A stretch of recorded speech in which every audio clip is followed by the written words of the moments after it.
Is it? Stupid. It is stupid. We're live from New York, and there are over 6,000 police keeping everybody safe and sound tonight.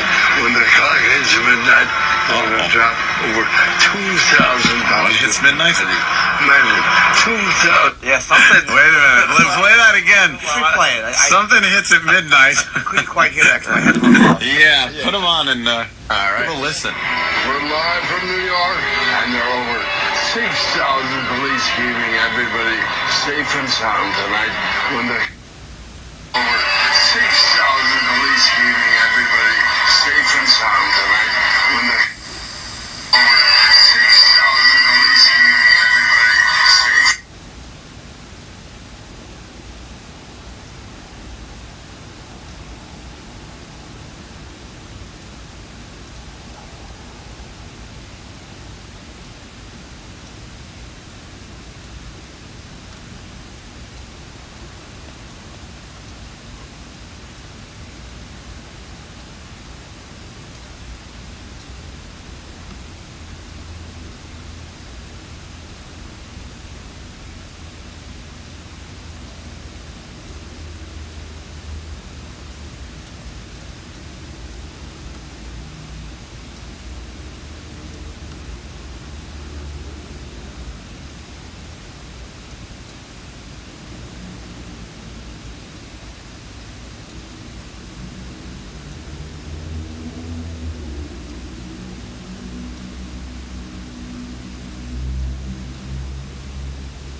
By the way, of course he did the countdown well. He probably just spent the last year practicing. in a chair somewhere. Counting backwards from 20. That's all he had to do in the last year. It was count back from 20. Of course he did okay with this. 70, 60, 50, 14, 13, 12, 11, 60, 50.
with sticks.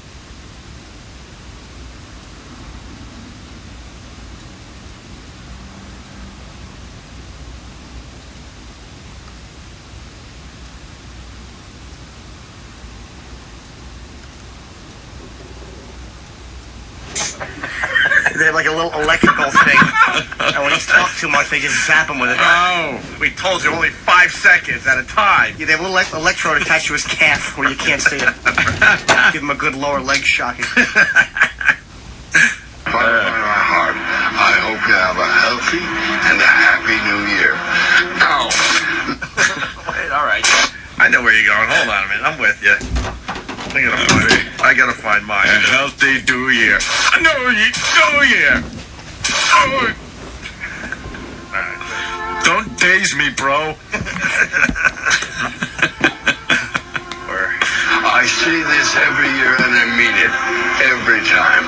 From the bottom of my heart, I hope you have a healthy and a happy new year. Ow. Let's bring in the boy one.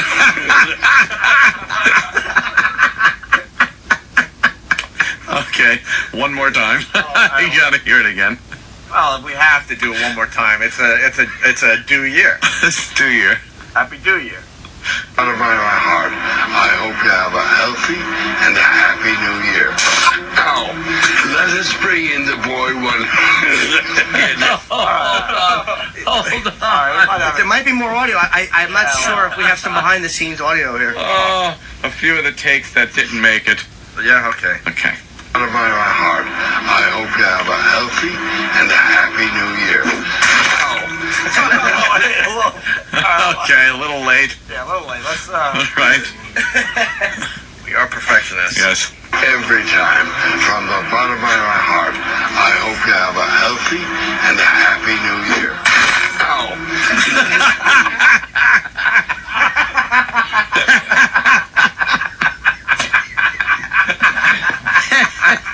That's right. We're laughing at you, stupid.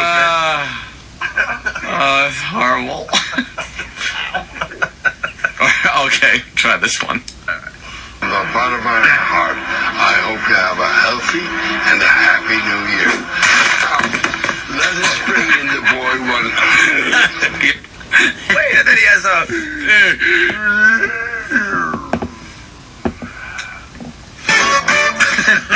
Yes. So nasty. My heart, I hope you have a healthy and a happy new year. Ow. Let us bring in the boy one. Oh my God! No way he just did that. What was that? What was I'll that? tell you what it was. He should be grabbing his chest in a garden while his little grandson squirts water on him. Stop, you're spilling it. Ow, you're dilling it. Oh my God. No, this is the part of the Dick Clark Cinnamon Challenge. Wait till he tells Ryan to shut up. Whoa, hey. Heart, I hope you have a healthy and a happy new year. Ow. Let us bring in the boy one. Yeah, not yet, read it.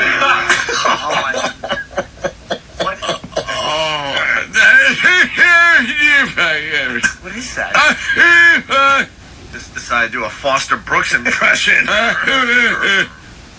Oh My God, that was Pop goes the vessel. Roanoke Rich. Oh, that's horrible. Pop goes the vessel. Redding writes Mountain Dew, the official sponsor of 2008. oh, that was Uncalled for. I can't read. And Mark M. from West Hempstead, New York, he writes, from the bottom of his heart, isn't that where the stroke came from? Oh, God. Yeah, well. Can we hear that noise? That was very bizarre. It was kind of like a cough / meltdown. Yeah, something happened there. I hope you have a healthy and a happy new year. Ow. Let us bring in the boy one. Yeah, not yet, read it. The boy wonder. You're out of breath. I know. I'm getting old. He's out of breath. He tells him you're out of breath. Are you Like, kidding no, me? pretty much full of breath here, Dick. What happened? Just want to make you feel comfortable. What the? Oh, We're just a bunch of phonies. Every single one of us. Good to work know. with you. Good to see you. You sound great, Dick. Blah, Dick, blah, it's blah, wonderful. blah. There's so much confetti. 2,000 pounds of it. We're all just apparently. a bunch of phonies. They probably talk before the show. All right, look, I'll pretend you sound normal. You pretend I like girls. They both make deals. Shake hands. And this is why we'll never never make it. Because we can't play this game. Yeah, I know. This game. We're awful. Let us bring in the boy wonder. Yes, I can't read this. The boy wonder. You're out of breath. I know. I'm getting old. It's just because I kissed your wife. Happy New Year. 40 degrees out there. Everything but the sun is shining. You're praying for sleet and Yes, snow no, and my toes to be please. frozen. Oh, You're going to make me earn this job. I want you to suffer. Wow. You know Bastard. what? Mother effer, man. That means game on. He wants the gig still. Dude, I want you to suffer As I like I have, Esmeralda. as I make the listeners suffer. Please. Frozen. Oh, You're going to make me earn this job. I want you to suffer. And I believe you. Carry on. Thank you very much for having me back again. Wow. It's great to see you. Happy New Year. Thank you, sir. Thank you. That's the real Dick Clark. Came out for a second. Oh, of course. None of this nice lovey-dovey Happy New Year stuff. That's all the audio we got? That's You're too off bad. right too. They play the cancer music in the back. That's the Oh, really? Israel, that big fat Oh, guy. enough of that. I'm gonna make you suffer. How funny is that? Holy crap. He wished everyone a happy New Year. Happy New Year. And somewhere along the line he got some kind of poke or something from a network executive.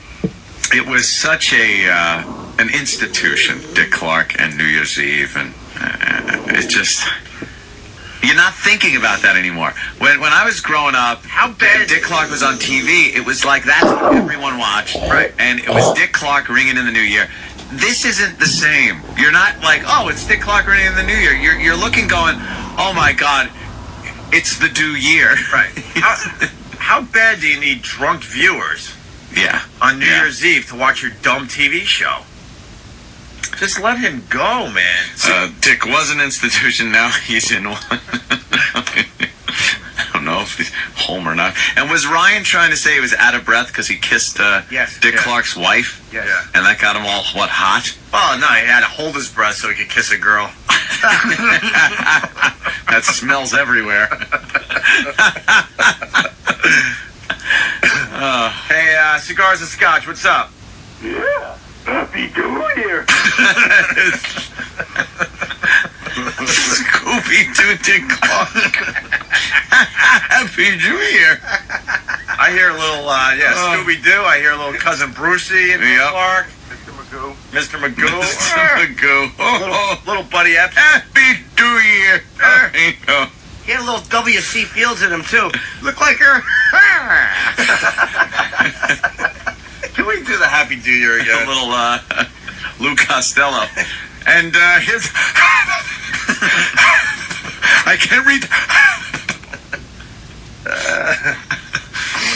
Let's do the count. I gotta hear Do Year one more time before break. 2 year. Like the great Dick Clark, but come on. This is just awful for everybody. Some people have traveled thousands of miles to be here. The buses anyway. The noise is building in Times Square. Everybody is running safe. Goodbye to the older ringing. That's safe. It's going to be a whale of a celebration. So let's go. Here we go.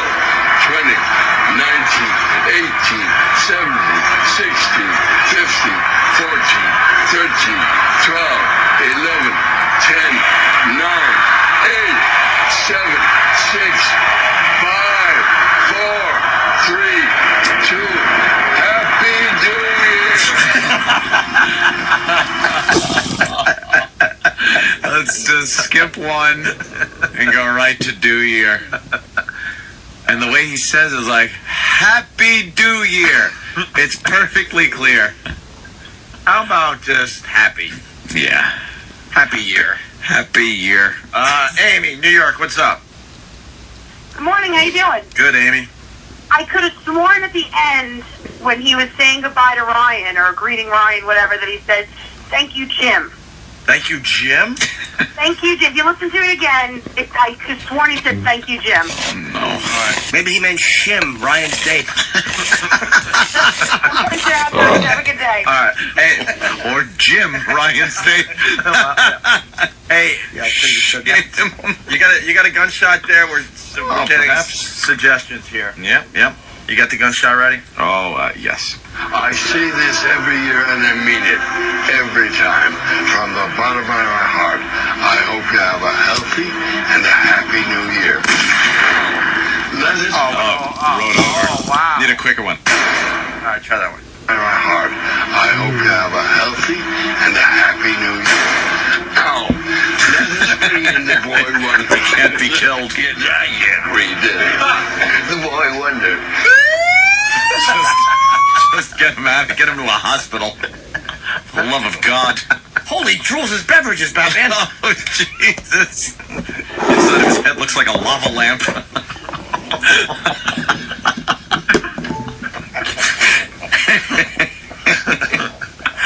It's terrible, isn't it? It is terrible. I'll feel bad when I leave the show today. Like we always do. When we go back to a human life. Read it. The boy wonder. You're out of breath. I know. I'm getting old. That's just because I kissed your wife. Happy New Year. 40 degrees out there. Everything but the sun is shining. You're praying for sleet and snow and my toes to be Please. frozen. You're going to make me earn this job. I want you to suffer. And I believe you. Carry on. Thank you very much for having me back again. It's great to see you. Happy New Year. Thank you, sir. Love you, man. Thank you. Thank you, Tim. Thank you, Jim. Jim. Thank you, Jim. That's not even. I think he said thanks you too. Oh, really? God, way to blow up our fun. So he was thanking the band? All right. All right. Enough of Dick Clark, I guess, huh? Happy New Year. Oh, Happy New Year to you, too. Happy New Year. Happy New Year. Happy a year. Hopefully, he'll be around for many years to come. Just not So on we can TV. keep playing this Oh yeah. Okay. over and over again. Yes.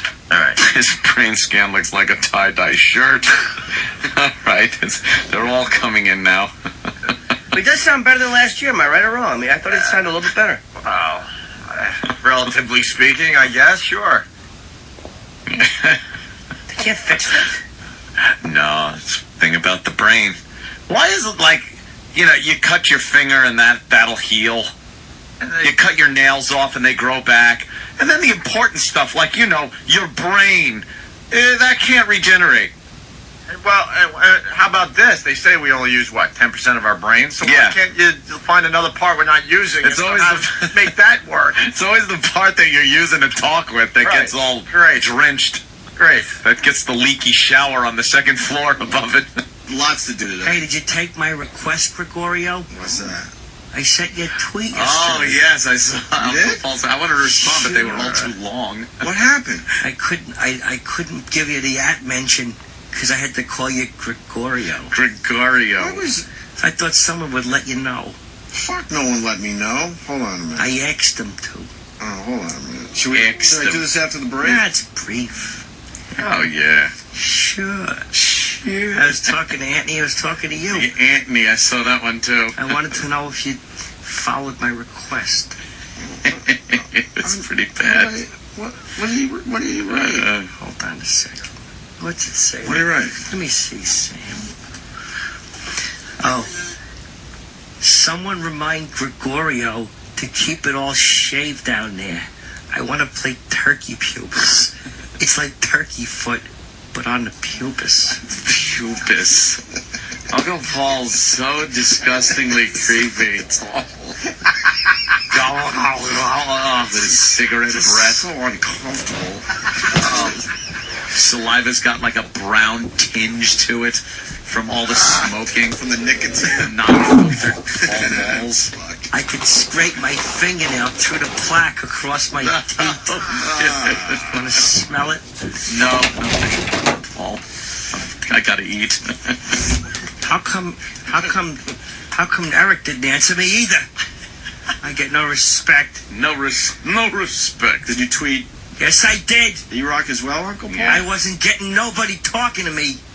Everybody wants me around when there's, how do you hide this file, Paul? How do you put a password on the hard drive? Everybody calls old Paul And Hargis. everyone's your friend, right? Yeah, then all of a sudden, how do you convert videotapes to put it on a computer, Paul? How do you teach someone to wipe a memory out and think they was at the circus, Paul? Sure.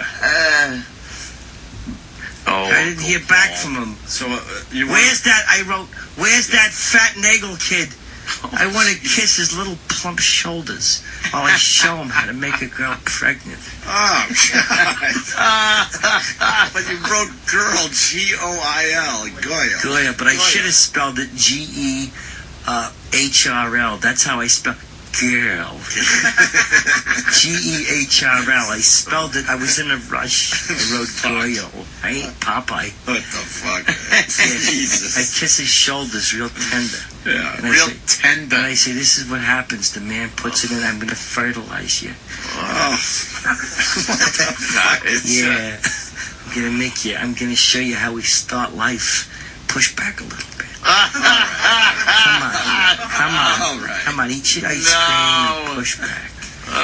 Show Uncle Paul you want a baby. Gonna make you pregnant. Ed, you guys want to play black or white? What? I play that with cops when I watch cops. All right. Whenever the call goes out and it's like, we got a domestic dispute, it's like, okay, whitey. Drunk white trash in a trailer. Yep.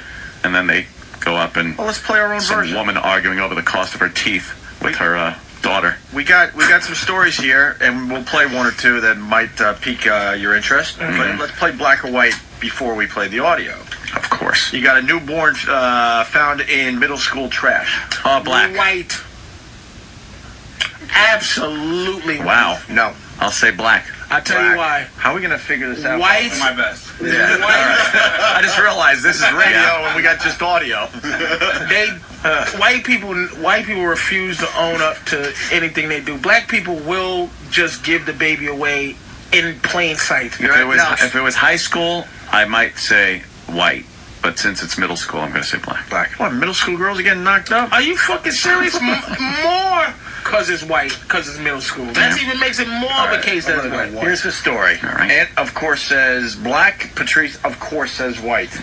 You guys would be great friends if you were the same color, man. I also say and white. I also say black. Ivory I'm gonna say and white. ivory. Jimmy goes with black. Gavin goes with white. I'll go with white. Just Gavin's not really part of the show. Gavin's just hanging out. He just didn't want it to be 3-1. But he knows. All right, let's see what this is about. A 14-year-old girl may be facing... 14-year-old girl? Well, now I hear 14-year-old girl. What do you say? You're about age 14. I'm sorry to let you down. I got to go black. Yeah, I have to. Well, wait, middle school 14? White. Oh, shit. What? Oh, Middle school 14. Oh. In school? Yeah. The 21-year-old middle school student. Oh, shit. Oh, my God, it might be black. Bravo. Wow. Okay, A fuck. 14-year-old girl may be facing child abuse charges after a newborn believed to be hers was discovered in a dumpster. Phoenix authorities say the teen Phoenix, Arizona. Stop again. Now we're All up right, to it could 14-year-old be Phoenix girl. American Indian. Oh. No. Kidding. No. The teen gave birth in an administration building at Osborne Middle School, then put the baby in a trash can on school grounds. Give us a The school name. official reportedly discovered the infant screaming with his umbilical cord still attached. An emergency crew rushed the baby boy to a nearby hospital where police say he's in excellent condition. Phoenix Fire Department officials say they eventually found the child's mother in good condition at a nearby apartment complex. The baby boy is now in the custody of Child Protective Services. Investigators are planning to file an official report on the incident with the district attorney for review. Housing project. Could still be white trash. I don't know about white trash. Could be white trash. Phoenix complexes. All right, there was no clue in that audio, unfortunately. But white trash kids usually keep their kids. White trash girls will keep their kids. White like upper crusty that got pregnant, they're the ones that toss them in the fucking garbage because they don't want mumsy and dadsy. Black girl there. Could have been. Yeah. A couple of clues there, but it could swing either way. The pendulum is swinging back the other way. All right. Wait a minute, though. The fact that they reported that is probably white. You think? That might be white because that's a story. I would love to know now, but I don't think we're going to get the answer to You know, that. you could problem is, could drop a child off at the fire department or police station and no questions asked. You know, if a mother gives birth and then just drops the kid off at the police station. But they don't do that. They throw him in the fucking garbage. Really amazing. I don't think that's a black person thing to do. It's not necessarily an either or. We're on That's all kind over of the country. It's We're not, gonna- it's we're not gonna find out the culturally answer. acceptable by any group. Yeah, it's actually not. No, it's great. I know white people are serial killers, but what do you think, we co-sign for that too? Like, get rid of the baby. Why go to the hospital? You're going to be late for class. Throw it in the garbage. I got Mike in Arizona. I'm thinking he might have the answer. All right. Let's see. Hey, Mike, can you help us out with this? Nothing to add, but other than it was a Hispanic chick. Both kind of right and wrong at the same time. Yeah, right and wrong. Yeah, black skin, white hair. So Later, guys. True. a lot of white features and black features. So okay, I wasn't thinking That's that. a watch. All right, we'll do another one here. Watch. Family dog finds severed kid's foot. absolutely white. Well, how did it get severed? The father did it. No, the kid found. The dog just. That's white. The dog dragged a foot back to the house. Yeah, after the kid got it severed. I'm just saying, family dog don't make Yeah, that. from some A buried white hooker in family's- the backyard, of course. Accident, probably Buried from. hooker's All right. foot. It was probably his father working very hard doing something. How about girl loses hand in jump rope accident? Double Dutch or regular? Of course it is. It has to be double Dutch. You gotta know if it's double Dutch. Double Dutch or regular one rope. Oh wow, this is a cool story. I mean, I know we're sort of playing black or white, but this, wow, I just got more detail in this. This is a good one. Listen to this. 6-year-old Erica Ricks can hardly believe how many stuffed animals strangers have been sending her at her Los Gatos home. This one came from the hospital staff. They helped take her mind off her cast after a rare and horrible accident. Oh boy. My hand came off. I just screamed and then she stopped the car. 2 weeks ago, Erica was in her mom's car coming home after a soccer game.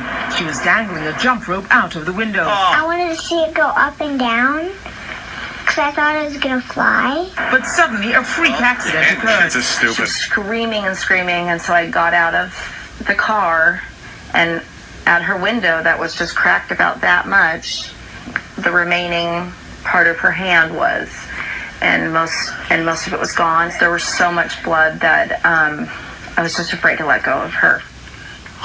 Wow. Listen how this went down. Oh no. Good Samaritan stopped to help. It turned out one end of the jump rope got caught in the wheel's axle. Since Erica had the other end wrapped around her wrist, the force tore the little girl's hand off. I said, "Where's her hand? Where's her hand?" And a lady, I believe it was Pat, said, "It's here. I'm standing over it, and there's a rope attached to Some it." good Samaritan guy puts down his pants. Erica barely remembers being rushed to Stanford Hospital, where she spent 9 days in intensive care.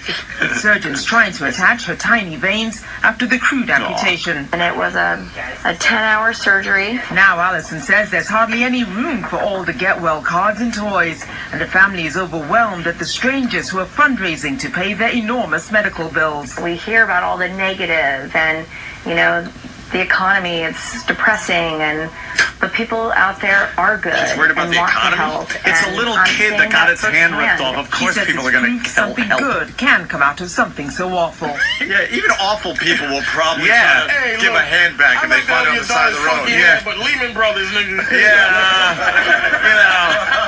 fucking price of gas? Fuck your kid. Shit. That's what people are. My mortgage, motherfucker. All right. Damn. You want to go? Oh, that was a hard story. That's- God. You want to move on? I would gladly have sold that hand back. Give me $500 for the hand. It goes to the fucking trash complex. You want to hug her at the graduation? $500 for the fucking hand, lady.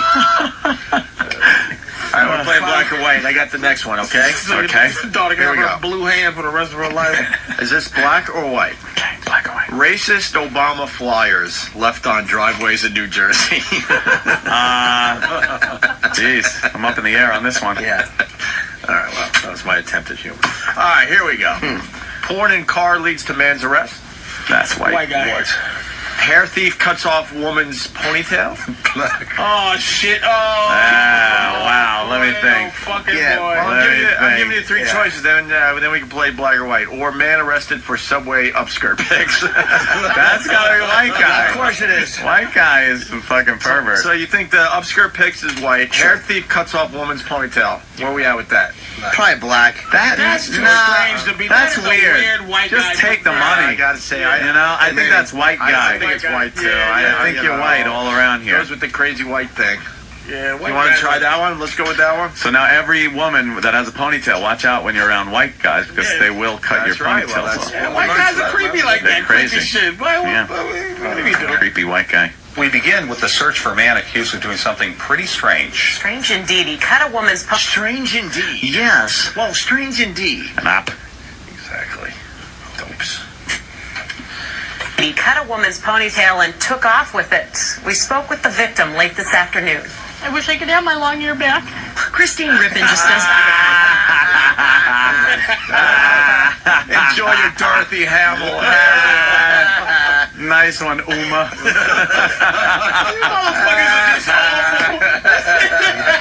Just like Uma. We call her Uma. Uma Pamarazu. You stupid haircut. Mrs. Marsalis Wallace. Fucking hair. Oh my I wish I could have my long hair back. It grows back, dummy. Stop crying. You're lucky he didn't stab you. That's right. Fucking idiots. The victim late this afternoon. I wish I could have my long hair back. Christine Rippin just doesn't feel like herself right now, especially when she looks in the mirror.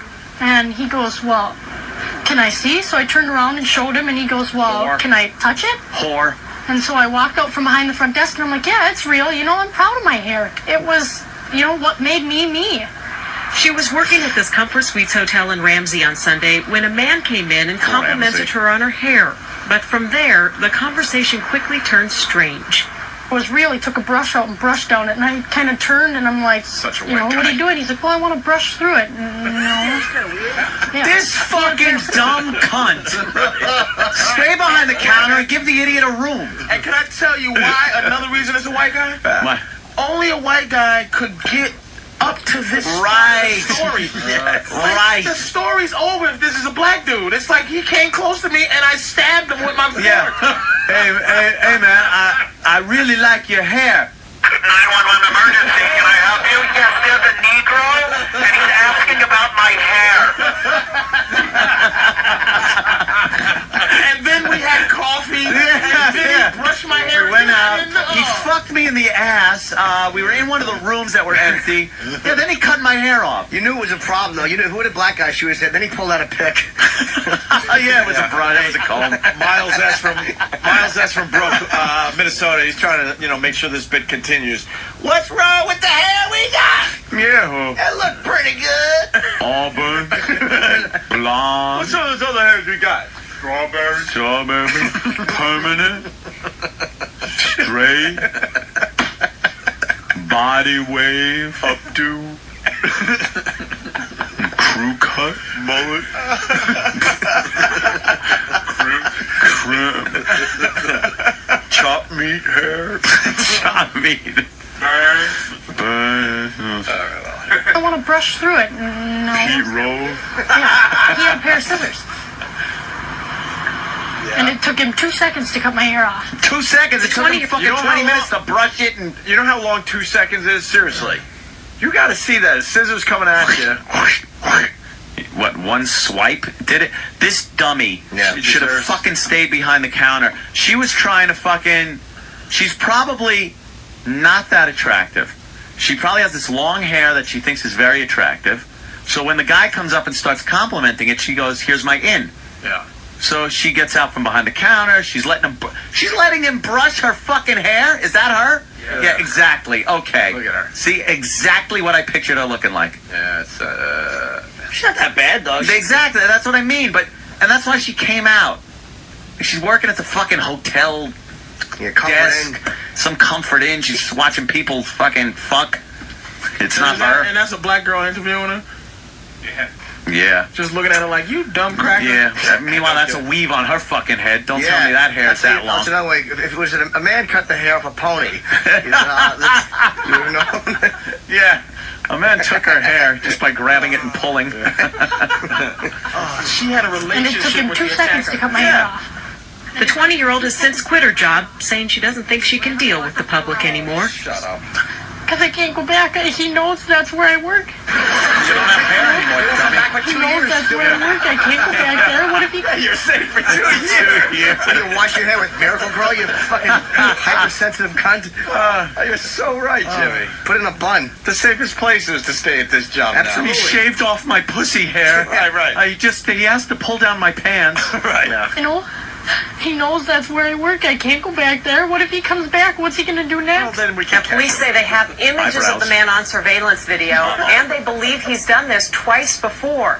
As for why he's stealing women's hair, police aren't quite sure. If he's caught, he could be charged with theft.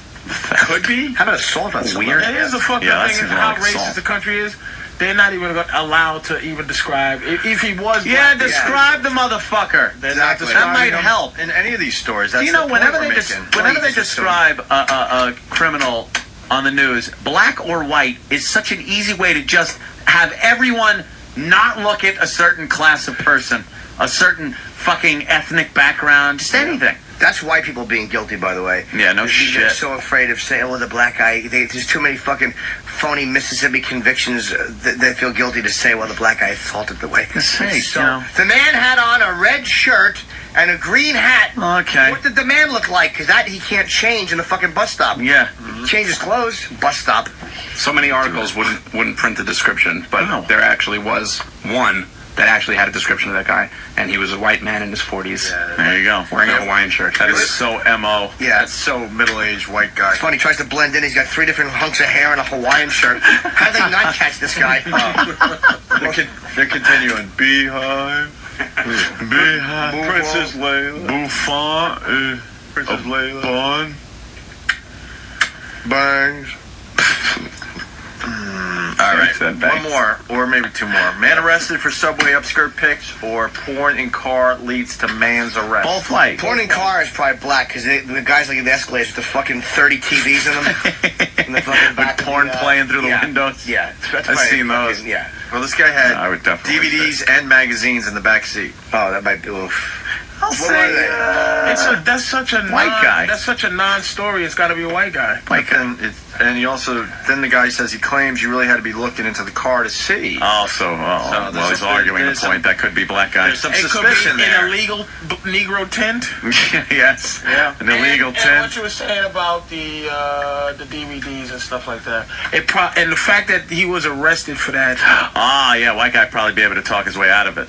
Unless it's child porn, it's just fucking porno. It might be a black I think it might be black guy. The only regret I do have is probably having the Barbie doll up on the dashboard. Being White guy. obvious, maybe White that- guy. White guy. Look at us we were trying to turn it into a black guy. Yeah. Trying to sell it. Just the fucking, but it's a white guy MO. I shouldn't have had the Barbie doll up on the dashboard. Should have put it in my ass where I Being normally keep topless, it. maybe that drew some attention. Attention to what authorities say was eye-popping pornography.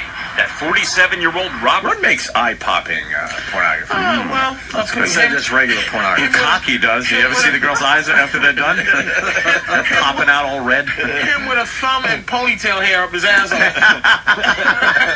Martin illegally had on display inside his '89 Lincoln. I didn't think that possessing porn inside your car in the backseat was on public display. It was a mixture of pornography, a Bible, a cross. It was all laid out perfectly. Christy Ostrander works in the New Jersey Welcome Center at the busy Ocean View Service Plaza on the Garden State Parkway in Dennis Township. Nobody should have to really be exposed to that. Well, He says no one's it was in his car. In his back seat. Don't be looking in the guy's fucking vehicle. Holy shit. This guy's a creep, though. He is a creep and should be fucking shot.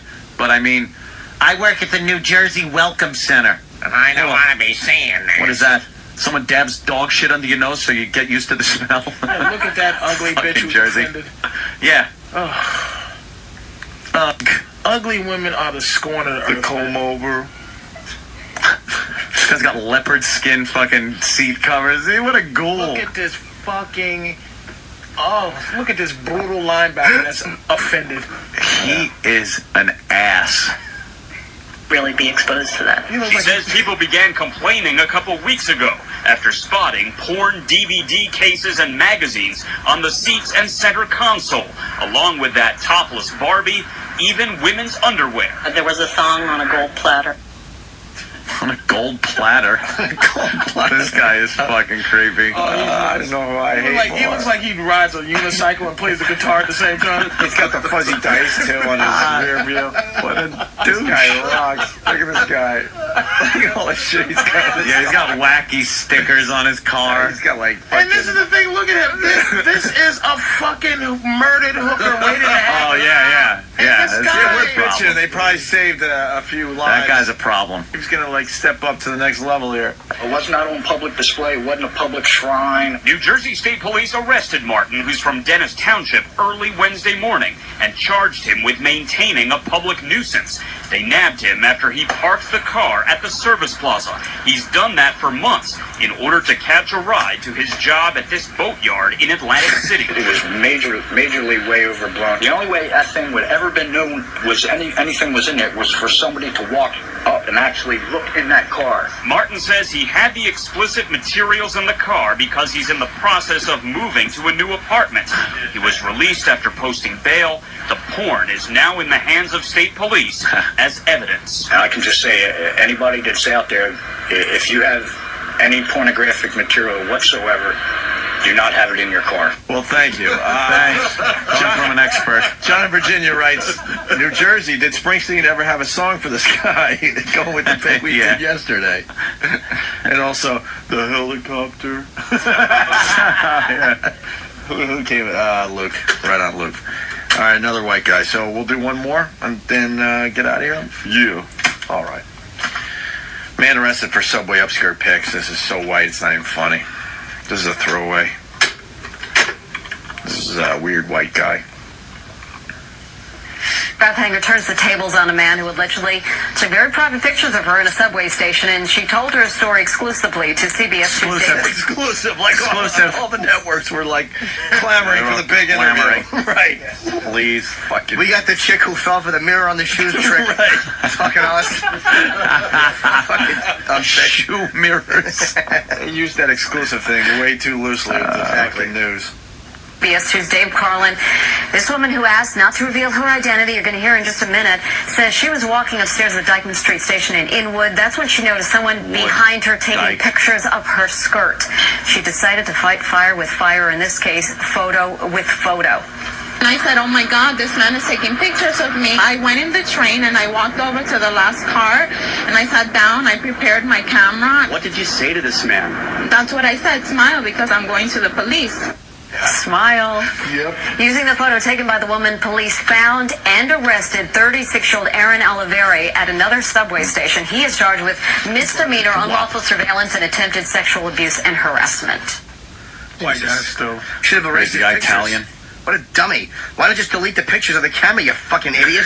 He wanted to have them. I don't blame him. I need these. It's so hard to get rid of them. She sound like some squatty maid. Yeah, something going on there. Oh, boy. Can I touch it? I want to touch it. Go years. Oh, shit. I guess that's it. And that is it. What are we doing? Line of the day? Yeah, let's do the line of the day. Line of the day. Get the fuck out of here. Brought to you by what? Carbonite? Yeah, but first, Should've done that. Patrice, Stress Factory. Patrice. Thursday, Friday, Saturday. I'm going to call Vinny up and ask how tickets are going for you. Thanks. I'm going to write him right now. Maybe he writes back. Patrice is as funny He is as listening? he hates white people. Like, as much as Patrice hates white people, that's how funny he is. So go see him, because he's fucking hysterical. If he's listening, you should call the show. How are Patrice's texts Hey, how are you guys? going? When are you there? Thursday, Friday, Saturday. Friday, Saturday. You should Thursday, go. Friday, Saturday. You should go. You know something? I really should. And you know what? You will I think learn. Saturday. Why don't you bring a date? Oh, Why yeah. don't you bring Johnny? What did I bring? Hey, that could be a little touchy. Yeah. Yeah. I'm going to need you to come by yourself. I would need one of those Men in Black memory erase things for it. That's what men really need, those. Oh, what a great thing. And just fucking funk. You really should go to a Patrice show. I went and saw him at comics, and you learn that I black see people do behave, and they're not animals. I never said that. And you see like black people looking like white people do when they're in a comedy club. I don't It's really make, weird. What is wrong with people? I never make statements like that. I base people. I judge people individually. I always do.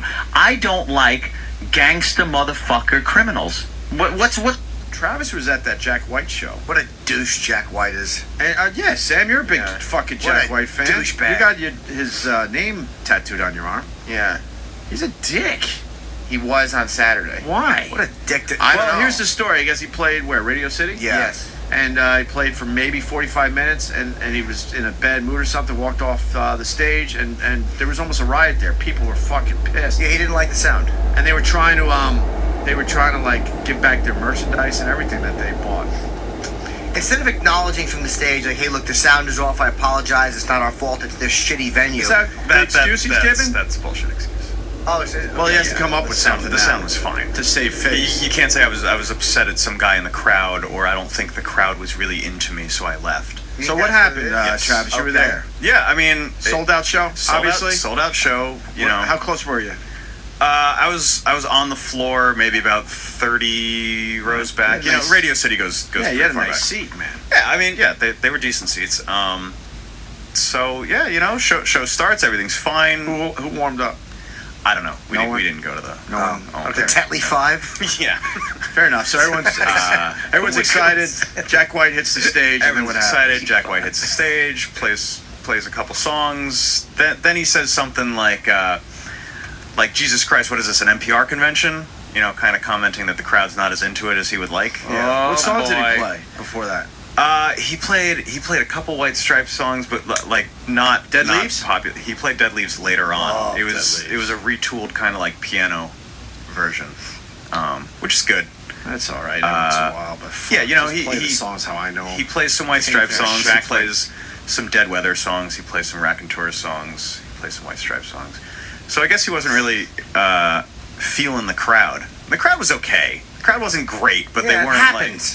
But was his performance lacking? I've seen him before. It's not as good as I had seen him. What's the problem? I don't know. I mean, but you know, Sam saw him a couple months ago. He puts on a hell of a show. Radio City is a weird venue for him. Because, like, he doesn't do shows where people can sit down in the front row. But nobody's sitting. I mean, maybe people were sitting in the front row, but like nobody was sitting where I was. Like Yeah, but everybody it's stands always up. weird Stand when up you have the those entire chairs time. around because you can't move. Yeah. Yeah, like I hate going to see any rock show at like. I get Radio that everyone's City, standing, but you're still confined to your seat area. Sure. And that's a little weird for a rock vibe, I think. So yeah, he made that like, you know, I'm a little annoyed, like, you know, what is this, an NPR convention Yeah. comment? And then a couple songs later, like afterward, right before he played Dead Leaves, he sat down at the piano. He's like, oh, dude, quiet down, everyone, quiet down. Jeez, you're too loud, you know. So you know, He's a fucking there's baby. another sarcastic comment. Maybe the crowd did stink too. That happens, but you know what? You got to finish the gig. You totally. You don't do fucking 45 minutes. Do an hour and 20. Don't do 2 hours. Do an hour and 20. But you can't do 45 and walk We off. interviewed him once. He's I wouldn't say he's a a weird dick. guy. He was really strange. A strange guy. Yeah. He's a weird Strange rock star vibe. guy. I know Sam loves him, but you know. No, I love his music too. So do I. I really do. We all have tats of him on our arm. Sure. You know, we all. It's That's obvious right. we adore the man. But I was happy I wasn't at the show because he's amazing live. except I guess for that one night. And he was awesome when I met him. Like, he was nice and friendly and happy. And Would you have been mad and just carved your fucking tat out of your arm like Maximus did in Gladiator? Apparently, you played a great set last night at Radio City. So now, how did it go down? So then he plays Ball and Biscuit, which is White Stripes. Nice, yeah. Says something to the crowd. I couldn't understand what he was saying because it was very loud.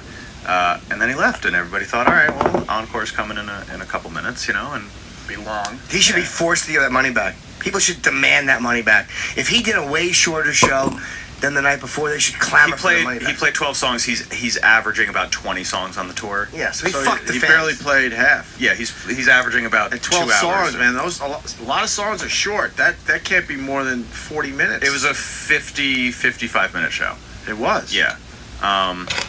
You really? Yeah. Yeah, it's pretty fucking short. Yeah, you know Do who an extra half hour, you're done. You know who plays 50-minute shows? Bands that just came out and have one Katy album. Perry? Did I tell you how long Bruce Springsteen plays at these shows? Yeah, that's 12 fucking Jack White shows pretty soon. 4 hours. Yeah, exactly. Jack White's got close to 10 albums to draw from. Yeah, He also which he does does. Dead Weather songs, and he also does Raconteur songs. I saw your picture that you Instagrammed. That was a great picture. Which was not quite as great as my good friend Carly Folks, who was also She was there as well, that's and right. she had the same view, only a fuck of a lot closer. Yeah, she was like in like the fifth row. My good friend, the T-Mobile girl. Oh, the T-Mobile girl. She's single. Is on Instagram. Yeah, she got a boyfriend. I'm waiting that one out. That picture's after the show. You guys talk a little bit here and there? Oh, we've been known to, a little chit chat. That's for sure. So when he didn't come back, how did the crowd react? How did it build to the point where I heard rumors people were going to riot? You kind of felt that like there was going to be a little, hipster riot there. About 5 minutes after, nothing was happening, the house lights came up and music started playing. And I've been to enough concerts where I know that's the show. That's it. Like, that's it. He's not coming back out. But they didn't draw the curtains down, so everybody just stayed. Everybody kept cheering. Everybody kept, trying to get him back out there. About 20 minutes after after he left the stage, they finally dropped that curtain. Oh, shit. They're probably asking him backstage, you going to go on again? That's what I'm thinking. You know, someone was talking, I'm like, look, man, come on. You gotta go out there. Nope. Yep. I don't like the crowd. Nope. Fucking cunty rock star. Yeah, because What a cunt. if he was like, the sound sucks, we're not going to play anymore, then they would have said, show's over, guys, go home. They wouldn't have waited 20 minutes to drop that curtain. And then 10 minutes after they dropped that curtain, somebody finally had to come out on stage, either a security guy or one of his people, and say, the show's over, go home. All the doors, the doors on the side of Radio City open up directly onto the street. Yeah. Those doors open up, and it was just booze, fuck Jack White, fuck him, people going to the merch table and returning their merchandise. Did they get their money back? Yes. They did? Yeah, some people tweeted pictures of their refunded receipts. Nice. Did they get their money back for the show? No, for their Fucking merchandise. cunty rock star. It was 50 minutes at Radio City on a Saturday night. That really fucking bugs me. So what time did you leave? Well, he came on at 9:12, and we probably left it. Your Saturday night is done around 10:15. Yeah, well, we left at like 10:45, I guess, because we stayed until. Yeah, you were hanging hoping for something. Yeah, because I'm with Jimmy. What a dick. What a absolutely, yeah. People fucking it work was a hard fucking, and, it sucked. Pay to see and you pull Yeah, that these weren't shit. cheap tickets. These went from like $50 to like $150. That's what's so annoying is the fact that people have to work really hard for that money.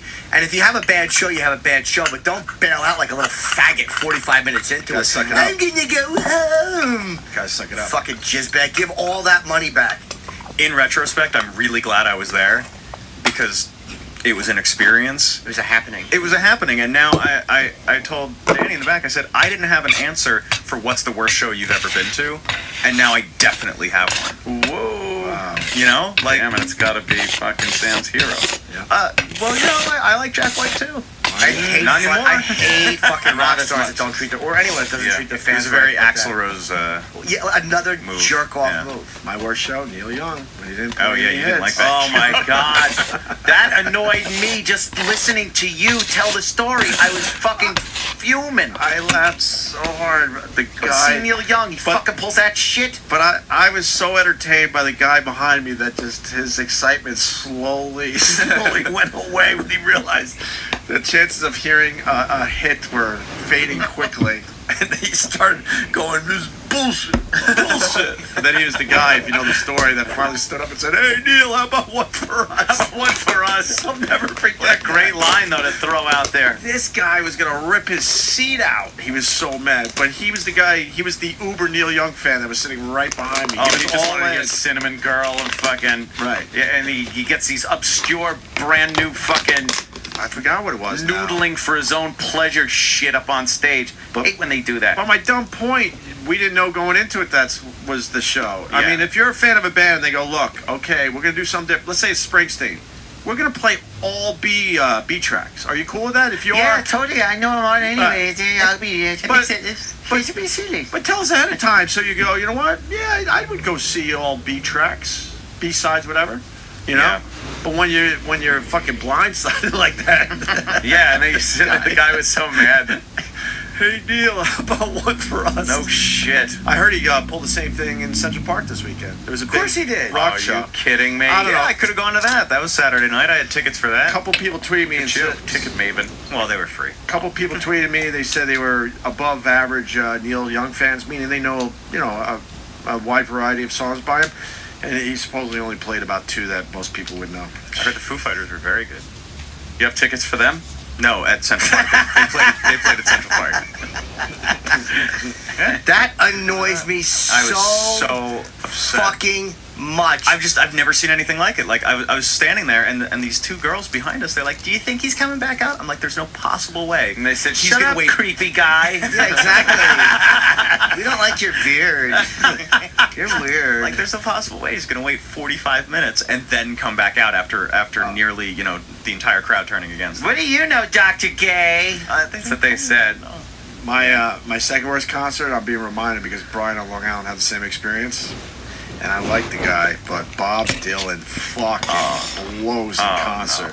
Doesn't acknowledge the crowd, looks down the entire fucking time. People are cheering. He doesn't even acknowledge that you're fucking cheering for him. And then he changes the arrangement of every fucking song to the point you don't know what the song is anymore. And then, of course, He's an artist. you don't understand his lyrics because he mumbles. Lauren- It was horrendous. Lauren and I Hill know does that's going that to now. piss off a lot of Bob Dylan people today, but I hated Well, he's just like Neil. He's I like Neil hated Young. the Bob Dylan show. That was in Rochester. Like, fuck, that could be 20 years ago at this point. Brian, go ahead. Yeah, my friend got tickets. I really don't care for Bob Dylan too much, but he is Bob Dylan. And it was at Jones Beach, it was at Austin Theater. Perfect night. And we go there, and I'm like, what do I expect? He's Bob Dylan. He did not play one song that anybody knows. He plays, like, I don't know if it's new hits or it's just like songs. And then I didn't even understand what he was talking about because you can't understand his lyrics. I remember. How about some? How does it feel? How about some of that? Well, I remember 10 minutes into Like a Rolling Stone, I went, oh, this is like a Rolling Stone. Now it's how does it feel? Down your home, reflecting on the Rolling Stone. How does it feel? What the fuck? He stinks. That's like 8 songs we're saying. If the next one we don't know, we're leaving. And we did that like 9 times. Because he Bob Dylan was very respectful, and then we were just like, we're out of here. This fucking blows. And then how about the one no one even knows it's him? Lay, lady, lay, lay across my big brass bed. It's like, wait, that's Dylan? For the longest, thank you, sir. For the longest time, I was with you. I had no idea Be that with was your a man Dylan a fan. while. Dylan song. Do you think more people in me and Sam's generation know Bob Dylan for Bob Dylan or for Soy Bomb? Soy Bomb. Good old Soy Bomb. Soy Bomb's a man. Soy Bomb. Oh, that sucks. Yeah, it did suck. Yeah, it's disappointing because I know how good he is live. Supposedly the Foo Fighters broke up too, right? Well, They were Dave playing Grohl the Central said- Park concert as well. Yeah, and he said, he said something to the effect of, "This is the last time we're going to play together for a while." So whatever that means, it sounds very non-committal. I think they're taking a very extended break. He must be a prick to work with. Dave Grohl? Oh, I thought you meant fucking Jack White. Yeah. But he must be a prick to work with, Jack White. Yeah, That's what I'm going to work. Yeah. But Dave I hear Grohl, you. no, Dave Grohl seems like Dave Grohl seems awesome. Yeah. Well, we used to. I'm know sorry, you were him. talking. He I was wasn't cool paying to us. attention. That's that's not nice. I'm right here. Oh, next to you. Oh, hey, Travis. Hi. What's up?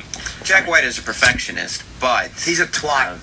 He's probably a brilliant musician, but He is enough of the brilliant. genius moniker. He's a cunt. If you walk off after 50 minutes and fuck your fans like that, you're a cunt. And you got no respect for Cunt the on fact your they spent that kind of money to come see you. None. That drives me nuts. If, None if he had a respect. bad show, believe me, I've seen Ozzy when he was not at his best. But he never walked off like a fucking cocksucker. Mm-hmm. I've seen his voice shot. Finish the fucking show. Yeah. Finish the fucking show, baby. I saw Courtney Love about 10 years ago, and her. Yeah, I know. Sorry.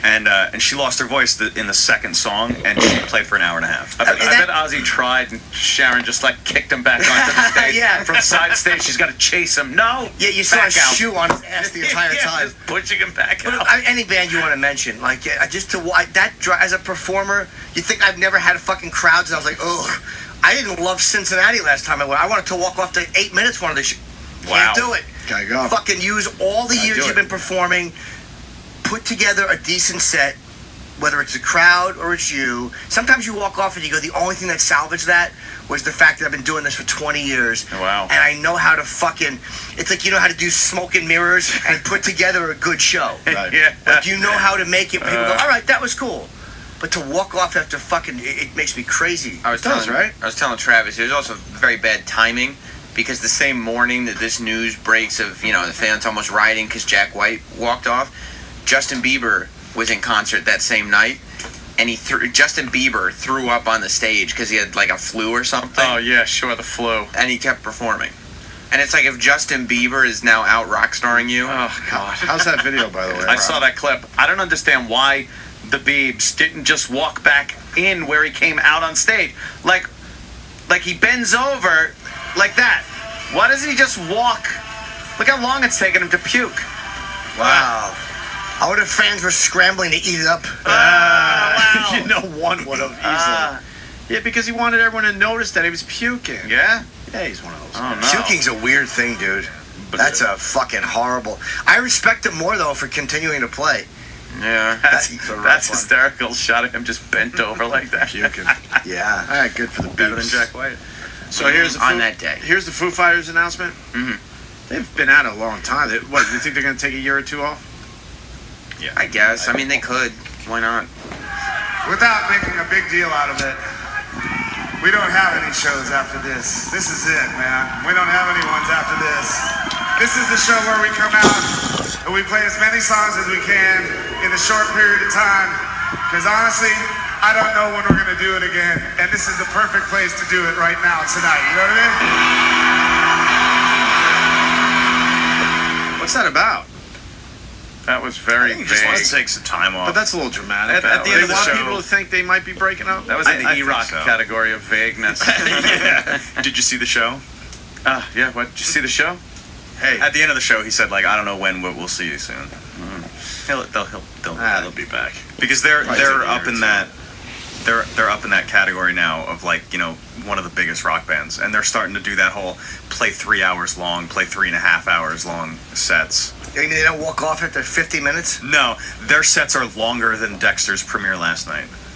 How long was that? What? An hour. Oh, it scared me. Like Dexter was like 14 minutes. How was it? It's great. It was really good. People love You the should Dexter. really watch that show. It No, I was great. should. I hope he only killed bad guys. You have to get past that. No, I can't get past it. Travis goes, you have to get past I can't. I mean, I'm sure he's a great actor. It's not about the But acting. you got to think that's going to be a twist eventually. They're like, oh, fuck, I thought this guy only killed bad guys. It's a great I don't like when a show is so set up for me because the fucking people who designed it went to Ability 101 school. We have to make the character likable. Drives me fucking I hate crazy. when they go for the dramatic death and then, next season they figure out a way out of it. I hate that shit. The cancer show with the fucking father there dropping dead as the cancer woman is running the fucking marathon. The Big C. The Big C. And then it turns out, oh no, he just had a heart attack and he's recovering at home now. Spoiler. He's okay. This is a couple years ago. Spoiler alert. But it was so dramatic because you're focused on the woman with the cancer is going to die, and then it turns out no, he dies. It's lazy writing. And that's how they handled it at the end of that season. He's dead. But then they're like, well, all right, we'll just sit on it and then we'll have him come back. It was just a heart attack. So fucking commit, man. Go all in. Can we play Dead Leaves? That's a great song. Yeah, I love it. Is a great song. There's so many great songs. What's our slogan today? I can't even remember. Oh, wait, we feed your need for rock. Yeah. Who feeds your need for rock? We're gonna feed. Who feeds E-Rock? What? We're gonna feed your need for rock right now. All right. Well, what about this Sergio Rio? Oh, Sergio Rio. That was when we were walking around the gay part of the Adult Expo, and there was a guy. Looked like he was probably 40 years old, but he was dressed in like leather straps and a thong. So we walked up to him to find out what he was all about. God, truly awful. Yeah, it was really truly awful. Big furry guy. So we had Jimmy in ask him a few questions. So what's your name? My name is Sergio Rio. And you're with Old Man Studios? Old Man Studios, yeah. I have done 2 movies for them. Let me ask you a question honestly.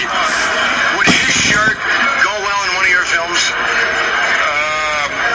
Maybe a 4 scene. After everything have to come off, so. But it's not bad. It's cool. It's cool. I used to have a motorcycle, so this would go good. The people tell him that those shirts look like they would be perfect in the gay community, and he doesn't believe it, and he wears them anyway. And I'm going to knock on the shirts. They're nice shirts. But do you think that those shirts would be popular in the gay community? Not in the gay community. Well, for young guys in the gay community, possibly, yeah. Could be cool. But in general, no. I won that one. I know you didn't. He's saying that older gay men would find them tacky, but younger gay guys would probably think they're cool and hip.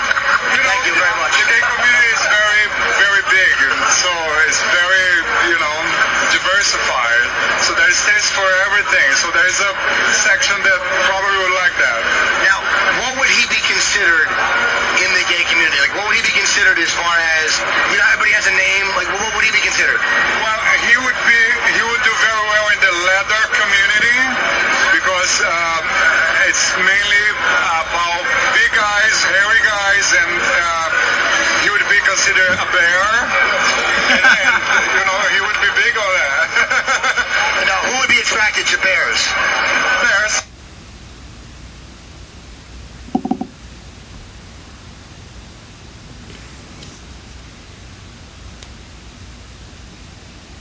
Bears usually are attracted to bears. Now, what are cubs? We've heard that name, cubs. It's possible, but he's kind of a too sweet face for a cub, so. So his too sweet face is perfect for a bear, but not a cub. Yeah. Bear would be more cozy, more appropriated for him. Do you think he's cozy? His face, his very friendly face, his expression is very friendly, so. What's your name? That's what I call cozy. My name is Sergio Rio. Sergio Rio. Oh my God, is that funny? A bear. I just like the fact that he called Steve cozy. Cozy. Cozy. Steve's cozy. That whole bear thing. Couple of big hairy guys just hugging. Just awful. Two big bears. And the whole time we're doing this, Jim is just giggling like a schoolgirl. Of course. Oh. Putting cock in their mouth like salmon jumping out of a stream.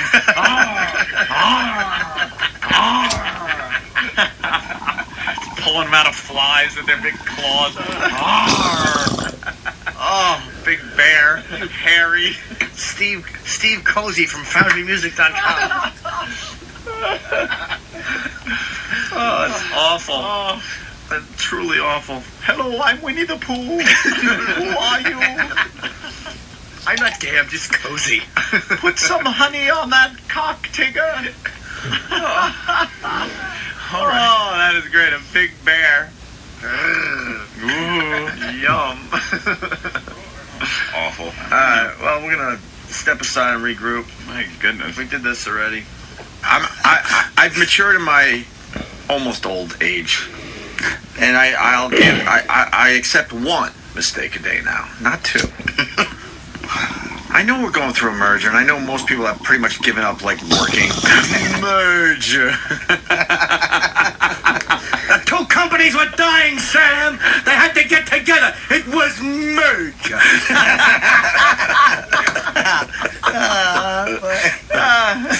They gave Martha Stewart $2 billion, Sam. And then they counted with Oprah and $250 billion. There was a merge. I fucking love Don fucking Wickman Norton. better fucking call Norton after the show because he just saved probably $10,000 to $20,000 worth of equipment. That's right. Getting a quick laugh just as I was ready to destroy. With your baby bull. Your eyes are bigger than Sam's. Oh, come on, quit. Shut up, Sam. You're Asian. You had the genitals of a baby. Great. Now the music. Good cue. The flow was just merged.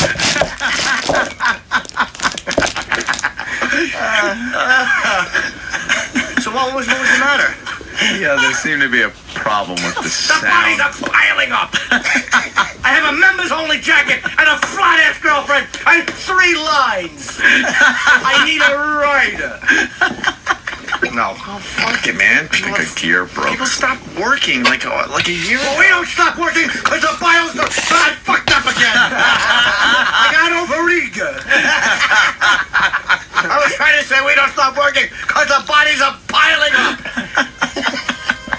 Got to get out there and start solving some of these crimes instead of just, doing autopsies. Wilmington Wow from Whackbag. XM stock is dead, Sam. It was.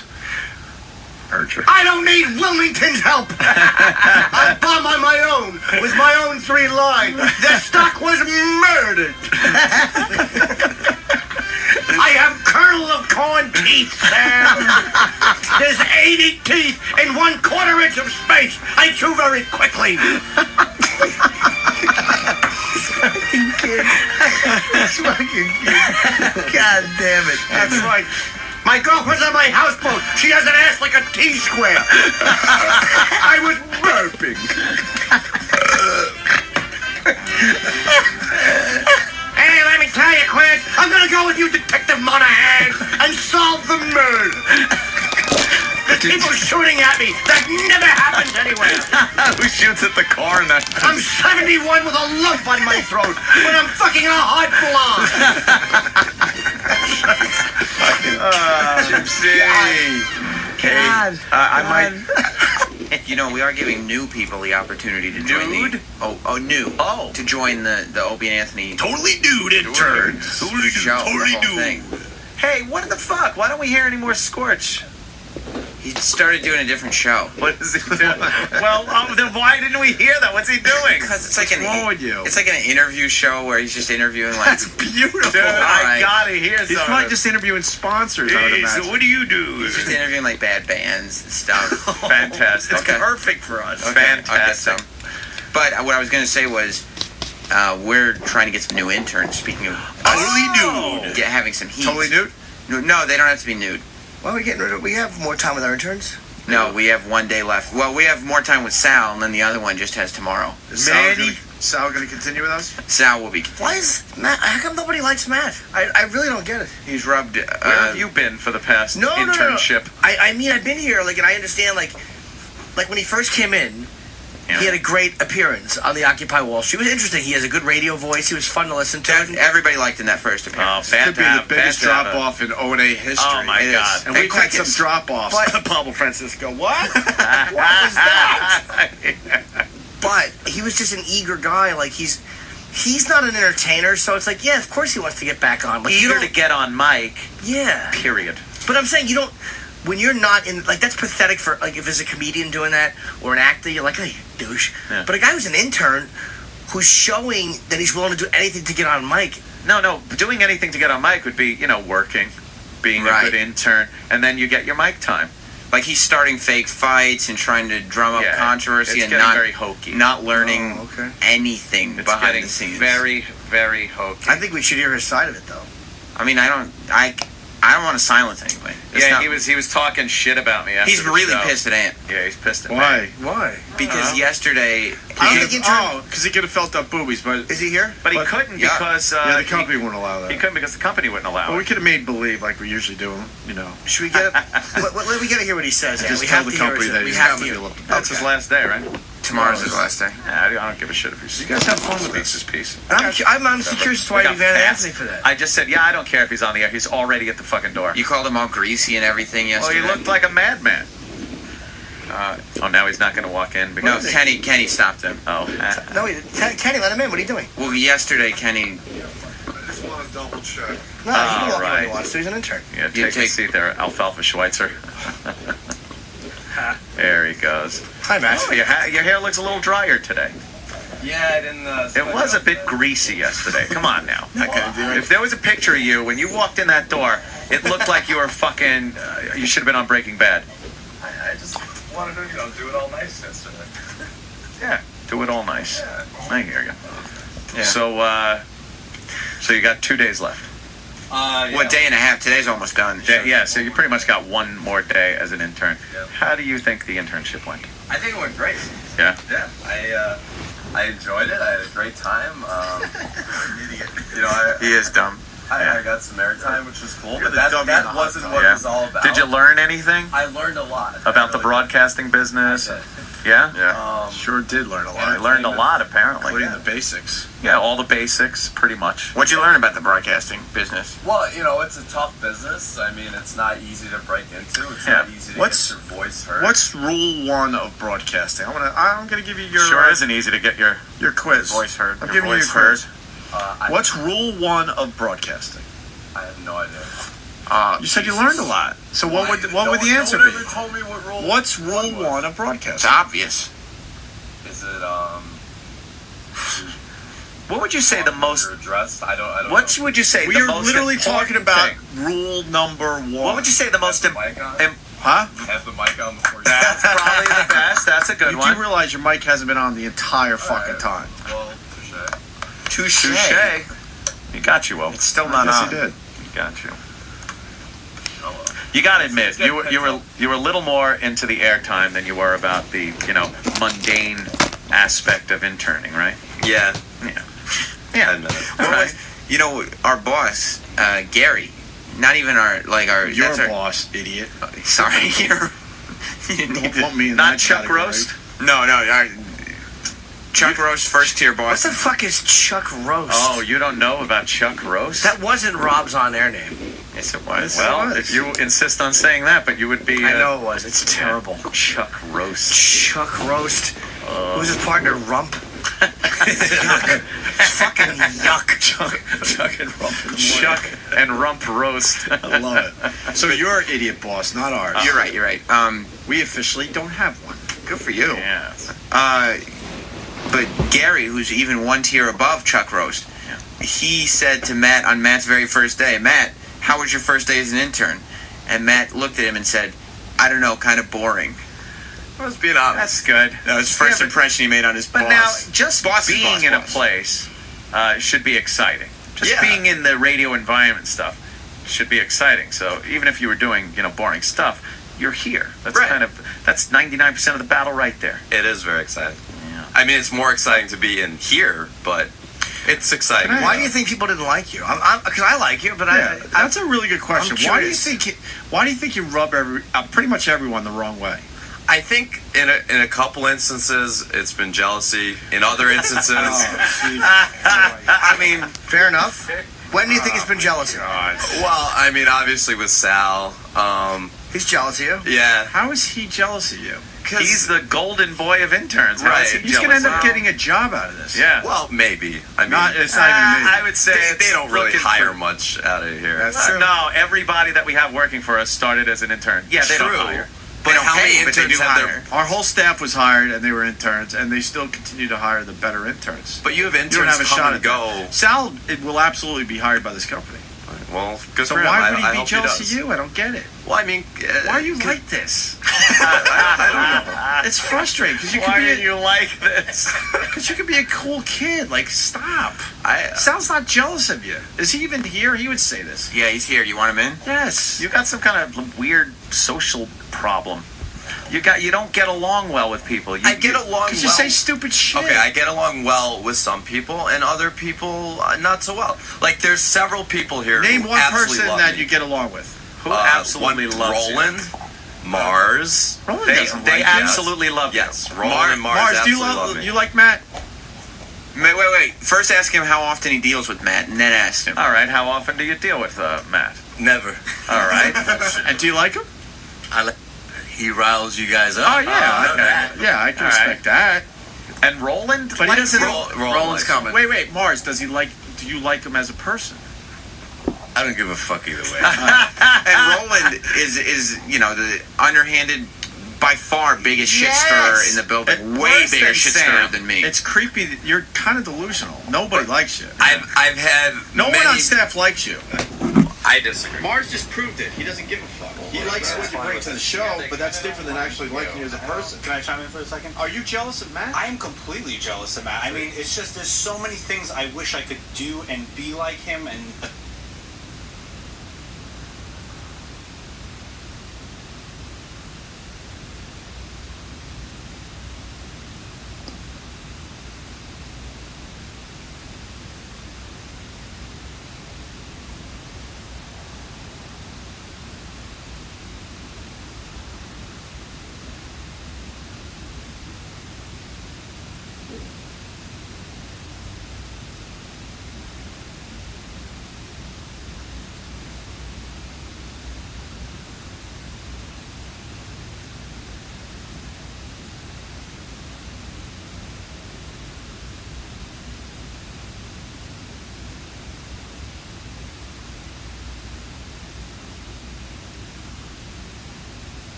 aspire to him. So maybe next semester I'm going to try to do more things just like Matt. As you should. That should be easy. And the other thing he's completely delusional about is how he thinks that Roland likes him.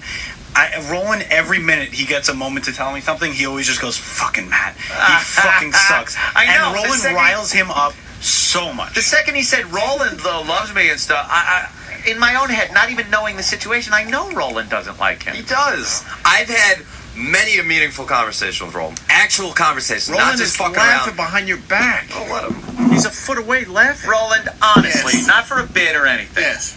Do you like him? I enjoy pumping him up, so he's like excited. I go, you mind if you give me a Coke? Yes, I will for you. Anything you want. No, do you know why Roland likes to Okay. pump him up? Years ago. Because there's nothing that brings Roland more joy, even than anyone else on staff. Roland fucks with E-Rock way worse than anybody. So what he likes to do is pump up Matt's ego, and since E-Rock is the intern boss, get Matt to start talking back and frustrating. That's the same thing you do. Yeah, see, there's a whole That's why Roland loves him. gameplay going he doesn't on here. understand the real reason why this shit goes down. That's But what he said too. He said plural jealousy. Like it's not just Sal. Yeah. Who else? Who else is jealous of you? I mean, I think Danny was a little bit of jealous of some of the attention and airtime I got. Are you kidding me? Oh no. Didn't I hear you? Danny would be jealous of you. Maybe. And for what? Why? Well, just some of the, airtime and attention I got Now, during the don't you think semester. Danny gets a lot of airtime? Well, not nearly as much as other people, like Sam. Don't drag me into this. Let me tell you something.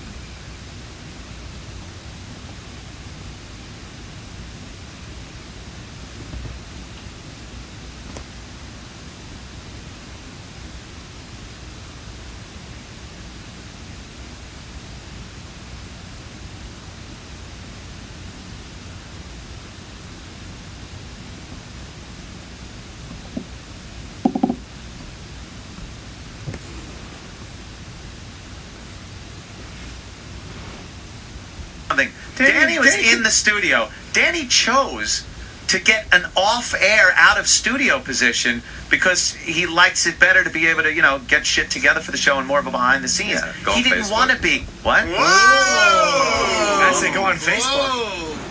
Whoa, shit! Oh, Did you hear what he said while you were walking? Danny Ross. Ant said that you like to. Here you go.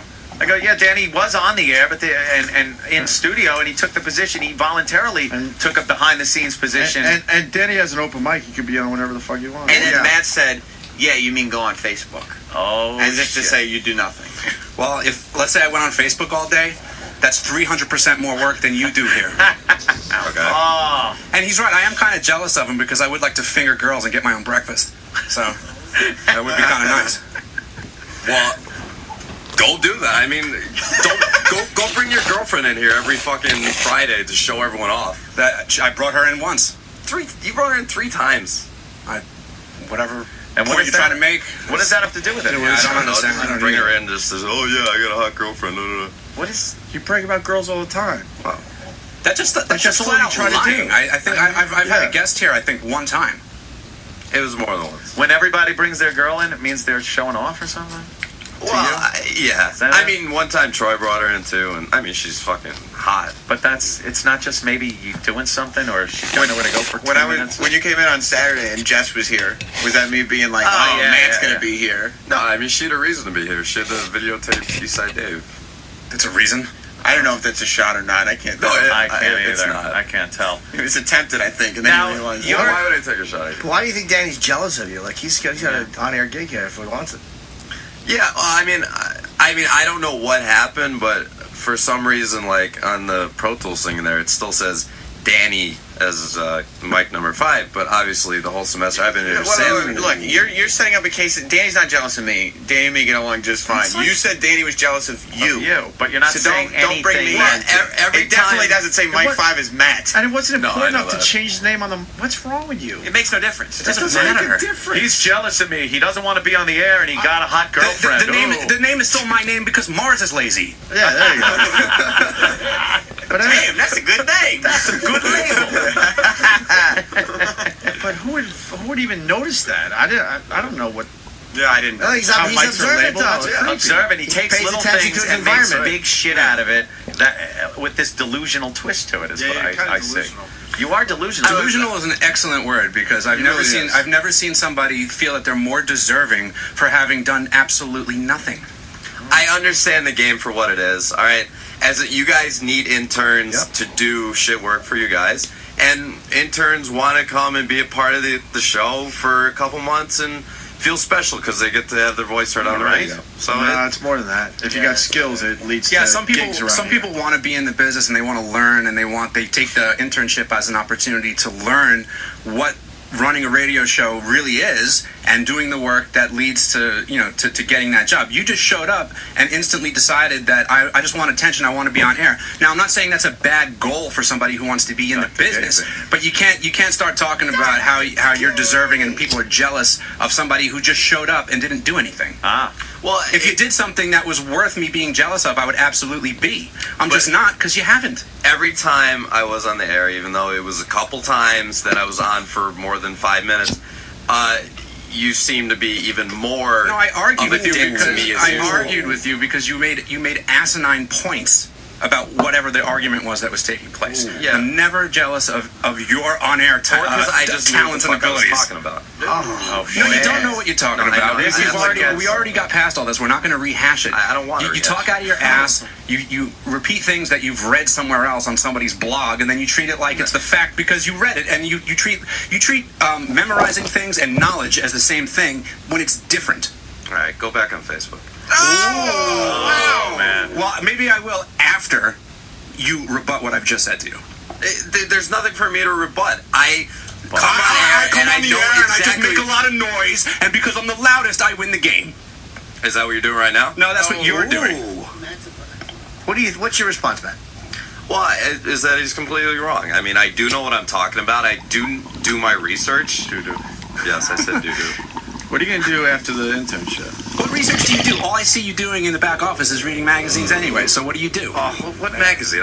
There's no magazine. I don't know if there's a Maxim or a Penthouse laying around. I see Sal on the computers. I see Sal with headphones on. He's making production. He's getting FU calls. He's putting that together. I see you just sitting around. Well, honestly, it's just what I see. So what is it? Sometimes there's nothing to do, and sometimes I have shit to do. There's never nothing to do. There's always something. You know what? When there's nothing to do, You just fucking repeated that because Danny said it a couple weeks ago. Sal has done Dr. Gay, Dr. Gay. Diagnosis. I wasn't going to get involved, but when Matt comes in here and says, "Oh, I know the game. Interns are here to do, right. crap work," But Sal has done more work as an intern. Someone take Travis's shoes off. than any intern since like 4 years ago. 5 years. So no, Matt, that's not the game. The game Dr. is what Gay you doesn't make. kick balls, he When that's why Sal's coming back. When he says there's nothing to do, wouldn't you assume that, like, during that time, you could maybe write a bit or learn some production or put something together where you can hand it in and say, hey, guys, check this out, you know, or something?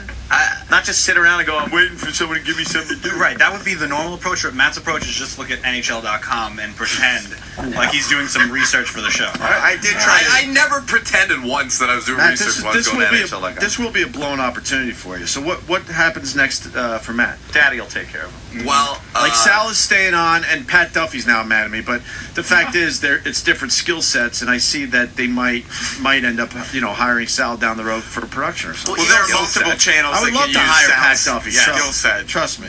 You know, Sal came in here with a background in production. He studied for 4 years in college production. And what you do? Study fingering girls. So. Well, he studied like That's 7 all or right, 8 too. years in college, but decided that he's not sure if he wants to finish.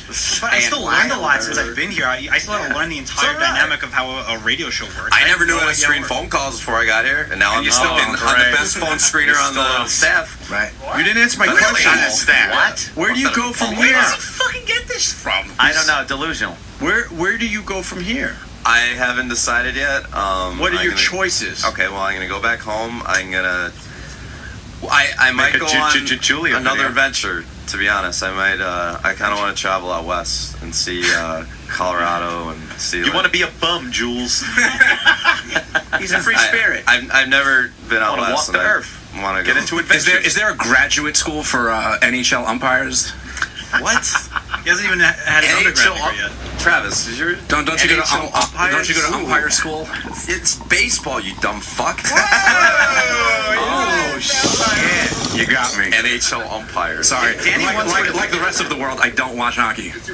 Hey, that's not your. Danny once summed up Matt's train of thought perfectly. It's psychobabble. There's no rhyme or reason Just whatsoever. keep It's repeating just shit Danny says. Because I like this kid. Because This kid I knows love what he's Danny. talking about. That's the exact reason. No. But it's true. He just fucking regurgitates anything that Why comes don't you on. have a thought of your own for once and stop repeating everything E-Rock Says said? the guy who went down to Danny Occupy Starr. Wall Street on a bank loan from his father. Oh, shit. Yeah, Matt, when are you gonna get serious about your life? You're gonna travel out west. That sounds great, but when are you gonna actually do something with your life, career-wise, job-wise? I've had an incredible amount of experiences. I think, to be honest with it, if I'm gonna analyze myself, I probably have a fear of like getting into something and getting stuck in it. Because I've kind of bounced around and tried a whole bunch of different things. I'm like, oh yeah, I'm gonna be a pro umpire. Oh fuck, I'm gonna work for radio. All right, I'm gonna be a comedian. Da da da. But I've never had the. So wait, I thought you said you didn't go to umpire school. But No, you say umpire, and it's okay. I say umpire. It's baseball. You said NHL umpire. I don't care, That's what you doesn't. fucking idiot. It doesn't matter. Anyone who's ever watched sports in their lives know that Exactly, so that's there's not no me. umpires in hockey, and it's baseball. So what sport aren't you going to work for? Which is the one that you went to school for that you're not going to be in as a career? Is it NHL or MLB? I'm confused. As far as what? Whatever. I'm- As far as you wasting your father's money on other things besides college. I've been a hockey referee, and I've been a baseball. What, umpire. for the Dwarf Giraffe League? Who? What? For Little League? Where have you been doing this refereeing? Baseball, I've done high school. Oh, and, wow, shit. Hockey, I've done up to juniors. Damn. You know what? Quite an I accomplishment. take back what I've said. I'm sorry. You're really going places. I don't care. I really could not give a shit. Have you ever scored 3 goals in one game? Yes. Holy shit. Have you ever scored with 2 chicks at the same time? Yes. Throw it in. You ever finger girls downtown? Yes. Wow. Thank you, Papa. I appreciate it. Hey, I heard a rumor going around that you fucked a big fat girl here. Is that true? Yeah. Oh. She denies it. She denies it. Oh, don't bring her Oh, wow. Really? There's no reason. Well, I mean, since intern Matt is just the coolest cat in the world.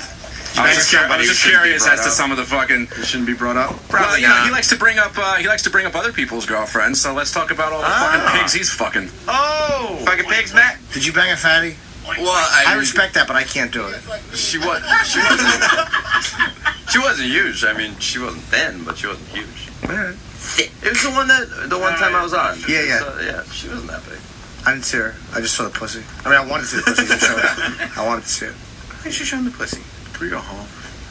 Yeah, you can continue this on the shit show. I don't want him on the head. I wouldn't either. I don't know. I still don't know why. I understand he's a little abrasive, but I don't Just know why look everybody at him and listen to him. everybody You can has tell a real why people don't like him. He's you're too confrontational for no reason. Like, you are confrontational for no reason. All of a sudden, it's just... You're abrasive. You know what he does? He talks shit, and if it's about a topic that he's read about, he can argue it because he's got the paragraphs in his head ready to go. But when the minute that you confront him on something where there hasn't been a blog written about it, he doesn't know how to respond. So he just goes, whatever, man. I have no idea what you're talking about. I don't even read blogs. Or he'll behave the way he behaved yesterday. Was when he decided that he had nothing to say because he doesn't have a lot going on upstairs. He'll just not look at you and just not respond to things that you're saying, like a fucking 13-year-old girl would do to their parents. A stupid one. Oh, why the anger? It's because you're delusional, man. I feel bad for you, actually. Oh, boy. Really? Yeah, I don't even hate you. I don't feel bad. He's got a problem with Danny too. He's been taking little jabs at Danny. Yeah, why do you have a problem with Danny? I just never have had a meaningful, real conversation with him. I've actually Why should I have outside to have one with you? It would just be nice. I mean, But who if you had a meaningful conversation with him? everyone here, Really? except for Danny. Sam? Yeah, Meaningful? that's right, Sam. What Once in a kind while. of a meaningful conversation have you No had? way, with Sam? E-Rock. Yeah, even with E-Rock. Meaningful? No. Yeah. Even E-Rock. No. E-Rock, you want to chime in? Because you're... Any conversation I had with him is because he directly disobeyed anything we told him to do. That's not a conversation. That's not a meaningful conversation. Or if we told him to do this certain thing, he thinks like, I'm going to go over and see if maybe I could talk to Anthony for a few minutes during the break. When did I ever do that? It just keeps going back to being You told Sal delusional. to go do stuff that I specifically told you to do so you could go get Anthony's cup of ice so you could maybe have an encounter with him and talk to him so he'd recognize you. Did Sal tell you to say that? No! You admitted to me when I confronted you on it. The second day. This is why special. No, get over This is it. why Right? nobody likes you. Love a good encounter with me. It keeps going back to delusional. That's what's weird. Everything's delusional. I don't think you've had meaningful conversations. I think Matt's saying just get over it already. It was the second day. Exactly. I 3 understand. months ago. He feels like he really does feel like he deserves to be in here on the air for all of this. By the way. Yeah. Well, why don't we get back to what started all this with I know. him being so pissed off that Anthony denied him from coming to the studio yesterday? You're right about that, E-Rock. He was super pissed at Ant yesterday. Remember, Matt? Yeah. I was happened? pretty pissed off. Why are we mad? He was like, "Fuck Anthony." Opie was gonna bring me in to do what I can with the girl, and then But just right. get He the said- fuck out of here. He said it's not your decision. Yeah, and then I reminded him that your name is in the marquee. It's the Opie and Anthony show, and he said, "Yeah, Opie and Anthony." never for the said record, you did. You fucking lying twat. absolutely You fucking believe lying that. twat. Yes, you I did. never said that. There's a Absolutely fucking believe you room would full say of people. something I like just say it, that. you douche. How far down is Matt on the fucking list? But he didn't refer to you as obviously Anthony. the bottom. Oh, what was I? That fucking guy. No, I did not. that was Come me? on, I did not Opie say and that. that fucking guy? I did fucking guy not said say that. You what are you bothered gonna you do? couldn't come in and feel porn star I tits. was I think bothered. most guy would have been bothered by that. Because- I know I would have been. My thought was he talks a good game with the ladies. And let's see what the fuck. And he I can would do. have done a good That's job. That was my thought. I Shit's thought just a good just thing. thought- Although Ant was right though, because the intern, the company would give us. Yeah, you're not allowed to. Can't have interns. Yeah, but man. the company wouldn't allow. And I it. He wanted doesn't care about that. We told him that, and he said, so? He seems to think that we all value his pleasure more than our jobs. Yeah. I didn't believe it at first. I believe Am I you now. am I 'cause jealous too? Am I jealous too? I don't think so. What do you mean you don't think so? What do you think you might be have a jealous lot of? of anger. I don't think you're. I have anger Matt. towards who? I just think in general you have a lot of anger. You think I do? Yeah. You're always yelling and screaming, and you have a kind of a closed view of life, and you have hatred for certain people, and Don't take Yeah. the bait. you know, it is what it is. I mean, Wow. Fuck. All right. Basically, what he's saying is he's got me down. He's saying "fuck you" is what he's saying. He's trying to have a meaningful conversation. not that there's Yeah. things about you that I don't respect. Oh, and, good. Wow. Now I can I sleep mean, tonight. you know, Now I I can like sleep. you like young girls. I like young girls. You know, Oh, I mean, okay. that's All a right. good thing. That You is- like baseball. I like baseball. So Yeah. you know, Okay. We got a lot in common. You think yeah. Ant's a funny guy? I do. I think he's very fun. Oh boy. I So do. now I don't know what to say. you know, the Opie and Honestly, that guy show. That fucking guy. I mean, guy. Thank you, Sam. I mean, ultimately, I'm just a fan. But before I got here, you were my favorite. Oh, well, now who would be your favorite? Opie. I know where it turned. Besides this, is when we started really going and discussing the Occupy Wall Street stuff.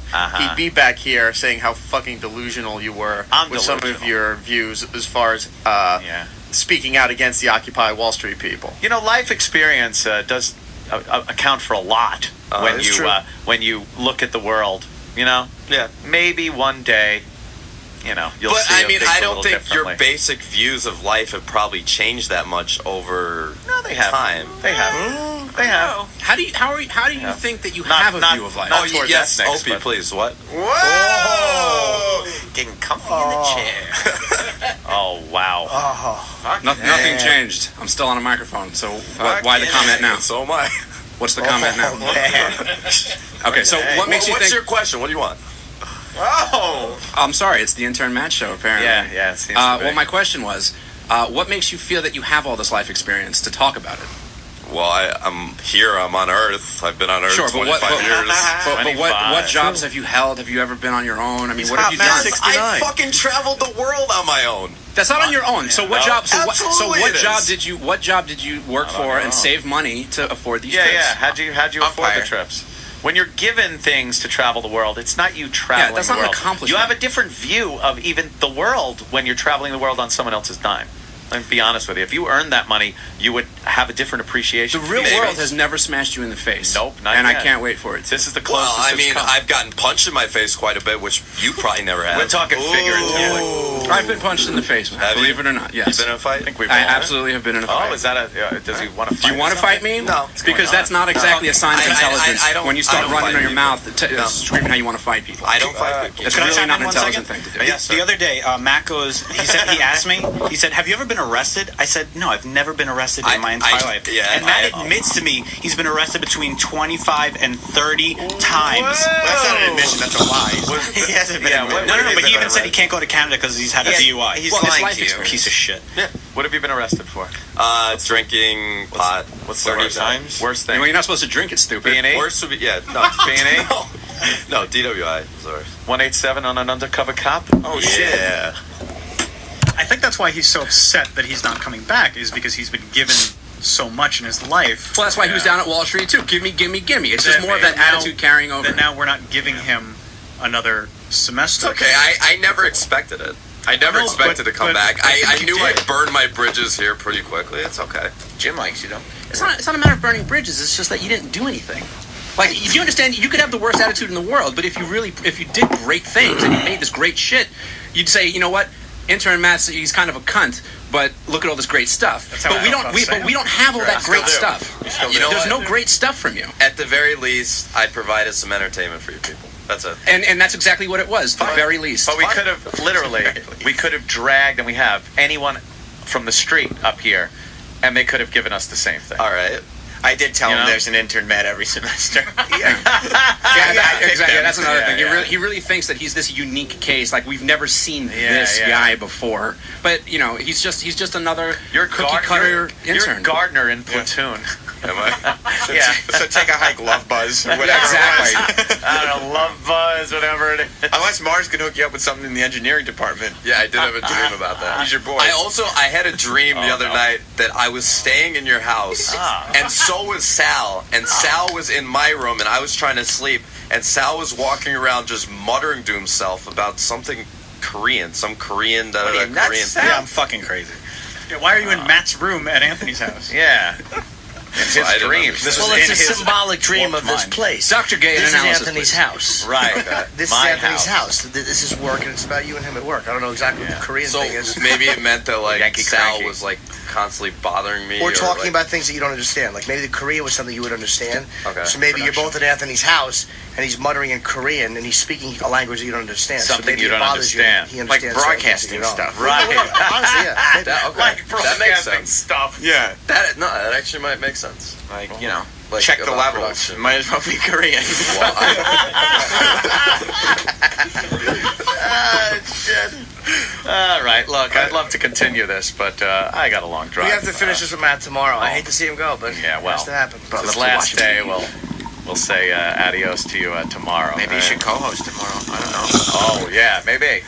Yeah. Take that other fucking guy's spot, and I can stay home. Well, I do know that he great. does I never appreciate said you and that. the things that you said, because you did comment on his greasy hair, and today he's washed up and He there's is no product. very, and he made you're sure very to look washed up. very, very handsome for you. You were sweating, your eyes were fucking huge, and your hair was greasy. You flung the door open going, I was like, what the fuck? Well, I was Oh, excited. you gotta be shitting me. No, guess what? Can I do it? No way. Don't let him No. go. Why? No, because the sponsor wants pissed. They hate a read. All right, get out of here. Come on, I got fucking responsibility. Leave. Leave. Matt. There they go. Oh, I got it. Can I have a bed, please? Oh, What are you, thank sleepy or something? Chipster. Shit is on. Shit is on. It's after Opie and Anthony Live. You didn't think the fight stopped when the show stopped, did you? Because let me tell you something. It's the after show here. I went to go take a piss once the show was over. I walk back in the room, and Mars says, Sam, where the fuck have you been? And I look over, and Matt and Danny have been at each other's throats since the show ended. That entire break. And this is to everybody who thinks, O&A are orchestrating these great bits. There's never been a bit orchestrated in this show as long as I've been working here. And that was never more evident than when I walked in after taking a piss. No mics, nobody even paying attention to them, and Danny and Matt are at each other's throats. He's just a cunt, and he just Matt? he just likes to be a cunt for the sake of being one, because he knows it gets a reaction, and he knows how just. Oh, and you don't do the same thing? No. You're not a dick just for the sake of being a dick? To you, because you're a dick. You're not a dick to other people? No, I'm a dick to you. Then why have you had fights with everyone else on the show? No one else Not has everyone. fights with Not everyone else. Do you understand that everybody gets into fights? Everybody's had fights. Yes, that's true. Does That's Roland true. fight people? Yeah, Roland's had some pretty vicious fights. Some fucking pretty heated fights. Okay. Roland actually got into a Everybody fight with gets Voss. Let's stop pretending that I'm the only one that gets heated with people. Let's not forget, because maybe I'm in a fight with somebody, that also means the other person is in a fight as well. Right, but you seem to be in a Don't lot worry of about fights. Well, if that's what you want to say to try and troll me out, then that's your business. I'm not going to fall for your fucking bait. I'm telling you why I'm a cunt to you, and it's because you walk around here Because you like feel you've the earned need something. just to be a dick, That's just not to be true. a dick. So then what- why so is why it is when attitude no for one me? else at this fucking place gives me an order, which obviously they're allowed to do because I'm an intern, Why are you they're the only superior. one to define Why are me? you the only one that has to be a fucking cock about it every time? Because you don't listen. That's why. Because you don't listen. When I give you an order, you don't fucking listen. It's like just the attitude. When I come and get breakfast, it's just the fucking attitude that you don't have to give. So I then I guess you're not understand that prepared you're for my this working superior. environment. I No, you don't understand understand that, Yes, else you I wouldn't be talking fucking to me like understand that. But you're the only one that has to be a fucking dick about it every time. Sam is just as big of a dick as I am, except No, he he's not. he plays you so well that you actually buy into him liking you. Is that true, Matt? Is what true? What Danny just said. No. Huh. Sam is actually a genuinely good guy. Sam is Mr. Brainwash, by the way, in case anybody's wondering out there. That's Sam's new nickname. From now on, it is not Primetime Sam Roberts. I just call him MBW. I'm a good-natured person. You really are. I have a wonderful Why soul. everyone likes you? Everyone at SiriusXM likes Sam Roberts. Hey, UCB Does Brad, everyone at are we SiriusXM cool? like Danny Ross? I don't know about that. That's not your place to judge. Okay, You but talk just about from more shit you don't just know from about, what you I've fucking seen, asshole. just from what I've seen, I've only been here a couple months. Yeah, and you did really well for yourself with the opportunity that you But had. you think you think Danny has rubbed a lot of people the wrong way here? Probably. I mean, I don't know for sure, but probably. That's what you think. It's my perception. Based on being a fucking fan. Okay. Right? Based on being a little fan is that in the backyard. Is it based on being a listener, or is it based on what you see around here? Both. What do you think, Danny? Do people not like you around here? I could care less. I could care less. But the reason being is because I don't go out of my way to make sure that people like me. Because I don't come to work to make friends. I don't show up to socialize. I don't come to hang out at people's desks and to make little chit chat because I just don't give a fuck. I just come to work, I do what I gotta do, and I leave. You didn't make the lobby Christmas party Nah, yesterday? you know what? I missed it. I missed the lobby Christmas party. I too missed because it. I really don't know what I was expected to do. Like a lot of people around here love free food. I mean, if anybody's watched The Office and they've seen that episode where it's like free pretzel, day, and Stanley just can't wait to get that free pretzel, and if anybody fucks up his free pretzel day, there's going to be fucking hell to pay. Multiply that by 300, and that's who works for Sirius XM Radio. I gotta tell you something, Danny. I mean, I'm with you on the Christmas party because it was at 5 o'clock in the afternoon. But you know, when it's noon and it's Halloween pizza party day, I'm in that lobby, so I can't go with you. See, I just don't understand why. Like, there's probably, and I'll give what do I want to say here? A very average estimate. Say maybe there's 800 pizzerias in New York City. Yeah. You can get pizza anywhere. It's not exactly a limited commodity. You have to exchange money for the pizza. The second that there is a free slice of pizza in this building, it's fucking mayhem. Troy said there's booze there, too. There's booze at the Christmas party, correct. Yeah, I heard Troy got all lit up, but this is more interesting. Back to the topic. Yeah, because, Matt. Yes. So you think Danny rubs people the wrong way? Yeah. Do you think you rub people the wrong way? Yes. You do? I do. Do you really think that, or do you think that just because after today? Like, are you a self-aware person, or are you just saying that because that's the answer we're going for? Obviously, I've rubbed people the wrong way because there's several people on this staff that still don't like me even after 3 months. Who doesn't? Who can you say for sure doesn't like you? Danny Ross. Does not like you? No. I would say that's a safe bet. Who else? Sal. Yeah, that's a safe bet. Who Kenny. else? Kenny doesn't like you. Why? I don't know. Club Soda Kenny. Yeah. I really don't know. I mean, he never trusted me to do his runs or anything. How do you know? Well, because whenever there was coffee that had to be gotten. Oh, sorry. Grab Eric's. Because I do multiple runs a day. Well, no, because he asked you to do runs. He never asked me to do a run because he liked you first, and he didn't really know me coming in. I really don't know, and you know what? I couldn't give a shit. He specifically said he doesn't. To me, he said he doesn't trust you at all. Okay, and that's a valid point. I completely understand where Kenny's coming from. I don't know why, but Eric, why don't you attack Kenny like you attack me? Attack Kenny. What do you want me to say? I mean, because you're a fucking pussy, right? Okay, no. Kenny's been a dick to you. Yes. Give examples. You got a lot of examples about how I was a dick. Why don't you say what you have to say, except replace my name with Kenny's name? Why don't you get closer to me so you can kiss me? All right, let's not get too close. We gotta save. We gotta save. Yeah. What's going on? Nobody's gonna get in a fight. There's no need for security. We gotta save some. Opie and Anthony may want to do this tomorrow, so I can't spend my after show doing this. And Matt, you know I didn't want to have you on the after show today. I didn't have you on yesterday. I don't want to have you on tomorrow. So I'm not gonna spend. But you think that Sam still likes you, right? I do. I'm not gonna spend. Is there a fire alarm going? Eric, is there a fire? Is there a fire? It's just Eric's head. Just testing. Oh, it's just testing? Okay. By Fieri, is there a fire? So, Matt. Yes. I want you to say your final word, and then if Opie and Anthony want to get back into it tomorrow, Opie and Anthony can get back into it. But it's a final word, and it's not, don't say something to stir up everything again, because we're done with this part of the after show for today. You know what? I don't know what there even is left to say. Me and Danny, I mean, before we came on the air, we were yelling at each other, and I don't think it's going to get resolved in one day.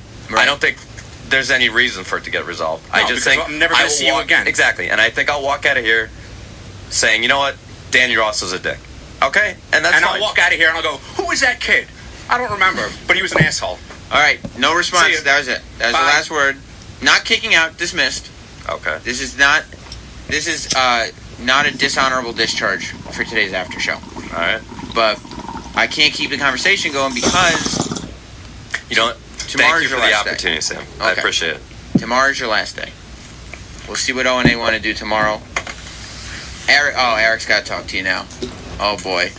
Behind the scenes trouble. Let's just move on, shall we? I know what that means. You're getting yelled at. Yes. You think so, Mars? Oh, he already told me. Eric told you got yelled at? He had to be in here because management wanted him to keep an eye on what's going on. Well, because he lets these kids get away with murder, and then they fucking act the way, and then they act like, then they have the feeling that it's okay to act like that, and that's a bad thing. Look at the smile on Troy's face. I love this. You love it. It's great. It's great. It's funny. Steve Sturniolo has been on the show a bunch of times. He's the pit bull. That's how we refer to him as. Yeah. He said he was the one texting me, telling me when Howard made the announcement that he's hosting America's Got Talent. Steve Sturniolo was texting me because he's a big Howard fan, and he stopped me in the hall and he said, "What happened with intern Matt today? that was a bigger deal to me than Howard's major announcement. It was the greatest thing I've ever heard on radio. Yeah. So people are happy about this who work Well, here. of course, absolutely. I mean, especially because he is very delusional. Yeah. He's just lost track of reality. Doesn't know what's really going on, and he just has this askew view of how things are run up here and how he's supposed to act. Listen, we don't think that all of you out there are like that. We don't think every potential intern is like that. And as a matter of fact, I personally think that there are those of you out there who can prove that Matt does not speak for this generation of young people coming out of college, and that Matt does not speak for this generation of interns, and that there are more Sals out there. Because so far there don't seem to be. But why don't you come intern for the Opie and Anthony show? Because like we said, tomorrow is literally intern Matt's last day. What a first semester to have interns back on the show, I'll say that. And Travis, we haven't, after today, lost interns again, have we?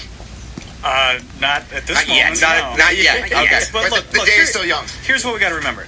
There's very few Sals and there's very few Matts. Right. There's a lot of people in between that would make great interns. That's who we're looking for. Because guess what? Paul, who's been on the show every now and then, who's here like 3 days a week helping out, he's definitely an in-between, okay? Oh, yeah. Paul is not where Sal is. No. I mean, he's not where Matt is. He's not that low, but he's an in-between. And somehow, Paul ended up getting hired here. So it happens. Let me just tell all the people out there who are thinking about the broadcast industry, who maybe can get credit for an internship with this show. Intern Matt was an intern. That means you, if you're an ounce better than that, you can be here too. There should be nothing stopping you. There should be nothing going, oh, I can't be an Opie and Anthony intern. I don't have any experience. That is not stopping you, folks. If you could form a sentence, chances are you could probably intern and get college credit. So that's the only requirement here is that you get college credit. If you can get college credit for being here, come and try to apply because chances are you will be in consideration. If Bobo was in college, would he? If Bobo was in college, he would have already been hired and promoted to management. Yeah, he's 1 degree higher than Matt. You just go to SiriusXM.com/internship, select Opie and Anthony. I want to put a bumper right in the middle of the show. So what is SiriusXM.com/ Eric, that shouldn't be funny to you. I'm sure He's cracking up. that you, like me, have no idea what Dana's talking about. I don't understand. No, I don't understand what's going on here. Well, he did an impression of Bobo putting bumpers in the middle of a show. What does that mean? Why would you put bumpers in the middle of a show? I don't know. I mean, it seems like a dumb thing to do, but I don't know why anybody would. Anyway, SiriusXM. I guess he's saying like Bobo would do that. I don't know. .com. Yeah, I don't get it. So /internship. start the plug again, Eric. SiriusXM.com/internship, select Opie and Anthony, and as long as you get college credit, you can intern for our program. No, as long as you get college credit, you can have an interview, and then we'll select interns. So you have the Eric. Well, at this point, we'll take what we can get. This is why Eric is a horrible intern, boss. He's the worst. As long as you're getting college credit, you get the job. Yeah, let's at least make it sound like there's competition here. Yeah, I mean there is with Sal. So bring your A game, but yeah. So we are definitely looking. In all seriousness, we're looking for new interns. So go to SiriusXM.com/internships and I don't even know why join Sal would this care. world. Like, why would you care? Why would you look at Matt and be like, you should be like, dude, you're fucking done. Nobody gives a fuck. Yeah. Well, he seems a little upset at him, but it just seems like Matt's good at getting under people's skin. I think Sal's more tired of just him dealing with the bullshit. Yeah. I mean, you were there, Troy. What's that? You were the first one on staff to have a major problem with Matt. You've since eased up on him. Yeah. And he's kind of been like, okay, I get it. Well, I get his shtick. Yeah, I get his shtick, and it's just like, the kid's, I mean, here he's going to amount to nothing. I mean, and I've told him that. I said, you have nothing going for you. That's confirmed? You're done. I mean, you've wasted all this money. He said you had to come up with all this money for this internship. It's done. You've ruined it. So you might as well just fucking ride it out and with a smile on your face. You know what it is with me? I feel like it's kind of like playing Modern Warfare 3 to me. It's just like, am I any good at that game? No. Am I ever going to be good at that game? Probably not. Do I still play it every day or every few days? Yeah. Is it still going to enrage me? Sure, but the fact is I still have a good time with it. So even though we all know what his game is, I don't know what he's talking we all about. Still play his game because sometimes it is fun to play. So I don't know anything about Modern Warfare. I think that's why. No, I think that's why Sal. WWE 12. Do we have plugs for that? Well, anyway, I just think that's why might entertain him a little more than. I mean, because whatever it is. Look, I know I'm not good at it, but I'm going to play the game. It's not all bad news for Matt. It's not like, he's kind of leaving here on a down note, but it's not all bad news. Because the holidays are coming, and there's no reason Like, you'd think, yeah, he's working for free as an intern, but he can still afford a great gift for his loved ones. Preferably what if it was made out of, maybe gold is probably out of reach, I'm guessing, on his salary, and maybe platinum's probably not there either. You'd be surprised. And I just don't think that you could really afford anything. No. What could you get that would be an amazing gift for your lady? You're totally off on this one. I've heard Steven Singer is going to take care of Matt this holiday season. This guy is a genius, not Matt, Steven Singer. He's figured out how to make everything so easy. Idiot-proof and simple. That relates directly to what we were talking about. Steven has the best gifts for you. They're so special, he's going to make you look like a hero. Eric, was that your stomach grumbling? No, Mike's not on. No. You got it. He's already found the perfect gift for you. Go online to IHateStevenSinger.com and check out his Black Diamond collection. For the first time ever, Steven's combined his brand new collection of silver with his best-selling black diamonds. You must check out his silver black diamond infinity necklace for only $249. You can afford black diamonds. And if you can't, you can just ask your dad for some money to get one. Go online, Matt will. Go online right now to IHateStevenSinger.com and view this top-selling necklace. It's right there on the front page. It's absolutely beautiful, and it's risk-free. Yeah. So shop online. You'll get free shipping on all your holiday orders, and you'll get the money-back guarantee, okay? I promise you. Free shipping both ways. It's easy. Just go online to IHateStevenSinger.com or call 1-888-I-HATE-STEVENSInger to have one of his great, not good, great personal shoppers assist you. Go to IHateStevenSinger.com, or if you're in Philadelphia or near Philadelphia, visit his store. It's on 8th and Walnut. It's on the other corner of 8th and Walnut. That's I Hate Steven Singer. Would like a black diamond thing, would that be a good present? Let's say if I fingered some girl in Zuccotti Park and I wanted to share a present. You're going back towards intern Matt. I'm trying. This is not. We're done with it. Intern Matt's variety. The Die Harder? Yeah. I wasn't at that one. Die Hard? Yeah. I didn't see Die Harder. No, it was a cop-out. What are you talking about? You guys are looking at me. Cop-out. I didn't see that movie. He means cop-out. Wait a minute. Die Hard. Cop-out. It was Cop-Out. It's the New York City premiere with Kevin Smith's movie. Bruce Willis was there. Or Red State. No. Yeah.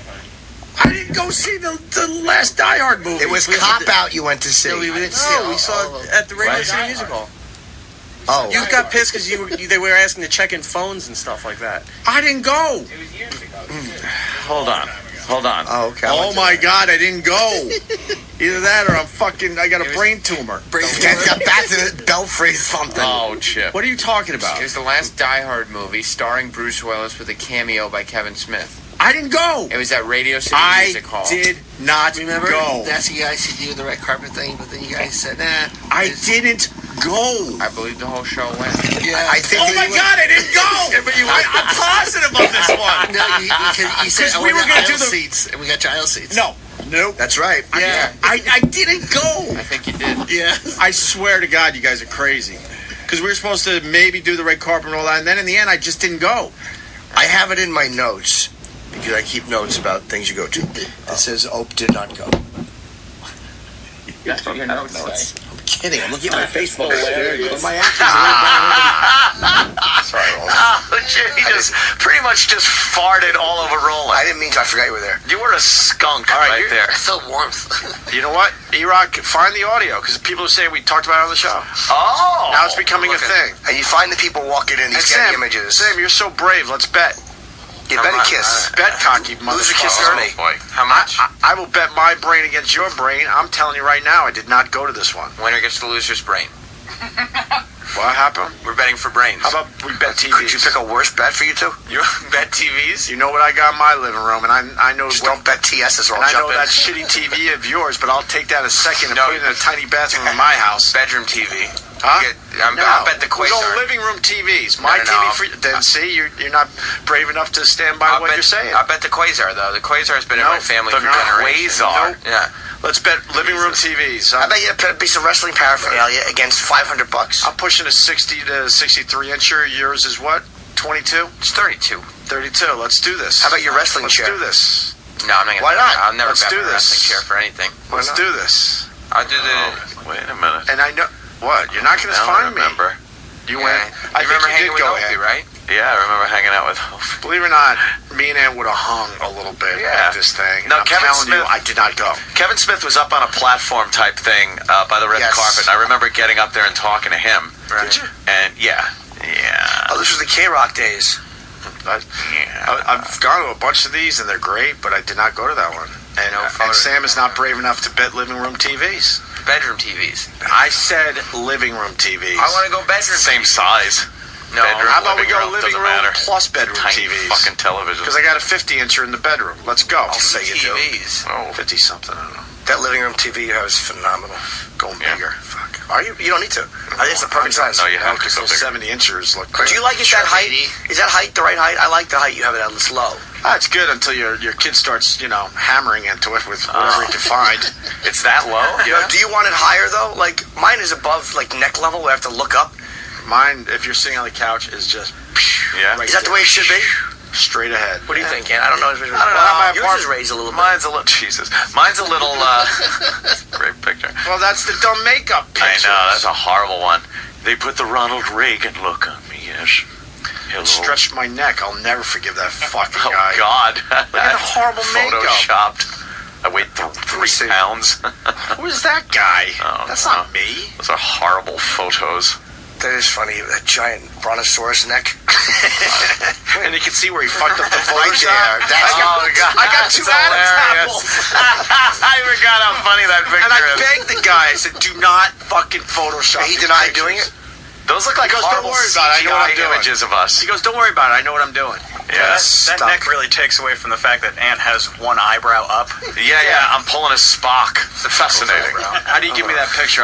I gotta tweet this. People's thing. eyebrow. It's so bad. That is so fucking bad. picture stinks. It's one of the worst Can you send that pictures to me we've somehow, ever Sambo? taken. And you're right. That does hide the fact that Ant is making a douchey face. Horrible. Yeah. I will tweet this doing? as the shittiest picture ever taken of me and Ant. It's we've been horrid. we've been in some situations over the years. God. So you're not going to put your TVs where your mouth is, there, Sambo? Just a bedroom TV. Oh, look at you, back to bedroom. I found some audio. Hold on. All right, we got audio. You ready to bet, Sambo? I said I put the bedroom TV on the line. Bet the bedroom TV. Bedroom slash. I can't bet 2 TVs. I don't have a lot going on right now. You didn't pay for either one of them, did you?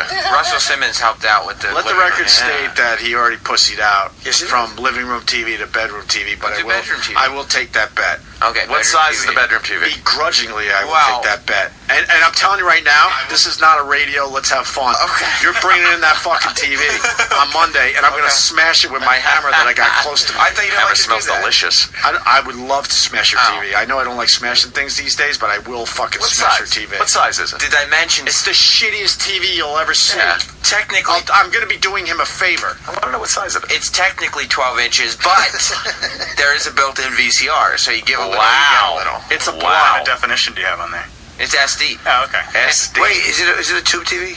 Yeah. What are you doing? But if you plug God. a It's a All right, so squid. it's a flip. bedroom TV. I still have a. It's cheapo. If you we No. don't use it. No, it's You a do? No. it's a 12-inch by 12-inch by 12-inch. It's a block. Yeah, a block. But if you plug a Blu-ray player into even the SD TV, it does look a little crisper. No, The it movies- no, it doesn't. The movies look a little better. No, it doesn't. Just the fact that you're taking up that room. By the way, Yeah, what are you doing? Watch something in the bedroom. They're so cheap Yeah, watch now. your cock going in and out of a moist vagina. Your big cock. is this an official bet?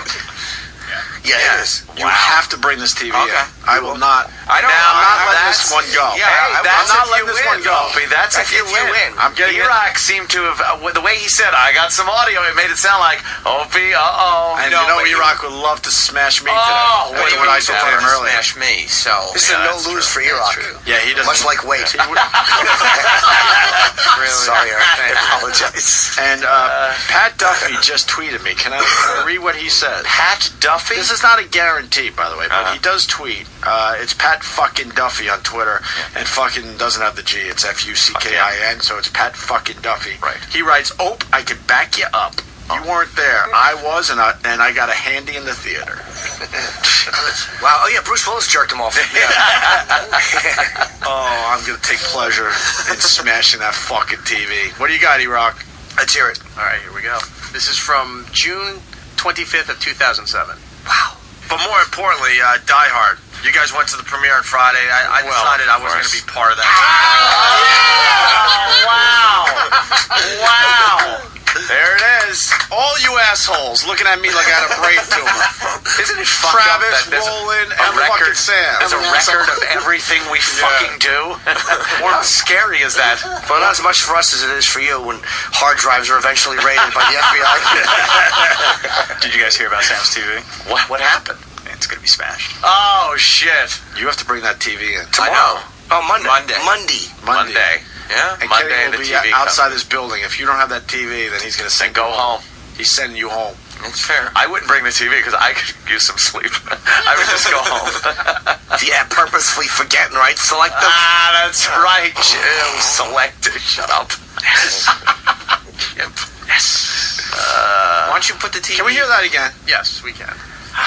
But more importantly, Die Hard. You guys went to the premiere on Friday. I decided I wasn't going to be part of that crap. Live free or die hard. How could you not want to be part of that crap? Because we've been part of that crap many, many times, But it's fun when it's we've all, looked kind of all stupid. of us. But it's fun when we look stupid together because it really makes fun radio. Wow, look at that. When was that, Iraq? When in 07? That was from June 25th, 2007. My bad. Yeah, I'll say. I learned my place a long time ago. You go to those things and you walk the red carpet, you're like, no one gives a fuck. You know what? It is really, really, really embarrassing. Yeah, they put their cameras down sometimes. But when you do it, I just joke with them about please take a picture of me. Yeah. And please photograph. And they do. They'll always take one. You're loitering. Because they want you to just get out of there. Yeah. But you know what? They wind up on Getty Images and you wind up getting the shots. Yeah. Exactly. Why don't you put the TV? Don't smash the TV. Who said he's going to smash it? I might want it. Boy. Opie said he was going to smash it. He's kidding. Now he's all getting nostalgic about his television. Well, it's still a You made good the bet. TV, but it's still a good You're TV. lucky. No, it's not. It's not a You good don't have to TV. smash It's a it. stinky fucking 12-inch Yeah, it was. SD. Watch it all weekend to get your watchings in. The TV and the VCR are still both functional. Yeah, good. So there's no reason to smash it. How does You made the Jess bet. I know, fucking but watch you a made the bet. shitty Who cares? tube Television. She You watches. don't give TV her anymore. You don't give her the fucking gift, the joy of HD. She watches it every night. 16:9. Come on. 16:9, motherfucker. No, we go full screen. Full screen? What? You're a full screen family. what are you? The Roberts are full screen people. We don't like those pesky bars above, you know. You don't get bars at 16:9. That's the way the movie's supposed to fucking look. You're a pan and scan family. Yeah. Oh, pan and scan nausea. Pan and scan. Who the fuck has seen a pan and scan in 5 years? 32-inch Sony HD TV in the living room, and then for bedtime we'll watch on the 12-inch Quasar. Quasar. Yeah. Are they even in business anymore? I can't confirm 12-inch it. Quasar. I can't confirm it today. That's smaller than that computer monitor.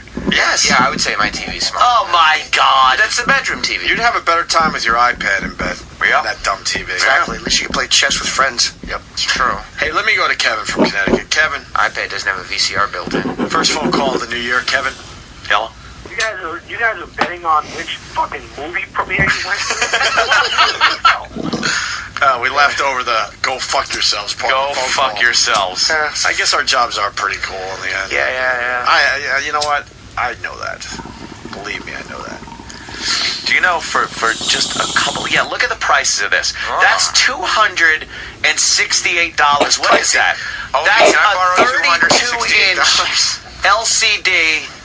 All right, 720p HD television. Sam, Better than Quasar. You're gonna have to replace your. I really want to get inside his head for a second. I now own your bedroom TV. I'm not letting this bet go because you're a cocky motherfucker. Well, you should. It's about time you got your comeuppance. Yeah, thank you.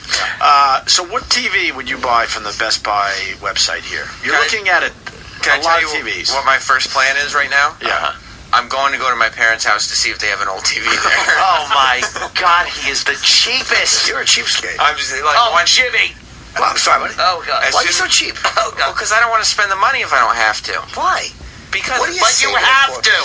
Thinking about it, not that you have to be a crazy fucking spender, but what are you saving for that a couple $100? Why spend money on like some things? Like I do buy wrestling stuff, but Oh God. like if I don't need a new TV or a new computer, like if it's still functional. But this is full functional is not good enough when it's something you can afford. It's not an extravagant expense. It's one of those things you could enjoy wrestling on more. Get it? Well, you're such a cheapskate. That's part of your OCD. I guess, I guess you're trying to save money, whatever. At your stage, I get that, but we all don't chintz on our TVs. No. And a couple of $100. That's the one thing you just go, fuck, I need a really good TV, and then I'll worry about other shit. I won't eat for a week if I have a couple of $100 you can. Right. No one is saying, dude, spend $1,100. It's like $300. You absolutely can afford that. I mean, yeah, I wouldn't go into Red with $300. No, but your OCD is like he's weird. He's almost. Some guys are OCD with money too. It's like you have to save as much as you have. Dude, you know how much better it is to watch that? You would be watching it in the bedroom just going, God, this is... It would make your life better. A 12-inch? For $300, you could get a 32-inch. If he throws that out, he's going to think of all the fucking shows he could have watched on it. Like all the usage he could have gotten. Yes. That's because your dad was a cheapskate at one point. You said your mom got pissed off. I think Sam's Club or Best Buy has for $268 at 32. Just go fucking buy it. Yeah, but there's still like... Jess should be firmer with him though, because she's so hot. Yeah. She should say, "Look, Chisler, get a TV." Exactly. She's worried. She worries about money.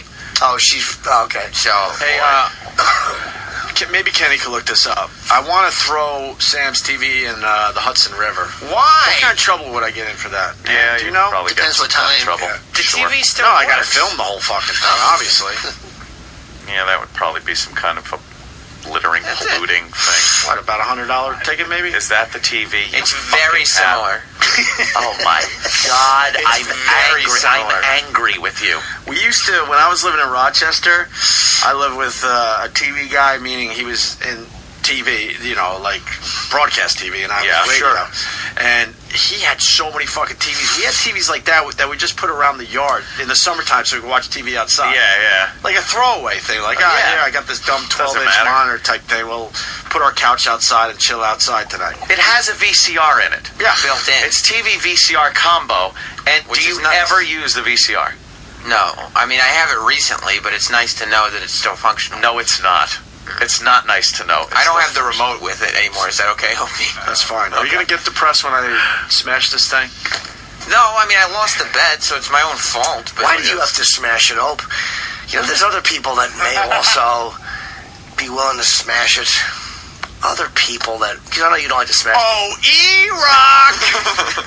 E-Rock, you want to smash Sam's TV? I would love nothing more. Come on. You're right, because I don't... In the end, it's me just smashing another dumb thing. But E-Rock would really enjoy it. A little victory for E-Rock, that would be, yeah. I displayed the Nageltron in my house for so long, so proudly. Except that one. See, I bought a new TV when I moved because I didn't want to move the Nageltron. Yeah. Bottom line is, Eric is smashing your TV. There's no reason to smash it. There's no reason not to. Yeah, he's smashing. It's still functional. See?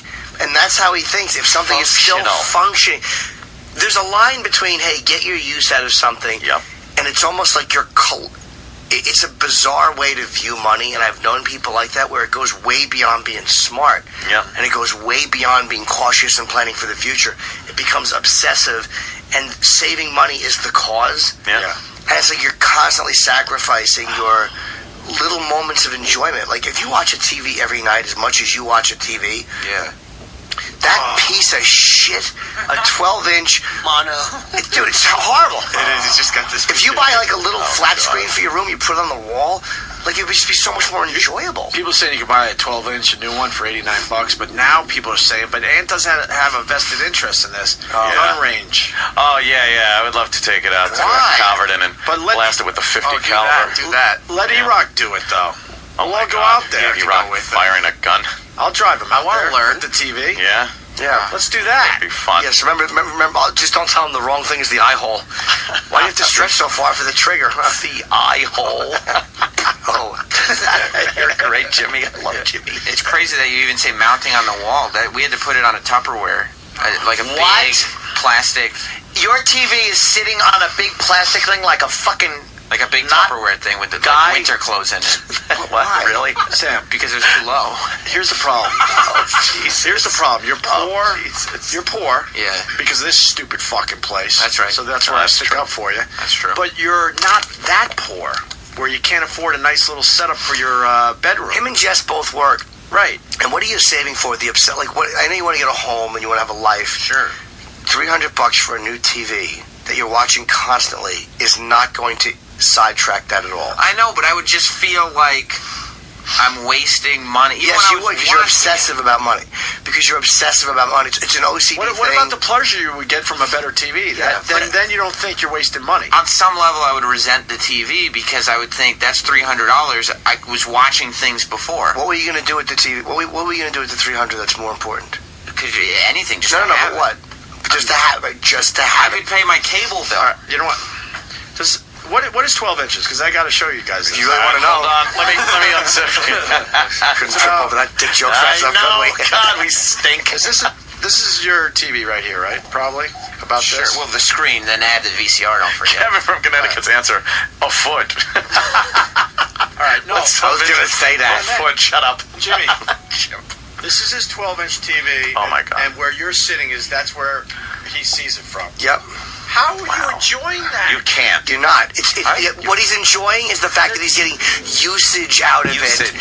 Instead Him of and Jess, spending the money. him and Jess are 10 to 12 feet away from the 12-inch TV. A Tandy computer could still work, but you would not get the ultimate satisfaction out of it. I can get, like, you can't use all the things on an old computer that you And you can't use all the things that are available on television with this shitty TV. I'm thinking like an old man. You're No, not you 85. You're not getting the channel. You're not getting the full resolution of high definition channels. But I'm getting the channel. I can see the you're not. No, you're not seeing the whole program. Hey, whatever. You're not seeing Right. the whole program. Stop it. JJ Stoner writes, I'm broke, unemployed, and yet still have a 52-inch Sony in my living room. That's why you're 'Cause- broke. You're No, it's not not. a responsible spender. We all will make sure we have a nice TV and then worry about maybe some other shit. He's horribly But afraid you of have running to out. have a nice TV no matter who you are. Sam's afraid of running out, but you do spend money on wrestling stuff. That's where I'll spend money. But so, Oh, okay, God. but don't act like you're. It's just to be responsible. It's a weird. But I would rather spend money on wrestling stuff than a new TV. But Jess wouldn't. Why? But yeah, Jess doesn't get to enjoy Yeah. that stuff. Here's your next podcast, by the way. So You don't have to talk about pissing on telephones.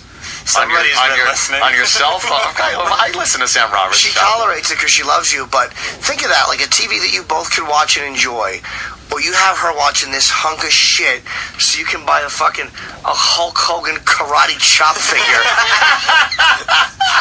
That sounds cool. I want to have that. Would you get that? Yeah. Of course you would. But you know what I mean? It's like Hulk Hogan karate chop.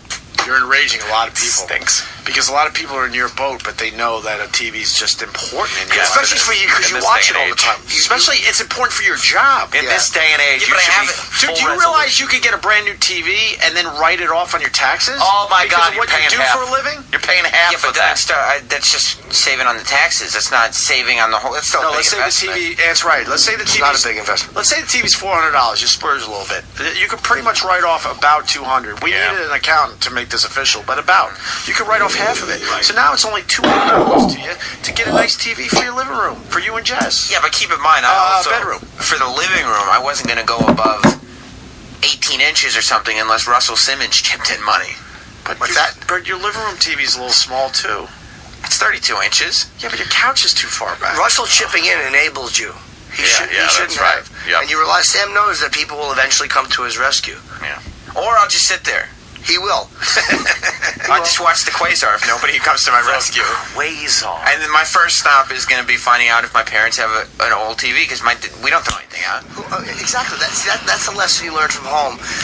Where there's a value to it to a point where it makes sense and it's good financial. My mother was very fiscally responsible. She taught me I don't fucking throw money around. I'm not an asshole with money, but I do live a good life within my thing. You know what I mean? I don't, believe me, I don't go ballistic. But if a nice TV is a nice TV. Right. And for years I would have done that. When you were bringing up the electronics yesterday, saying you save old electronics and then eventually throw them out, I was with you until eventually because I have like 3 VCRs in my house. What? You're going to be a hoarder. Just Yeah, in case. in case what? I think about it. Walk through this. For what? Just in case at some point, what if Opie brings in an old tape and says, oh, can you pull audio off this, or can we transfer it to DVD, or if my dad finds an old home movie or something, then I can say, yeah, I have a VCR in the closet. I can hook it up to a DVD but you have recorder. 3. Yeah, you have 3. So why don't you get rid of 2? There you go. Because if one of them stops working. No. Now you're putting it. You're making contingency plans for something that probably wouldn't happen anyway. And it's just also part of his food thing is OCD as well. It's an OCD with texture and weird stuff. That would drive me nuts. Clutter. That's Clutter. my problem. Stop saving that. And I get it because I'm kind of like that. I'm kind of like that. It's this irrational fear of running out of not having enough of needing and not getting. It's a really weird fear that you don't need to have. You're not going to be broke. You're not going to need 3 fucking VCRs. Do I have a VCR hooked up? I might have one. Because I have a lot of old stand-up tapes I was converting. Yeah. I think I only have one now. It's a VCR DVD conversion thing in my bedroom. That's it. So why do you need another one? I have a VCR that came with my apartment, and everyone just laughs at it. It's part of the wall unit or whatever, and I never took it out, and people just laugh. Like, why do you have that? I'm like, it's just there. Because I have thousands of wrestling tapes. And by the way, here's what you want to do with those tapes. No, we get why you need a VCR. You don't need 3. But he doesn't even need one. You could give those tapes. And you're going to be missing one. Yes, you could actually have people. You could have people put them on DVD for you. Yeah, but you have to. If I can have the equipment myself because I didn't throw anything out, then I don't have to pay somebody to do it. Yeah, but you do pay somebody to do it because you're not going to do it. You're not going to invest that kind of time. Right. And your time is worth something. See, money is not just spent for bare necessities. You know what I mean? It's like you have to eat, but sometimes you have to. You give yourself a margin for life comfort, for things that you can afford, that are within your means, that make sense. You're surviving. You're not living. Dude, you're not just, every dollar you make is not just for bare necessities. Food, drink, water. Food, water, medicine. Food, rent, water, medicine. Bare necessities. It's not that cut and dry. Do you understand? That's not what living is. Sam, here's $2. That's $129 less than I need for the cable bill. It's exhausting. And so many people want to give you a TV, and I'm not asking for it. I Don't beg give you, me a Rock, TV. to hang up on all those people. They shouldn't give him a TV. Don't enable this sick thinking. Sam's going to be minus a TV on Monday. I don't want anything from any. The listeners don't have to get. You're setting yourself up for years and years and years of just struggles mentally that you don't need to have. You're already fiscally responsible enough where when you make extra money and you own a home, you'll put it into your principal. When you make extra money, you'll pay a month in advance. You're already good like that. Yeah. But you've gotten past what is good and what is smart and being a good consumer into needlessly denying yourself just to satisfy that little tick in the brain. People are yelling, my fucking laptop screen is 17 inches. Yes! Our laptop I screen. have the 32. And it's HD. And it's fucking 16:9. They're yelling through instant feedback. But there's a line you have, like, I have a laptop, it's 2 years old. And a part of me knows there's a faster one out, and there was 6 months after I bought it. Yeah. But I'm like, you know what, I can get 3 years out of this. It's really a good laptop. I'm not going to throw money away. But that's reasonable. It's reasonable. We all have that reasoning. Right. In our brains. I have about 20 computers in my house. Yeah, I don't go crazy like that. I do heavy video editing, and I have my iMac from when I graduated college. An iMac from when you graduated college. But it's starting to get very slow. Yeah, but for your job, to be more effective at your job, you should have a better computer. It is a write-off. A better computer and a better TV that you could write off. Because you're not bullshitting the government. You're legitimately using it for work. That's true. It's hampering your work. And you don't want to get into a thing where satisfying the little in the brain hampers things like that. I would pay for work. Like, if I needed new stuff for whatever, recording stuff at home, I would pay for it. But I don't think I'm watching TV adequately for the show on standard definition. I don't think it would help my work. Can you run tape from your TV to your computer and just grab something off the TV? But what you're missing out, Jim, he doesn't feel like he's bothered by this or affected by this. No, you don't feel like you're affected by watching a tiny 12-inch screen TV every night from your bed? I've never felt that way. Holy fuck, that would drive me. Well, he's not a baby about it. I'll say this. No, he's that's not, honest at least. He's not, but he's not complaining that he wants more. He's okay with that. He's okay with spending his money. So, I mean, it is up to him. But it's like, there's no way Jess is happy with that. I'm telling you, it's going to annoy her. There's no woman that's happy with that. Yeah, maybe we should do it for her then. Yeah. She doesn't care about the I think TV. she might, though. I disagree, because she's usually buying wrestling figures. Right. How much is a wrestling figure? Depends on the one, but say $12 to $15.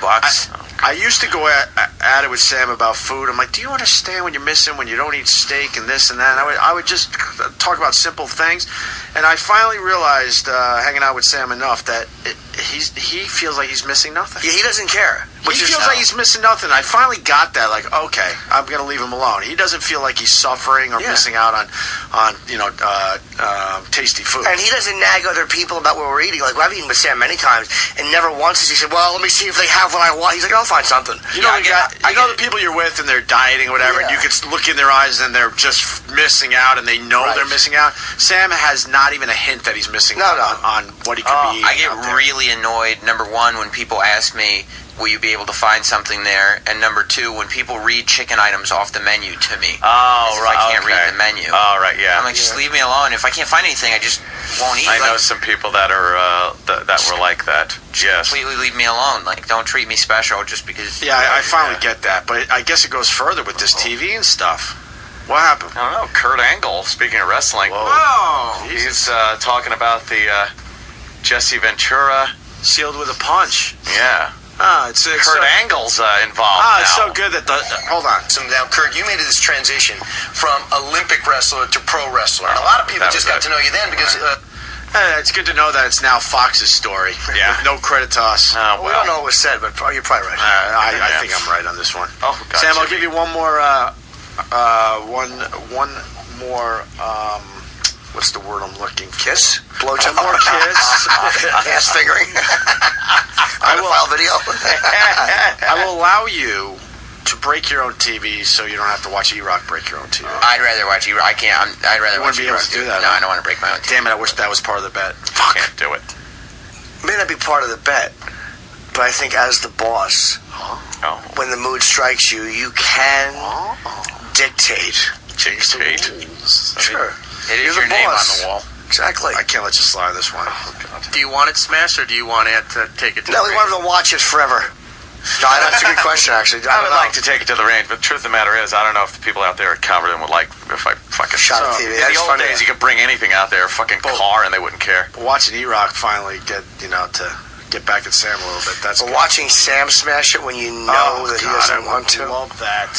Just give it to someone else who can watch it. No one wants to. Do you realize? Like, I understand that I lost it in the bet, but just somebody will find use in it. No one wants that. You don't like waste. You don't like waste, do you? Of shit television. His dad drilled that into him. How did your mom react to your dad being cheap? Because you talked about this on the air. She would get very, very frustrated. So what makes you think that when you have that tick in the brain, why don't you realize you're doing the same thing to an irrational place? Right. Because I don't think I'm as bad as no one ever thinks that. No one ever says I'm as bad.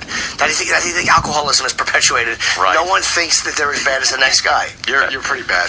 This is pretty bad. That fucking woman on Hoarders. That's exactly it. She's blaming other people. It wasn't bad. She's fucking living with You have roaches. 5 VCRs, 3 in your closet, 1 on this piece of shit, and 1 more hooked up. And a DVD VCR, yeah. 5 VCRs. How many Blu-rays? I got the PlayStation. That works as a Blu-ray.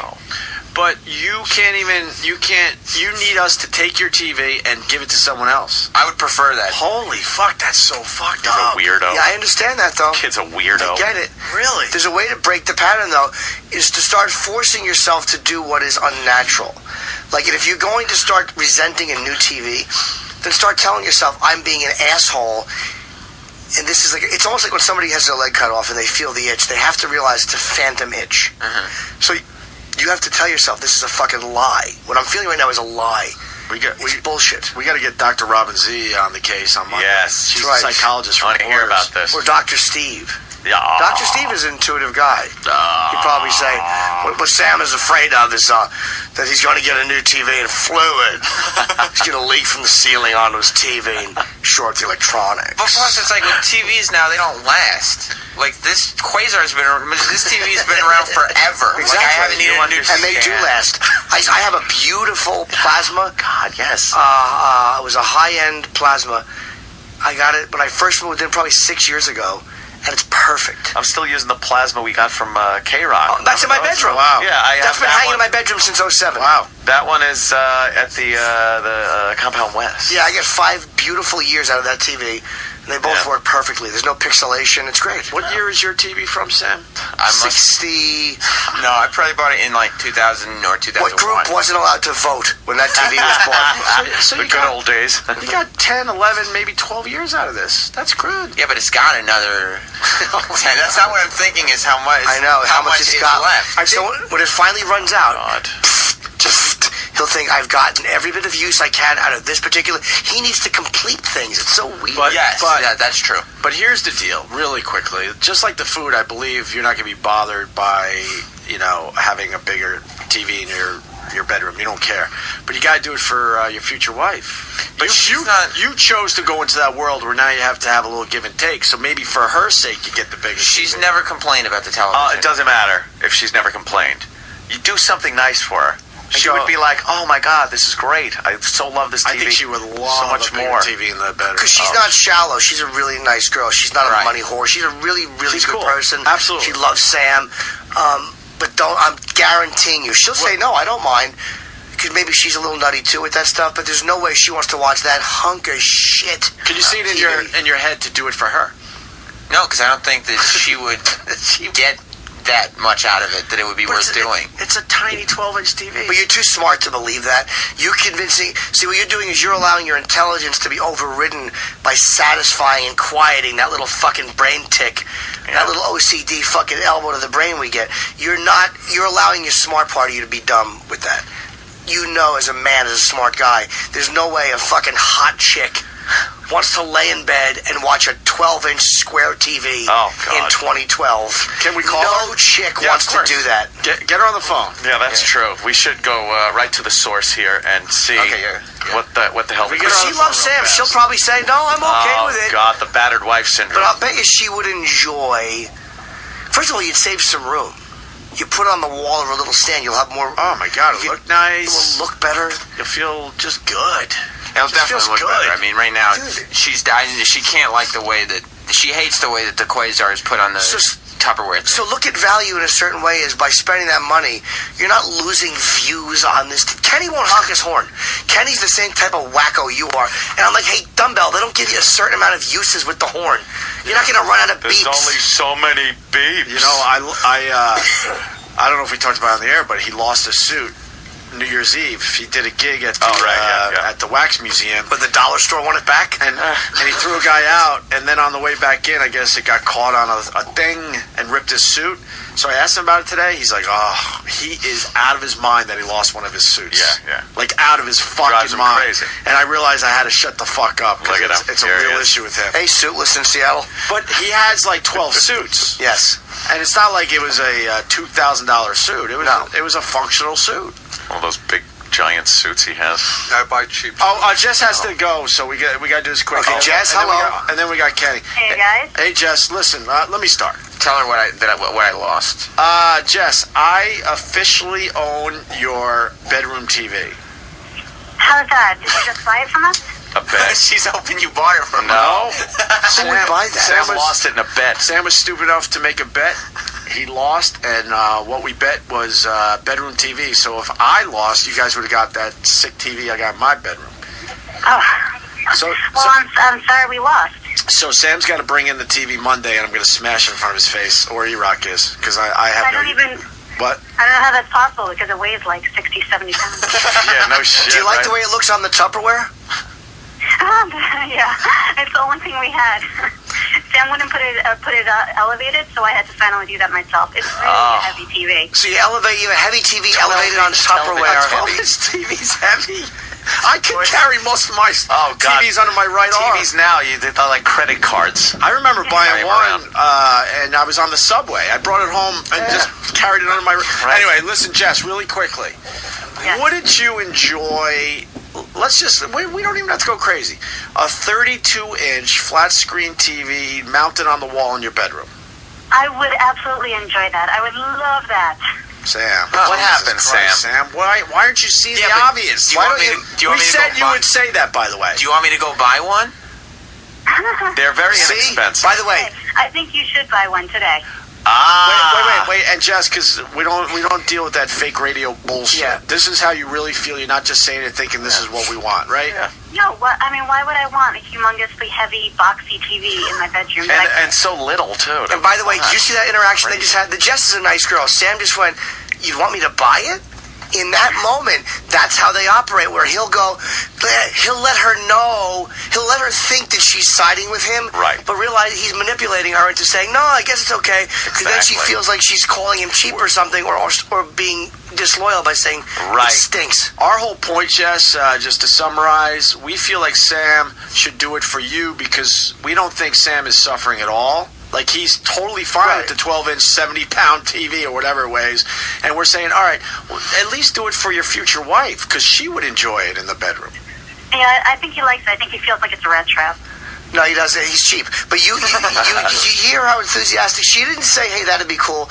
I would love that. Yeah. She's tolerating this for you. Do you want your wife to tolerate this? She's missing part of the picture on television.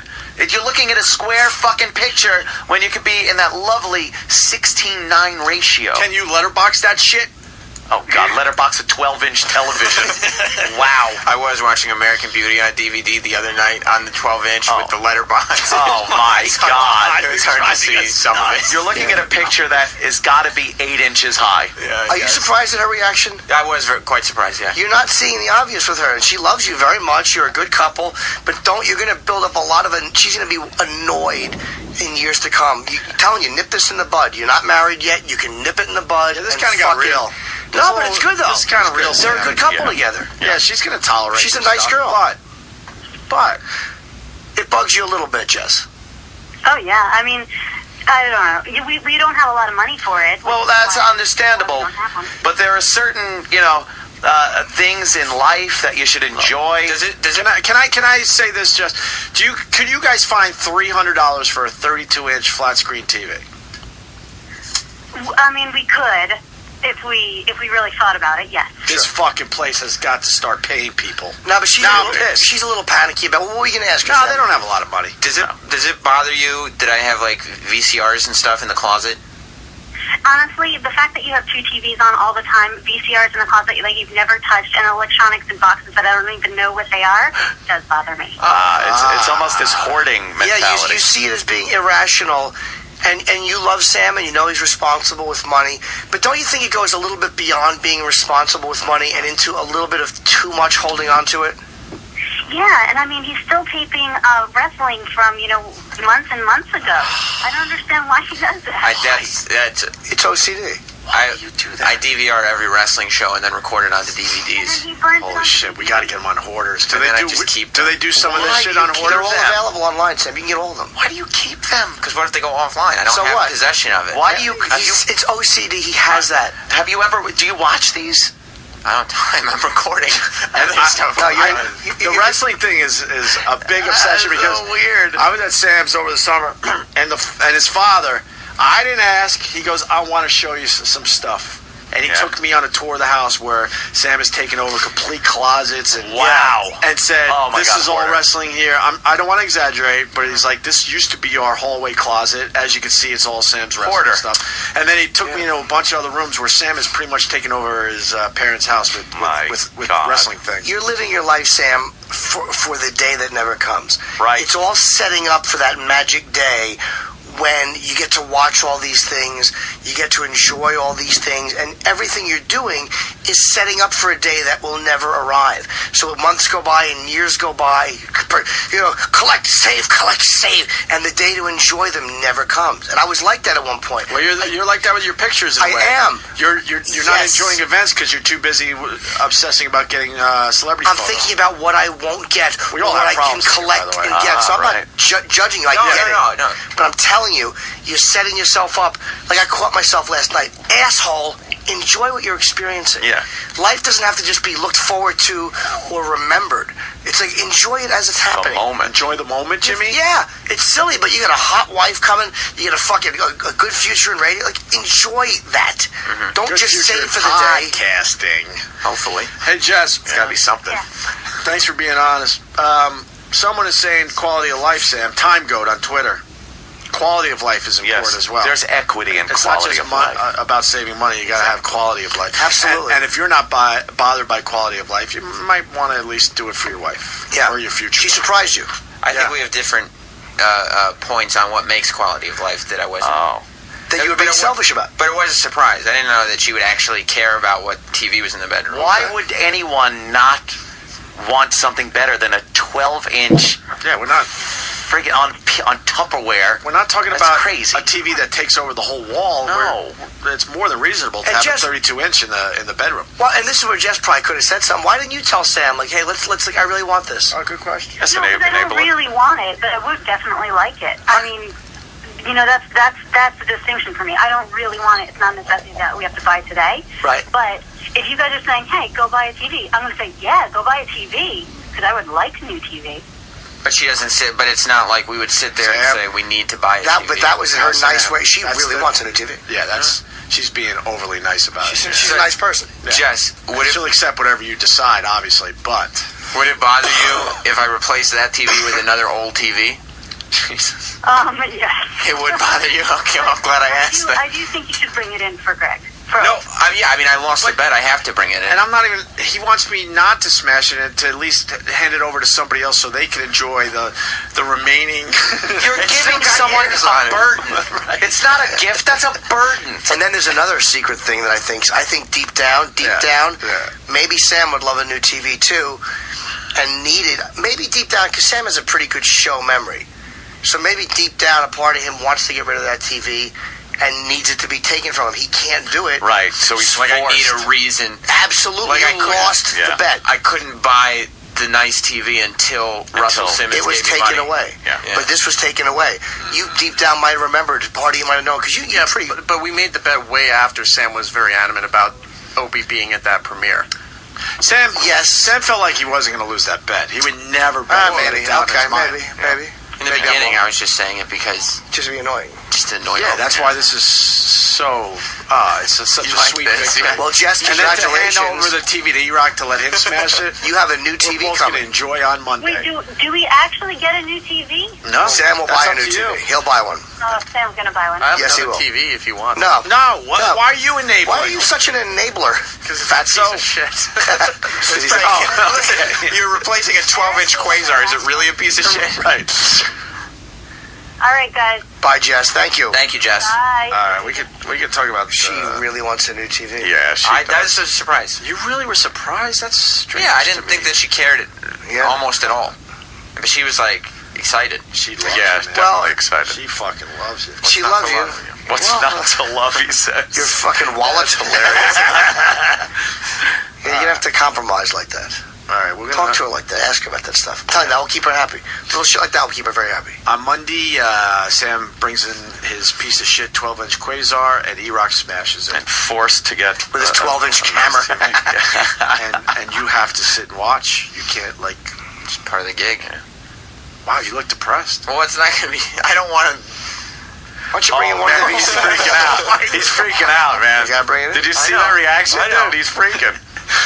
Well, I don't want This to. is so weird, Sam. Because the TV is still a fine TV. Like, it's still a good TV. And it's gonna be smashed beyond use. Right. Yeah. Yep. All those uses are gonna be Gone. lost. And that bugs me. All of those forever. hours that could have been watched Right. will be gone. Incapable of being repaired. Will be gone. See, because every time you start to satisfy it and get whatever the itch is scratched, it requests more. Right. Like, if I get something autographed, I start to think, why did they get the other thing autographed? If I get a picture with each member of a band, I'm like, why don't I have the whole band? Right. There's never the moment, that day never comes, Of where you're satisfaction. fucking satisfied. It is constantly reaching for something that's almost unattainable. It's bizarre. Oh my goodness. Now, I'd love to kill you for it, but I'm on this in a different way. I'm the same. Why didn't you want Kurt Love's 37-inch flat screen? Is there a story there? No, Kurt Love obviously is Bobo's lover. Yeah, he he's in offered mourning. it to me. I just don't want to. I don't Bobo's feel widow. very comfortable taking things from the listeners. That's all. Oh. I don't think that's. Because knowing them, they'll brag. Sam doesn't want to be in debt to a listener. Yeah, and I don't. I just don't want. Like, I enjoy the listeners. I like them. I like interacting with people, but I don't want them to feel like they should be giving me things, or I don't want that whole thing happening. Sam doesn't try to get stuff out of people. He's not. He's got pride. No, Sam's he's got not a pride. douchebag. No. Like we've been out together before. Sam's never trying to scam stuff out of you or like hint to give him shit. No, I don't. Then you got an asshole. Master Steve 38, you're just an asshole. Dudes, we all don't have money. You're starting to forget. No, we're not. Starting to forget. You missed the whole point of the discussion. We said a million... I hate fucking When I was balls on my ass broke, because they I don't made sure I had fucking, a decent television to watch. And that was the point. They don't even listen to the basics, some of these fucking assholes, and then they feel like they have an equal opinion on things. The whole discussion was, even when we had no money, we made sure we had a good TV. Right. And I think I'm talking to everyone when I say that. Yeah, we're not saying and then I said, beyond your means. Right, and then I said you sacrifice elsewhere, but you always make sure you have a nice TV. I always had a nice TV. Most of my life I was broke. Right. But I made sure I took care of that part. Holy fuck, will you listen? Dummy. Asshole. Blocked. Shithead. Blocked. Welcome to Block Island. Block Island, fucker. Speaking of blocks, I can't wait till that blocky TV has a fucking pristine hammerhead through it. And I'm gonna have to carry it at like 4:45 in the morning down like. I hope you get 3 blocks for it. That would be funny. How great would it be if they punched him and it broke when it fell on his foot and shattered his ankle? Or they try to take the TV from him. They do realize it's a piece of shit and then hit him over the head with it. Asshole. Yeah. Let's go to Sue. This is very important. Then we can finally go to breaks. Was she a lawyer or something? Sue, go ahead. Oh, I went the other ankle. Oh. Hi, Sue. Yellow. Sue. Hey guys, how you doing? Good. How are you? Good. Happy New Year. You too. I'm getting divorced Oh. because my ex-husband was super frugal and never wanted to spend a dime, and I had a totally different attitude. Oh boy. Yeah. Well, no, I mean, I try to be very aware. Like, now that Jess has said you that. weren't. Now that Jess has specifically said that is something she would like, that's become a different thing. I think all kidding aside, eventually this could be a problem. Yeah. Your mom started to resent it. She definitely did. But my dad was also aware. Like, she was making people very aware. I resent this. And, like, when somebody says they resent something about me that's close to me, boy. I generally make a change. All right. I resent you being alive. Make a change. Luckily, you're not close to me. What's Sue? No, I was saying I never said anything. I kind of like just kept my mouth shut and tried Well, then to that's your avoid the fault. fight. Like, why would you? You gotta say something if somebody's bothering you. Prick. But Sam, in all fairness, Jess kept her mouth shut until today. That's right. You guys been together a while now. Because a woman doesn't want to raise. You don't want to fight for stupid things, and you think that it's important to him, so you want to be supportive. And Yeah, but then you're not being supportive because you're letting it bother you until you're divorcing people. That's not supportive. That's how resentment is. Resentment is never all out in the open. It's always something that festers Fester. and eventually it explodes. I mean, it's like a vicious pimple. Yeah, or cancer. All right, Sue. Then we got another guy. He tried to donate a 24-inch TV to Goodwill, and they denied it. They don't even want it. They don't even want it. And this one, that's twice the size of the. Yeah. it's Luxury items. We got a break because we got David Duchovny coming in. We want to get to okay. a couple other things before that, including the Casey Anthony vlog, Yeah. I guess. Hot.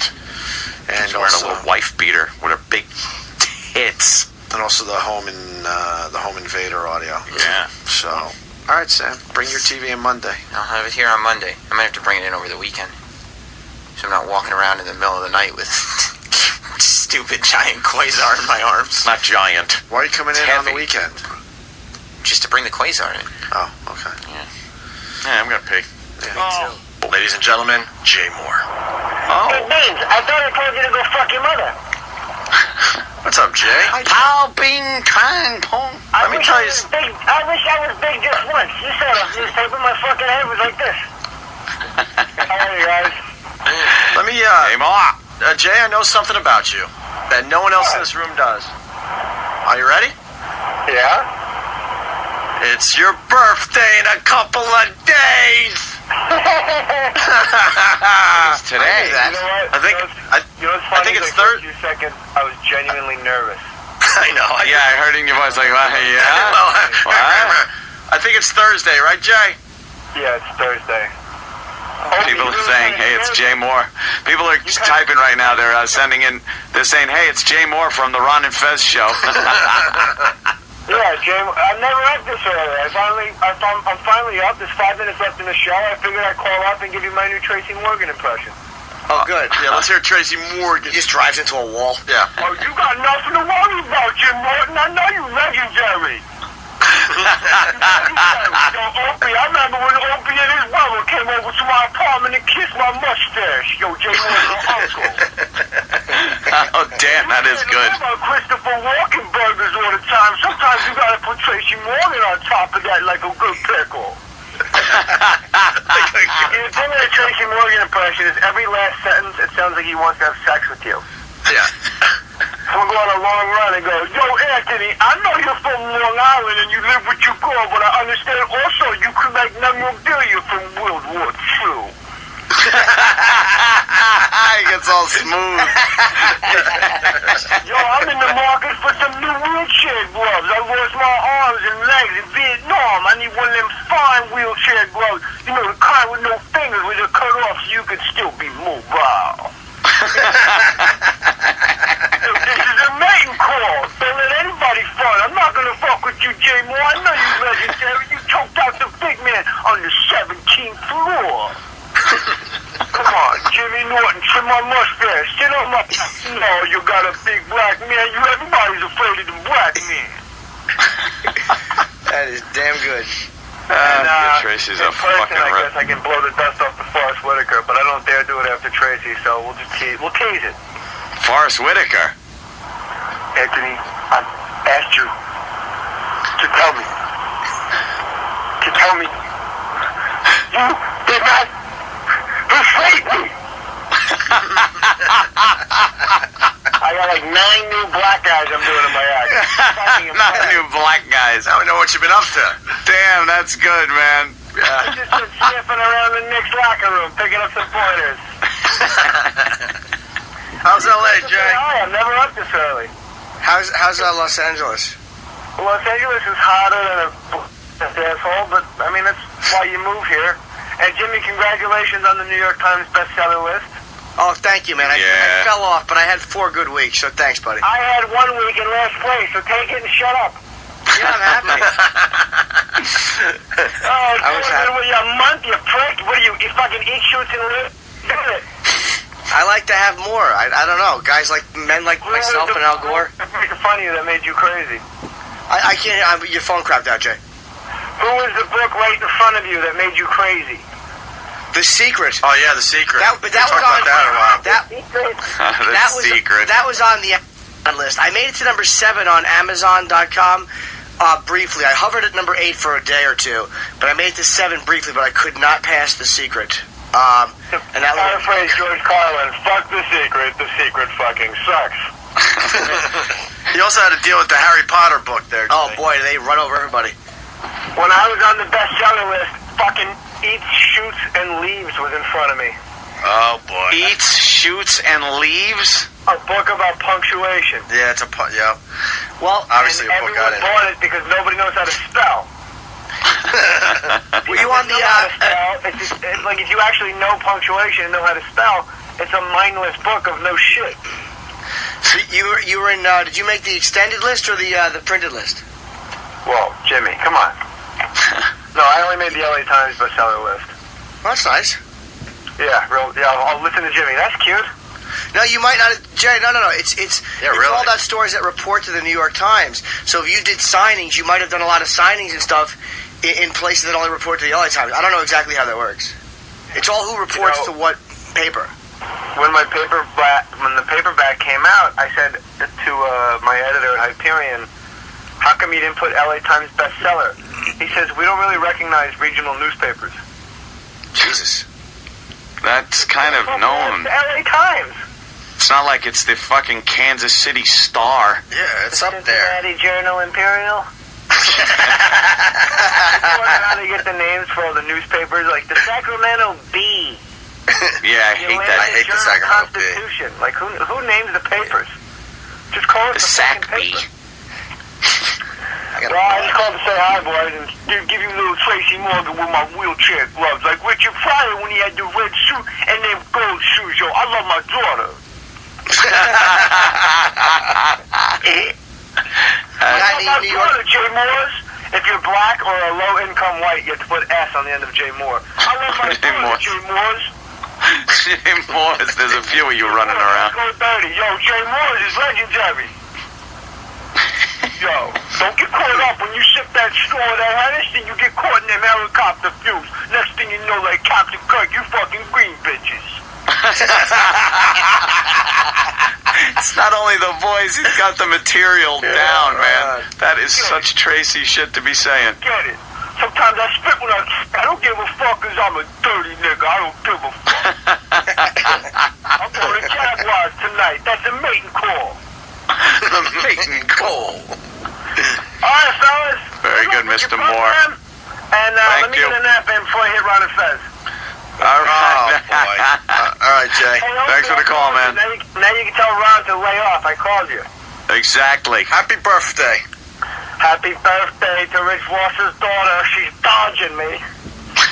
See you later, man. Congratulations. The great Jay is damn funny on the phone, man. That's so hard to do with phoners, man. I hate him. Yeah. And I'm here every day. I hate him. And man, that fucker is funny on the phone. That phone call was brought to you by FoundryMusic.com. Yeah, that's Foundry Music brought that phone call. Yeah, let's He was sweating like he ate fucking 4-day-old Indian food. Oh my God! I've never seen a head sweat like It was pouring down the side of his head. He's like, oh fuck, they're on to me finally. It only took 8 years. I left a watermark on myself. I don't know. Is this worth playing the OSU coach? Let's give it a shot. What's his deal? Well, Mike Gundy there, enraged at Carlson's column. I guess this guy's name is Carl. Old son of a Gundy. He did a column on former OSU starting quarterback Bobby Reed that ran in the Oklahomans Saturday morning edition. Carlson made reference to Reed's attitude and toughness. Gundy perceived the column as a personal attack against his player. I'm not going to talk about football today. I'm not going to take a question on this game. I'm going to talk about this article right here. If anybody hasn't read this article, I don't read it. This was brought to me by a mother of children. I think this is worth reading. By mother of. Let me tell you why I'm talking about this article. Children. 3/4 of this is inaccurate. It's fiction. And this article embarrasses me to be involved with athletics tremendously. And that article had to have been written by a person that doesn't have a child and has never had a child that's had their heart broken and come home upset and had to deal with the child when he is upset and kick a person when he's down. Here's all that kid did. He goes to class. He's respectful to the media. He's respectful to the public. And he's a good kid. And he's not a professional athlete, and he doesn't deserve to be kicked when he's down. What exactly happened? I mean, there must have been an article. I'm guessing he was a high school player. College, right? OSU. OSU. Is that college? Yeah. Do we have the article? Or no? The article. I don't know who's working at this point, Jimmy. Okay. Sorry. There's an article. I had to bounce somebody from There's an article that was written, right? I don't know. It was some kid who seemed to be 10 years old. So I had to, bounce. Of course you did. Bouncy bounce. Bounce him and give him your own private email. so the Anthony at FisherPrice.com. Fisher Price. So Osh gosh bagosh. So wait a minute. There was an article written, I'm guessing, about calling a quarterback a pussy and claiming that the quarterback's mother was feeding him chicken in public. Oh. Was that a local sports writer because the kid had a bad game? I mean... Yeah. Sounds like it. Here's more audio. If you have a child someday, you'll understand how it feels. But you obviously don't have a child. I do. If your child goes down the street and somebody makes fun of him because he dropped a pass in a pickup game, or says he's fat, and he comes home crying to his mom, you'd understand. But you didn't have that. But someday you will. And when your child comes home, you'll understand. If you want to go after an athlete, one of my athletes, you go after one that doesn't do the right things. You don't downgrade him because he does everything right and may not play as well on Saturday. And you let us make that decision. That's why I don't read the newspaper. Because it's garbage. And the editor that let it come out is garbage. Attacking an amateur athlete for doing everything right. Good for him, man. He's pissed. Fucking A. Well, don't raise a fat pass-dropping fucking kid. Hey, man, teach that little cocksucker to catch a pigskin. That's a good point. I stand corrected. Fuck that fat boy in his mouth. Mom should feed chicken out of her pussy. Put a drumstick in your twat and feed that fucking fat nothing you raised. Is OSU high school or college? It's college, but Oklahoma State University. That's a college. Oh, he's a college student? I swear I thought he was talking about elementary school. Because that's the only time that someone should have been that upset about someone's child. Yeah, I'm a little confused because like football guys for the love of are known God. for being pretty tough to deal with. So. Did the kid come home crying? Yeah, that's what I think if I was a player, I'd be like, "Hey, coach, shut the fuck up! Hey, coach, I got some you're really emotional making me issues look that bad." I'm dealing with on my own here. I don't need you to fucking, announce it to the world." Fucking kid crying. Kid comes out with fucking KFC crumbs on his shirt. His greasy chicken-eating fingers. He dropped the pass. Should be thrown off the team. Then mouth rape. Talk about him crying, and he cries all the time, and he should be crying because I've seen him in the shower. He's got a small dick. Right. He says, "What, coach? You're going to attack an amateur athlete who happens to enjoy the company of another gentleman?"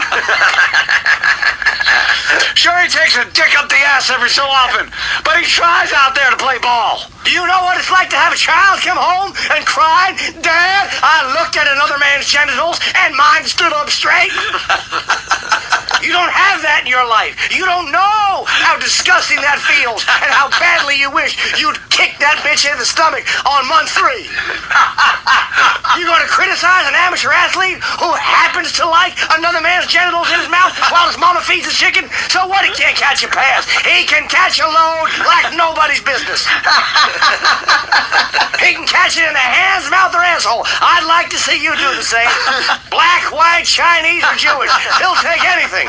Any hole, any load. That's why I don't read the newspaper. I use it to clean the load off that boy's back when he hasn't been able to take it all on his backside. But he tried. He does everything right. Wow. He's respectful. You take that cock out, he'll kneel politely in front of it. He doesn't ignore the balls or the taint. He goes right for them. People disgust me. He's disgusted with the news. Blow up the kid's spot. That's funny. There's the angle. Here's a little more. And then you want to write articles about guys that don't do things right and downgrade them, the ones that do make plays. Are you kidding me? Where are we at in society today? Come after me. I'm a man. I'm 40. I'm not a kid. Write something about me. He almost said I'm not a pussy. I'm not a pussy. That'd be that fat boy you wrote about. And the only pussy is his mouth, because he likes the other players to use it as such. That's his business. It's a new day and age, ladies and gentlemen. You don't think I want to call him a faggot whenever he walks in? But I'm not permitted to do that. He dropped a pass. We all know his hands were slippery with jism, and it wasn't his own. It was chicken his mother had been feeding him, and jism his friends had been feeding him. Chicken jism. That's how he got ready for games. You can't downgrade him. Coach, I got a question. Sure. Is it true that you're trying to make him into a wide receiver? I won't go for any tawdry humor at the expense of the fat faggot in question. You will not laugh at his expense. Tight end, sir. Is he a tight end or a I'll accept that. I don't know. I'm a 40-year-old man. I'm not a pussy like... You know what I mean. You're a pussy. He almost said that. I've never taken the seed of another man into my mouth or ass. The fact that he has and is obsessed with it is his business, and his mama, who apparently cries to a lot. Cries like the bitch that he is. Oh, shit. Something about me or our coaches. Writing about a kid that does everything right, that's heart's broken, and then say that the coaches said he was scared? That ain't true. And you know what else is broken? His heart and his anal virginity. If boys had hymens in their assholes, his was busted a long time ago. He's doing everything right except playing the game because he drops passes like a fat chicken-eating faggot that he is. We weren't sure we were going to do this story today. Fucking Coach Jimmy rolled. Do the players get shirts? Well, most of them do. He gets a dress, and that's his business. He does everything right, except catch the ball and run with it. But he's good in practice. Oh, he's always trying to be the center. I don't know why.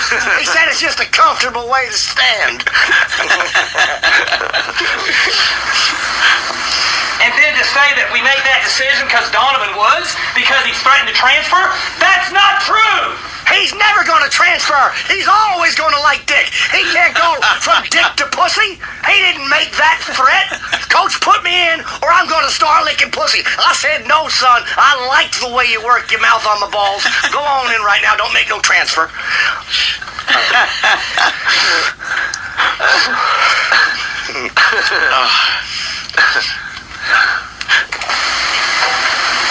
So get your facts straight. And I hope someday you have your facts straight, because he ain't. Downgrades him and belittles him, and you have to look him in the eye and say, you know what? It's okay. They're supposed to be mature adults, but they're really not. And if you can't look him in the eye, look at the back of his head, because that's how I tend to see him. Look into his brown eye.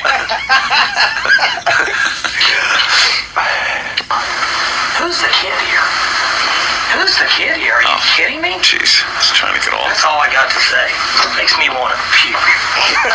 Unlike him, who never spits it out. That kid can swallow. You think Rod Stewart had gifts? Makes me want to puke. Just the thought of that bleachy substance in my mouth. But apparently not him.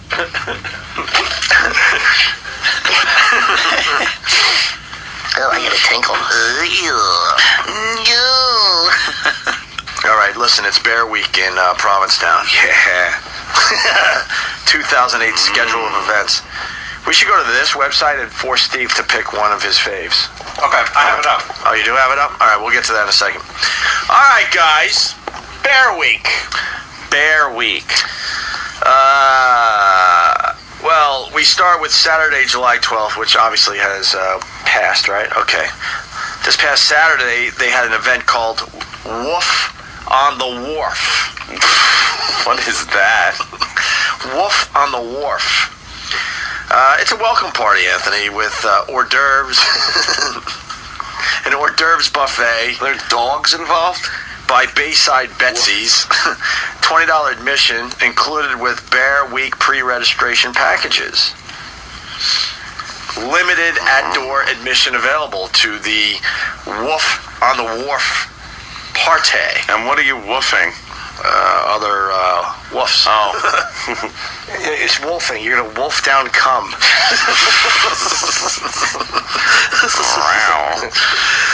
And then you move on to the next event. Oh, this sounds fun. Well, the next one is just terrific. It's the Big Muscle Bear Bash. Yeah. With DJ Ted Eel. Yes! Everybody will be dancing. I'll be spinning records. I've got Bob Seger's greatest hits available. I'm Ted Eel, slippery DJ of the evening.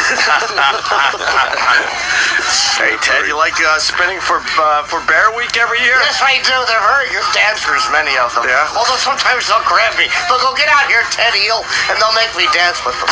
Some consider you a twink, my friend. No, I'm not a twink. I've got a bit of a belly. Yeah. I'm kind of shaped like Jared. A bit of a belly? A bit of a belly, yes. What that is? Yes.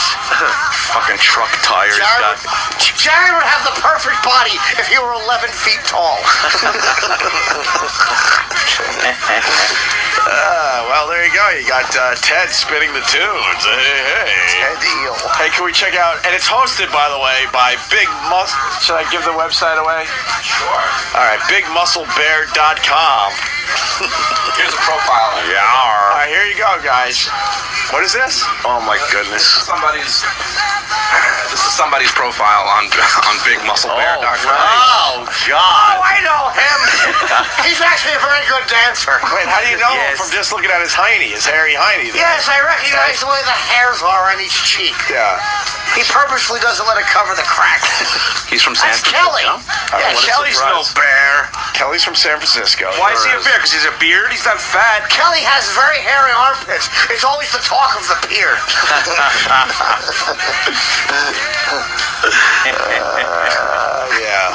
Yeah. All right. Any other pictures from Big Muscle Bear? Oh, there's a bunch. Yeah. Because this is kind of like MySpace for bears, so they could hook up. What's that guy doing? That is a bear. Rory That thought is a that bear. would be a good pose. Rory's right. All the boys love Rory. He's the hit of the dance party. He'll put down a little slip and slide. He'll slide around on oil. Head heels, dance extravaganza. Look at Rory. Look at Rory. He would just tear up your ass. Oh my God, he would. Look at him closing his eyes. He's probably putting earbuds in. Yeah. All right. Listening to the Rent soundtrack. Let's say hi to Corinne or Corin or whatever. Corinne. Yeah, let's go with Corinne. Sure. Jersey. guys. What's up? I just had a quick question for Ant. I wanted to know if Wolf on the Wharf was anything like the Enchantment Under the Sea dance. Ah, yes, it could very well be. Woof on the Wharf. Remember we met at the Woof on the Wharf dance? That's right. That's right. You were eating peanuts, and I was crying over bad news about a friend. Hey, you guys, come on. Who's this? Oh, that's Purr. Oh, God. Let's take a look at Purr. What the fuck, his dick is hanging out? I know, but what are you afraid?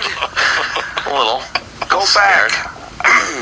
Here it comes. Scared. Oh, it looks like you mastered Poe a little bit, gentlemen. Hello. No, he doesn't.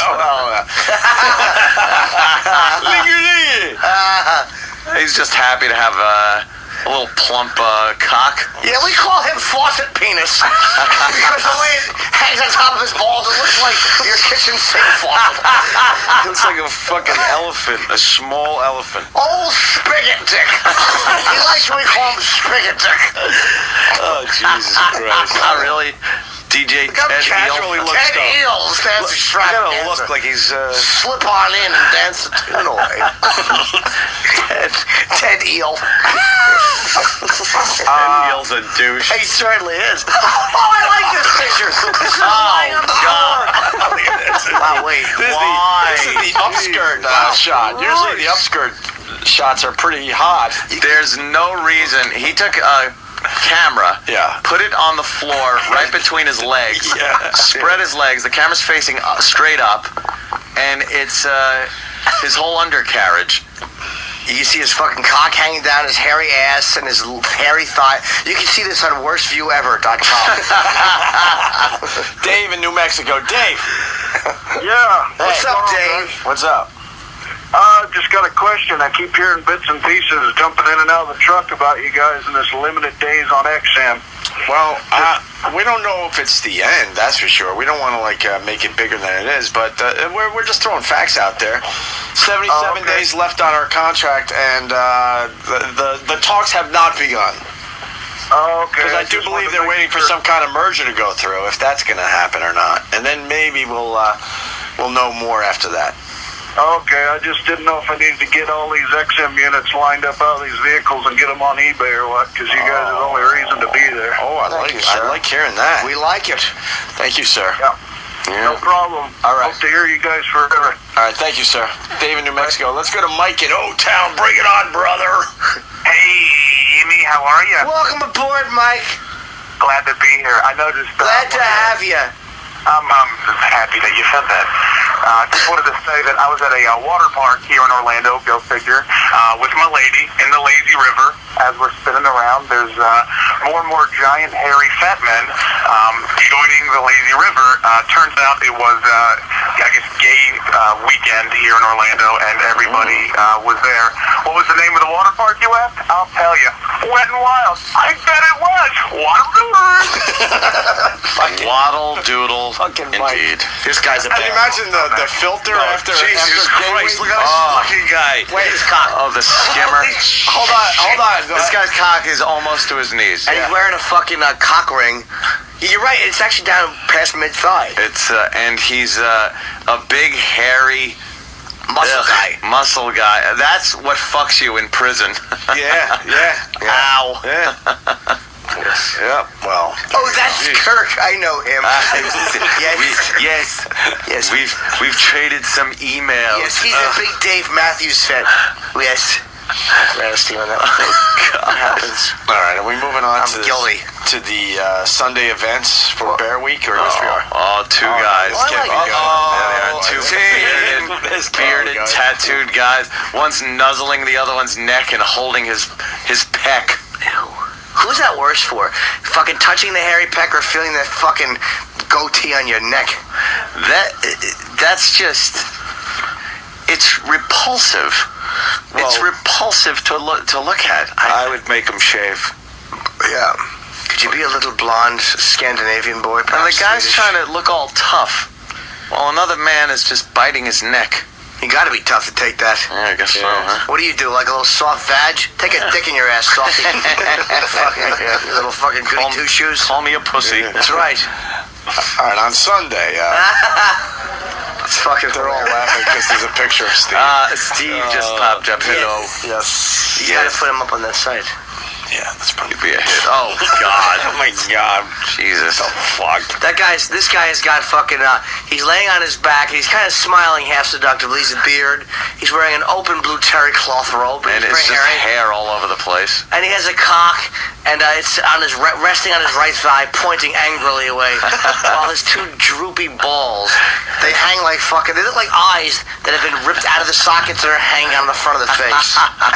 He does have very little testes. Yeah, they just kind of fucking. And then when you look under it, the bottom of his ass crack looks like a third ball. Like malted milk ball. Yeah, he's awful. I want to squeeze his ball so hard that he passes out in the agony. With both my hands, I want to just grab his balls and squeeze.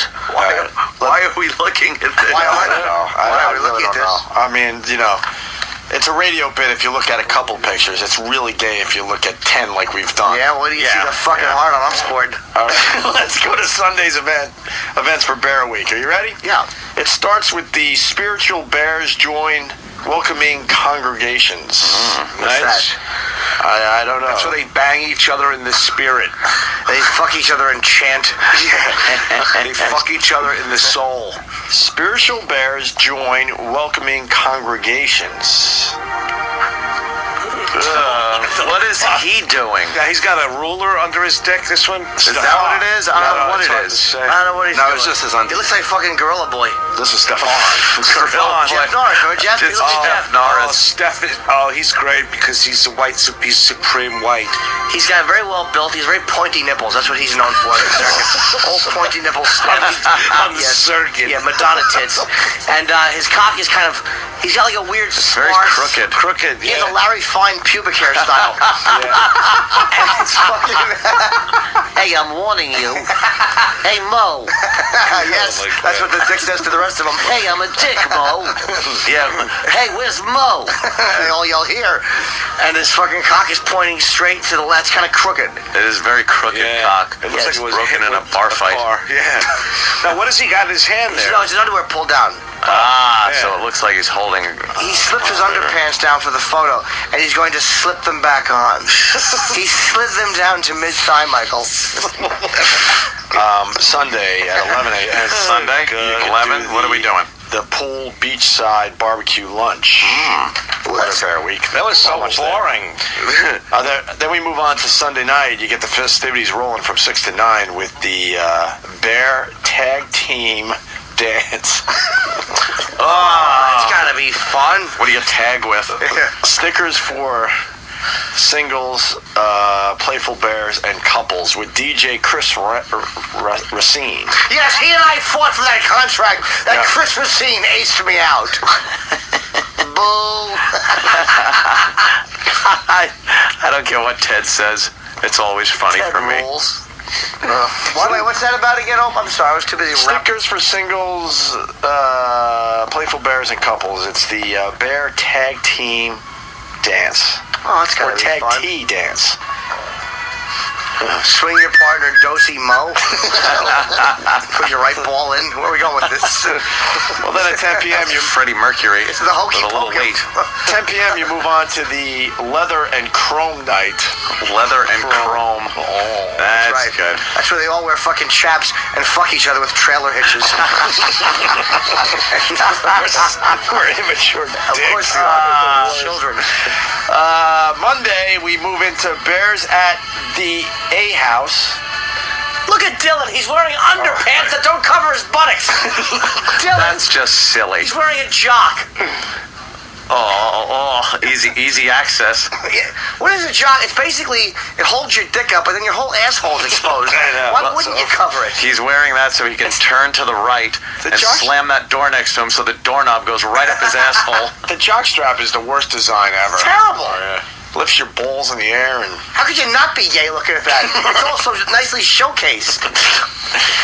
Well, you got the Bears at the A House. This is Provincetown's oldest gay nightclub. Established in 1798. There weren't gay people back then. Yeah. Everyone knows that. By the way, they invite the Bears for a night of meeting and dancing. Includes the Macho Room. The Macho Room. And Little Bar and the Big Bar. Cover not included in the Bear Week passes. What? Ooh. Don't like that. Dave B from Philly writes, Opie, get it right. It's the Festivities, not festivities. I'm very sorry for that. Well, here's Tim. He's gay.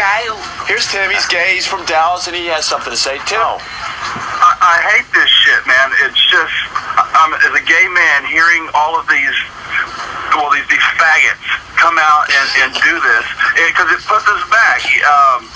My partner and I, we're trying to adopt a kid, and you hear this shit about these faggots running around fucking each other constantly and throwing a big party about it, and it fucks us all up. And I can't stand it. I can't stand. We both hate the fact that you hear around here they talk like fucking like women and shit like that. And Well, you're kind of a little effeminate with your voice there. You think? Tim? No. I'm scared of him. Yeah. I'd be scared of Tim. You sound a little femmy. I have been sick. I will tell you that. But I mean, sorry to hear it. God bless. There it goes. I'm not wearing a bathrobe. Let's take a call from Statistic from Dallas. Every time winter hits. No, I agree you're with you, hoping though. It's the flu. I'm hoping. Please go away. So we're not going to be seeing at the Gay Pride Parade here in New York next week? What's the point of that? That sets everything back. That's like you hear fucks up traffic, people too. went through the same crap. Black people went through the same crap. They just want to go out there, work. You don't have family and do everything. And then you have these people Tim, fucking it up. I know we're all about the jokes, but we were saying that when we were talking about the Gay Pride Parade here in New York. We were saying that if you're like a gay guy, that can't be good for you guys to see what they parade around on the streets. Exactly. Excuse my interruption. You're exactly right. Hold on, Tim. Not to interrupt you, but I'm looking at a photo right now. It looks like Sasquatch is fucking showing his asshole off. It's the hairiest man I've ever seen in my life. Steps. Oh, God. Oh, God. He's got his Damn leg it. raised. Squid, it looks like the Bigfoot photo from back in the day. And he's opening his asshole, and it's all hair and matted hair. You know there's just matted shit. So, Tim, you still there? Yeah. Timmy, listen to me, man. I agree with what you're saying. And, here in New York, they have a fucking, every 2 weeks, there's people jumping around yelling. It's mostly young kids, I'm gay, like they're all angry and shit. Well, shut the fuck up. No one hates you. Go fucking live your life, man. Holla. Exactly. You know what I'm saying, dog? I'm down with the struggle. You're right. All right, listen. With that said, live your life. Tim, thank you for your call. With that said, we got to get back to the events for Bear Week because they're starting to get really good. On Tuesday, You got the Whale Watch, the Dolphin Fleet, tickets and info at Lope Square at Head of Wharf. All right, so you got a Whale Watch. Got a little Whale Watch. So they're known for whales out there in Provincetown. You can go on a little boat. Check out the whales. Stop. Then you got the one we talked about. You know which whale they're all hoping for on their backs, don't you? Yes. That's right. Nobody wants a mouthful of blue whales. You got some blue whales in your beard. No. They're all hoping for the old sperm whale. They certainly are. All right, then Tuesday night at 6:30. Oh, someone's got a little boner in the old tubberoo, doesn't he? Someone in the tub's got a boner. I'm not pointing any fingers. What a cutie patootie he is. What is he doing? He's got a boner in the old tub. His dick looks like a plug.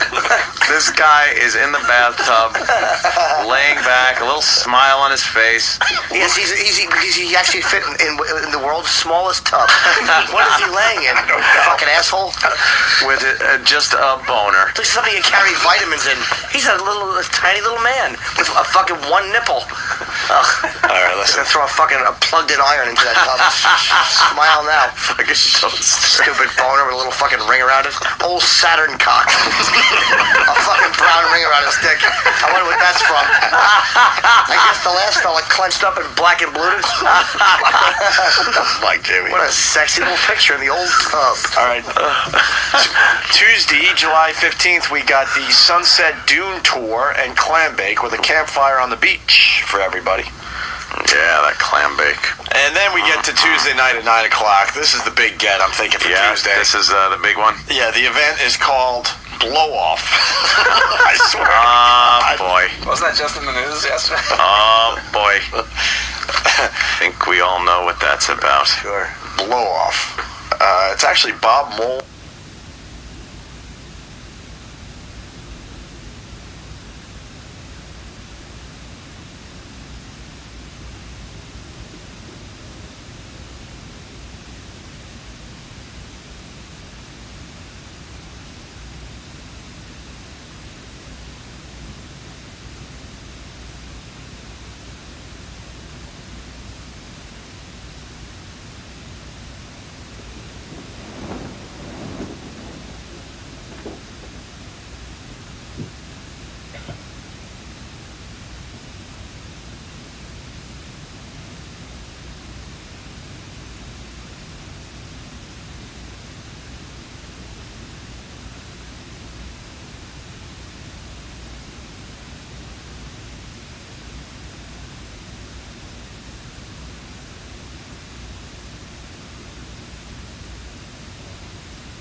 Oh.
home.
his family are like, here's the pill you should be taking.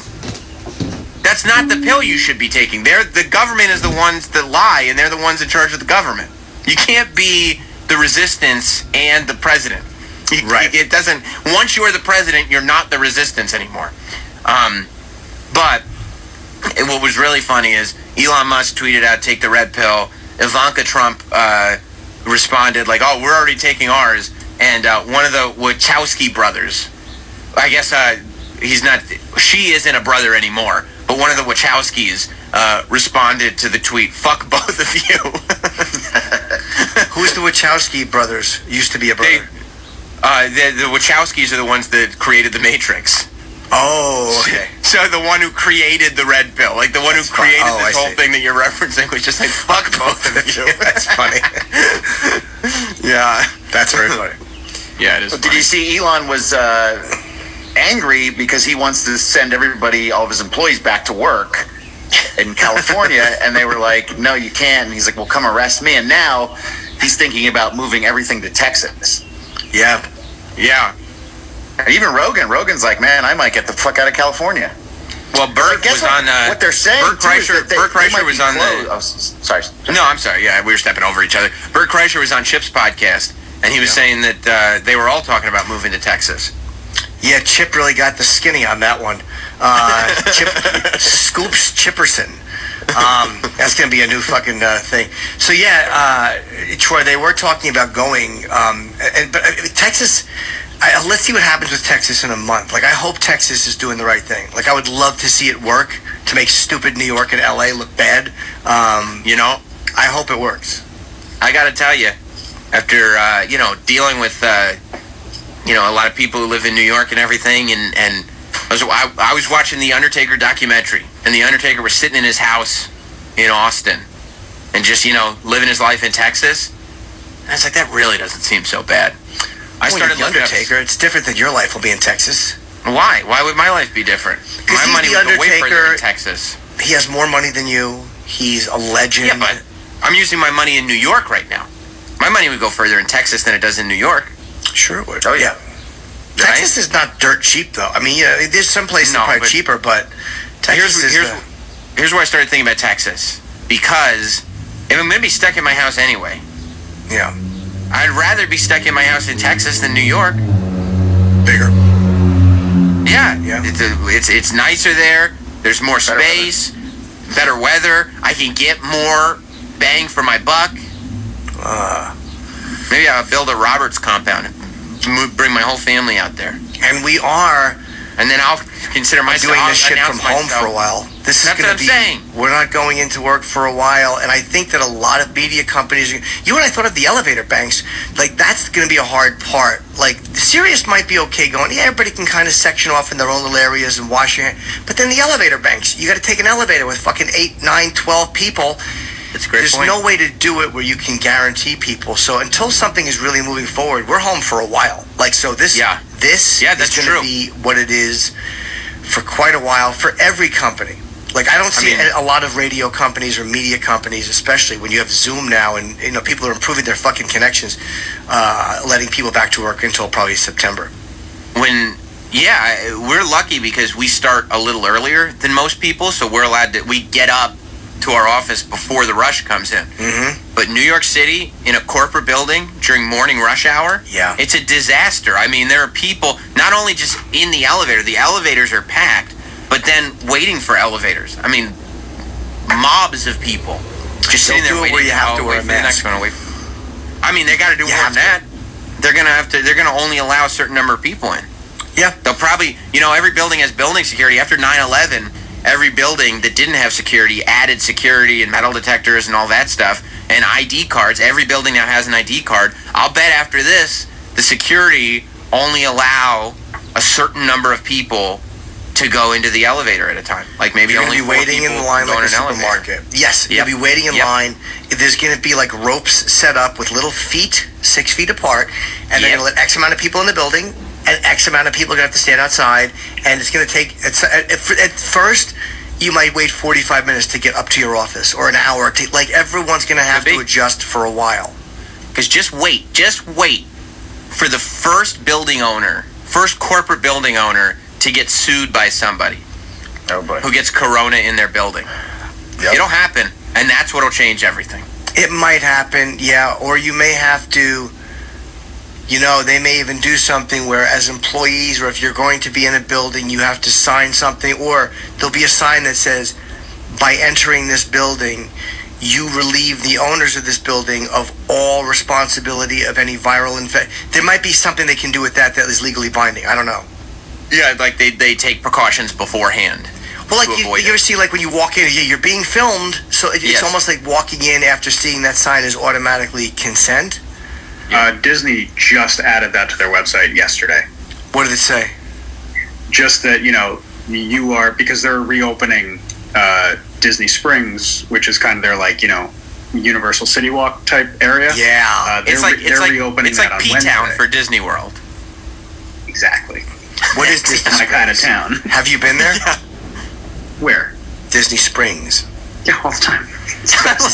I liked it when he said where, when Travis goes where. Like, he wasn't asking where in the sense that he was confused. He was asking where, like, you're not really asking me if I've been to Disney Springs. So Disney Springs, isn't that boring? There's no rides? No, it's like, shops and restaurants and all that kind of stuff. Yeah. I love they're going to open the proper name. The guy who loves Midtown would totally hate Disney. Probably right. You don't like Midtown? They updated their website yesterday to kind of, if you come here, we are not responsible for anything that might happen, blah, blah, blah. That's all. There'll be a big sign, and people will either have to sign it or verbally agree, like on video. There'll be some way of guaranteeing. You post signs. I mean, they post signs in, arenas saying, like, by entering, you are agreeing to be filmed. Like, you don't have to sign anything for that. That's true. I guess so. But then again, there's with a lawsuit, nobody's suing for that either. Would it hold up under a lawsuit, under the scrutiny of a lawsuit? I don't know. I don't know. I'm sure if signs are posted at all entrances, you are responsible for reading those or not reading those. Riddle me this, Teft. Would that affect you going? No. I like that Travis calls it Disney Springs instead of Downtown Disney, because Disney Springs is the new official name. I still kind of call it Downtown Disney. I mean, I called MGM Studios. I'm like, want to go to MGM Studios? Yeah, that's one of their best parks. Right, Disney MGM. Yeah. Have you thought about going to Singapore and checking out Disney Singapore now that you can? If mainland China was open, I'd go. Nice. Have you thought about, like, being one of the first people to go back to Disney just as a thing? Because you're such a Disney fan, like, wouldn't it be cool to be one of the first people to go back? Yeah, but I'm not sure right now whether the cost of a trip... If I lived down there, I would go, no question. But I don't know if the cost of a vacation would be worth the potential, setbacks and closings and all that stuff. Not for health concerns, but, like, are all the rules gonna, make this more of a pain in the ass than it needs to be for the price that I'm paying? Meaning you're paying all this money, you want to see the Yeti on Expedition Everest, and if you can't see the Yeti, you're not going to pay all that money. I would hope that the Yeti is available. Okay, good. That makes sense. Well, Troy, you live down there now. You're Florida Troy. You should hit up Disney the minute it opens. You should be there just texting Travis pictures like, look at this Yeti, bro. I told you, man. As soon as Volcano Bay is open, the water park, I'm going. You like a water park, Troy? Troy has a water park build, though. The arm tattoos, like you look like you're okay wearing like fucking knee-length shorts, and like you look fine for a water park. Like you're okay being shirtless. I could see Troy in a water park in Florida wearing like hot pants, like wearing like those short shorts like Mr. Ash shorts. Sure. Yeah, yeah. Because it's Florida and it's Troy, and It is, yeah. No, when Disney opens, if I can get a pass to go, hell yeah, I'm gonna go. I was gonna invite the Tefts down. They can crash with me. Let's go. Nice, dude. I would absolutely go. Flights are so cheap right now. How much? Oh yeah, I guess. But would you? They are full. You're not going to get an empty flight. We all have this vision that we're going to get a first class flight for $500 and it's going to be empty. But the flights are all full. If I were going to Florida right now, I would drive 100%. I would just drive. Yeah, I wouldn't be against that either. Yeah, I mean, you could do.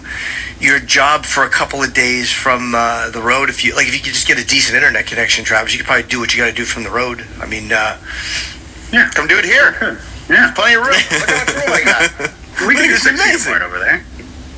Is there any 6 feet apart? Is there any thought, Troy, to when you might be back in New York City, or are you never coming back? I have to come back. My lease is up at the end of the summer.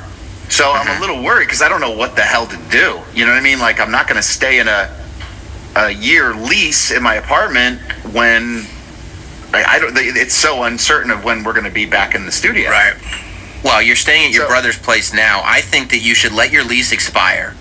And when your brother comes back to be like, I'd like to move back into my house now, you should just print out the definition of squatter's rights and tape it to the door and say, well, you know what, you're gonna have to find it. You're gonna have to find a different place. Yeah.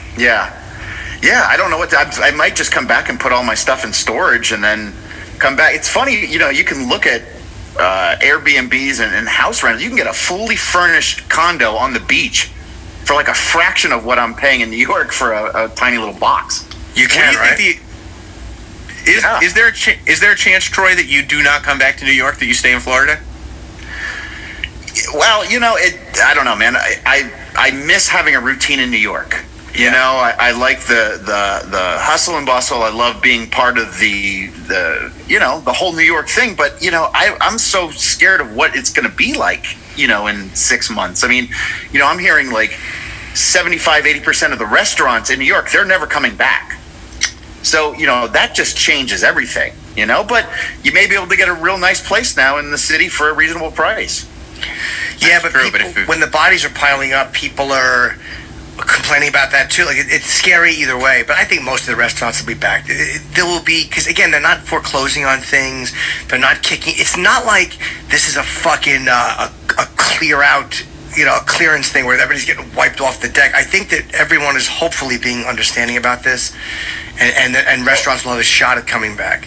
All these restaurants now have to operate at only 30%. And, you know, I mean, some of these places, their overhead is so high, they're barely making it when the place is full. Yeah. So now you just bring it down to 30%. I mean, they have to weigh the options. Is it even worth it to open? Right. And they've been out of business for 2 months, not making any money. Like, there are a lot of restaurants that don't have 2 months in the bank. Yeah, and let me ask you guys, do you honestly think we're going to get back into the studio before there's a vaccine? Yeah, I think so, sure. Of course. I mean, a vaccine's not going to be for another year and a half. But I think, again, once this drug comes out that can keep you out of the hospital, like, it's about the hospitals. It's not even about people getting sick. It's about, like, the fucking hospitals piling up. And then, you know, so I do think once there's a drug, once there's, I keep saying remdesivir, whatever the fucking drug is, once there's something that can, like, knock it down and make it livable, I think that, we'll be back. Because I think they're saying in LA too, and this is just Dave Portnoy had a rap that he this past weekend that he got a lot of shit for. But I guess he was saying that LA is saying that they may not open until there's a cure for it. Well, LA has done a great job of handling their homeless problem. You know, why doesn't LA fucking just stop handling everything like shit? They've been handling things fucking terribly in Los Angeles. How is anybody surprised by that? That's true. With as much room as they have to spread out, New York you could almost forgive because everyone is on top of each other. But LA is nothing but room. Yeah. Yeah, so imagine now if they don't open until there's a cure. I mean, it's insane. It's insane. It can't happen. But LA has room and all the money in the world. Yeah, people say, like, wait till there's a cure for it. Oh, you mean like the cure for the flu? Or the cure for cancer? Or what's a cure? There's no cure. We're not getting a cure. Sorry, guys. It's not happening. There's not a cure for anything. What's the cure for the cold? For me, it's just stay home and get plenty of bed rest and eat soup and be healthy. All right. Well, I'm glad you took that seriously. We should take a break. Yeah, we have Patton Oswalt on at 9:30 to promote his new Netflix special. I haven't talked to him in a while too, so it'll be nice to catch up with Patton Oswalt. I love Patton, and we'll talk to him after this. Stick around. Yes. It's Jim Norton and Sam Roberts. Social distancing. We'll be right back. SiriusXM has the greatest stand-up comedians of all time. The best material from the biggest names. You go up to your room now, young man, and you'll be funny today. From the legends of the past. I remember like it was yesterday. To the icons of today. You have to be able to laugh at yourself. Every day, it's Comedy Great Classics featuring the biggest stars of yesterday. Tuesdays, it's Gilbert Gottfried's Amazing Colossal Show. Fridays, it's Tom Papa's Come to Papa Live. Oh, really? And the Kelly Carlin Show. I love it. SiriusXM Comedy Greats 94. Class of 2020, it's Cavino and Rich. Hi, I'm Ron Bennington from SiriusXM. It's Sam Roberts from Jim Norton and Sam Roberts. Fulfill your dreams, guys. Don't let this hold you back. Let it make you stronger. We're rooting for you. I mean, you're giving life advice. I thought this was just a motivational hurrah. They used to say that the World War II generation was the greatest generation, but it's not. It's going to be you guys, because you don't have any choice. And I'm thinking of you. I know we all are. You're the greatest. Don't come for my job. Congratulations, class of 2020. Video messages and more. Now on the SiriusXM app. Not all opinions are created equal. Classic Matt Stafford. 11 years in the NFL, he does not have a signature win. LeBron would get 27, 7, and 7, and people would be like, Perfectly opinionated. Actually, Deshaun Watson was Mahomes before Mahomes. You forget about this. But people just hate greatness. That's what it is. Oh, get ready. You're not going to like it. The Herd with Colin Cowherd. Weekdays at noon Eastern on FS1. Have you still not refinanced your mortgage? Well, soon you might be kicking yourself in the head. Rates are at historic lows. At the same time, home values have gone up roughly 50% in the last several years. Maybe it's time to put that equity to work by paying off high-rate credit cards, personal loans, or remodel your house. Hi, I'm Wesley Hoagland with Westland Financial. Let us put you in a position to do any of these things with no closing costs. That's right. Nothing's rolled into your loan, whether it's conventional, FHA, or VA, will pay your title, settlement, lender, and recording fees. Maybe you just want to lock in a lower rate or refinance out of paying mortgage insurance. All it takes is a 5-minute phone call to see how we can save you thousands of dollars a year. So call Westland at 888-615-3669. It's the biggest no-brainer in the history of mankind. Call us at 888-615-3669. 888-615-3669. That's 888-615-3669. Lennox Financial Mortgage Corp. DBA Westland. NMLS 3304. Not all loans apply. Equal housing lender. When life is in chaos, your home is your safe haven and most important asset. But do you really own your home? Are you sure? Imagine getting evicted for non-payment of a loan you never took out. Well, it happened to Deborah, and it's happening everywhere. It's called home title theft, and the FBI calls it one of the fastest-growing crimes in the country. I urge you to get Home Title Lock. Your home's legal title is kept online, and thieves know it. They will forge your signature on your home's title, and then they legally own your home, taking loans out on it. Your bank doesn't cover you, and neither does your insurance. Avoid this nightmare and possible eviction with Home Title Lock. Please go to HometitleLock.com and register your address to see if you're already a victim. Use code RADIO for 30 free days of protection to get you through the crisis. Enter radio at HometitleLock.com. HometitleLock.com. In the midst of these challenging times, Americans are counting on our everyday heroes to provide the essentials we need. At Schneider, we want to thank America's truck drivers for their vital and selfless efforts to keep the shelves stocked with the goods we can't live without. Our nation's drivers are hauling loads that keep hospitals prepared, manufacturers productive, and grocery stores stocked. From everyone at Schneider, we're proud of our drivers and the work they do to keep America moving forward. Take a moment to tip your cap or thank a driver. Clarity. Focus. Rest. Relaxation. From the creators of the Calm app, hear 24 hours of relaxing music and soothing soundscapes to clear the mind and expand awareness. The Calm channel, SiriusXM channel 68, or listen at home with Amazon Alexa, Google Assistant, or however you stream in the house. The way we do things, from shopping to reading the paper, is going digital, making our lives easier and more convenient than ever. Buying medication online used to be risky because you didn't always know where it was coming from. A lot of medication sold online is counterfeit and potentially harmful. If you're dealing with a health condition like erectile dysfunction and you don't want to take time out of your busy schedule to see the doctor, You need a trusted and convenient way to access safe and effective treatment. Roman, the digital health clinic for men, is working to provide that. With Roman, you get a real doctor who can prescribe real medication. Roman is simple, safe, and totally discreet. So if you're looking for help with conditions like ED, hair loss, or cold sores, go to getroman.com/healthy and get a free online visit.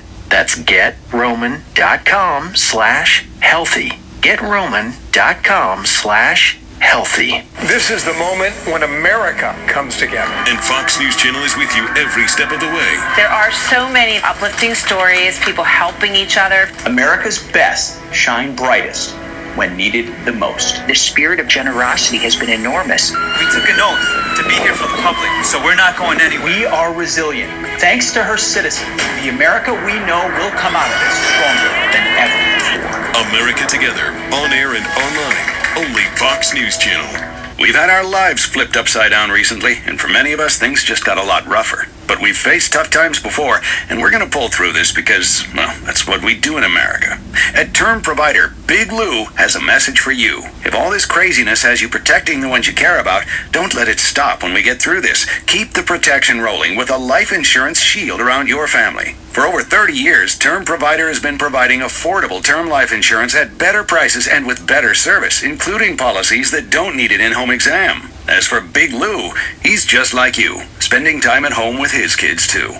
No matter what your medical history, prostate cancer, heart conditions, high cholesterol, or if you're taking prescription medications, at Term Provider we can help you find $1 million or more of term life insurance at affordable rates to fit your budget. There's no obligation, so call now for your free quote. Call 800-239-1749. That's 800-239-1749. 800-239-1749. Truck drivers, it's time to step up and get rolling with UPS. Become a Sleeper Team driver. You'll earn $30 per hour plus mileage and get paid during delays, loading times, and more. Plus, you'll enjoy a schedule that gets you home at least 2 nights per week. Apply today to become a Sleeper Team driver. Join the team at UPS and become more than you ever imagined. Apply now at upsjobs.com/sleeper. That's upsjobs.com/sleeper. Broadcasting live from quarantine. We are back with Jim Norton and Sam Roberts Show.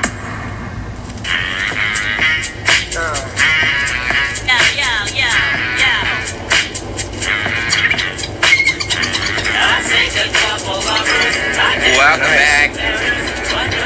Jim Norton and Sam Roberts. And look who is joining us. Our pal Patton Oswalt is here. Are you in your home theater, Patton? Is that what that is? Yeah, little home theater, little tiny home theater that I have. 6 seats. It's really, it's very weird because we're coming back on and I see you, and to see, it's weird like when somebody's in the Zoom waiting room, like, you know, you're just kind of sitting there and I want to say hello and speak, but like, no, we should only talk on the air because then there's nothing worse than before an interview somebody says something amazing or interesting and then you try to recapture it in the interview and it just never works. Yeah. Also, although I wonder, are people recording some of these Zoom waiting rooms as people are waiting to go on, and they should compile video of your favorite stars just awkwardly rocking back and forth and trying to kill time, and that'd be amazing. Just who kills time in a weird way, who kills time in normally, or, you know, who just stares at their phone and then, oh, boom. How long did it take you to get comfortable with, like, this is just how interviews are going to be for quite a while? I'm still not comfortable with it. It doesn't feel good. It stresses me out. I like the, hang on, I'm going to change the speaker for you. I have you on gallery because you can't really look at the person you're talking to. You look at this little gallery of faces, like that opening credits of the Muppet Show. Remember that? Yeah. Faces and boxes, and you don't feel like you're connecting with anything. No, and then also half the time there's a delay that kicks in for part of it, and then it stops being delayed, so you're trying to make up for it, and then you realize you don't have to make up for it anymore, and you kind of just want to go, this conversation's not worth it to me. I don't want to do this anymore. Right. And then how awful is it for you guys and for me that if you're on a Zoom call and everyone laughs at something, it kills the audio, which to me is so symbolic of where we are right now. I look at everyone going, well, we can just do stand-up over Zoom. No, you can't, because when everyone laughs, it blocks out all the sound. It's like you're being punished for enjoying something. Yeah, it really, there's all these awkward little, and there's nothing worse than when you don't realize there's a delay and you're talking for a few seconds, and then someone's like, until Tuesday, and you're like, oh fuck, I just talked over that person. They're on delay. I didn't know. Yes. Yeah, or when someone, you've been in groups, I'm sure, where someone hasn't unmuted themselves and they just start talking, and it takes the group a while to realize, like, and like I've been in groups where there's boxes of people like waving at the person, like unmute your. The whole thing is such a shit show. Right? Hit mute. Yeah, this is the worst. It's this. It's when they're typing or they're doing something. Oh. Yeah, they don't realize that they're not muted. Yeah, or when they're trying to hide that they're typing, but you can tell that their face keeps kind of leaving the screen and looking at you. Don't even pretend. You're not listening. You're doing something. Like else. both their arms are out like that. Like, I know what you're doing. Yes, you're looking shit up. I know what you're doing. You gave it away. Or this clearly looking down and like moving their eyes up like you're scrolling. You're scrolling. I know what you're doing. You've got your phone under the computer. You're scrolling right now.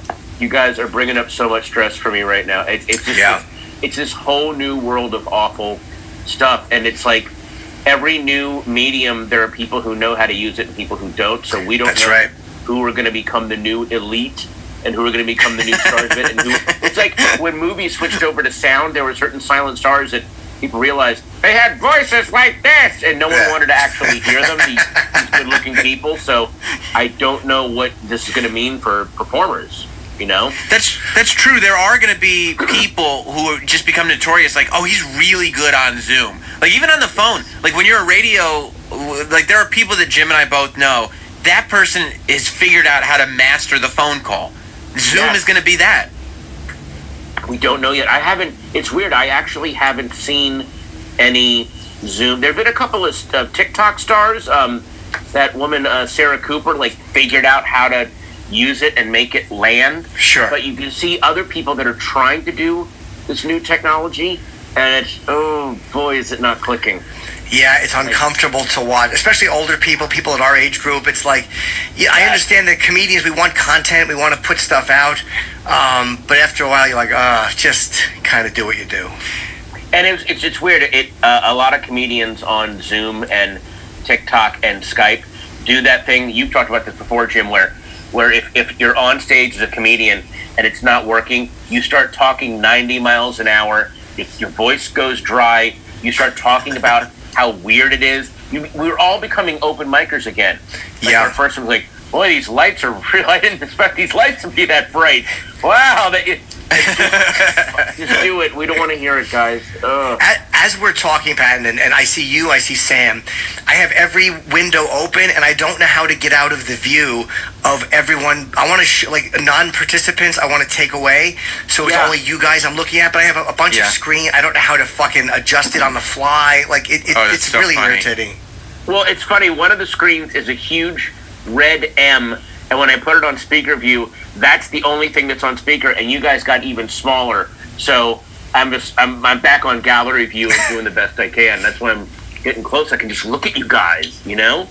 Yeah, the only thing you can do, you have to pin the video and take the video. I mean, it's a nightmare. I mean, Jim and I can both pin you because we know each other and you're our guest, but because we're both talking to you, you would have to just pin Sam, pin Jim, pin Sam, pin Jim. Again, anyone watching this is like, why are they talking about any of this? I don't care. All they're doing is yammering about their setup. What?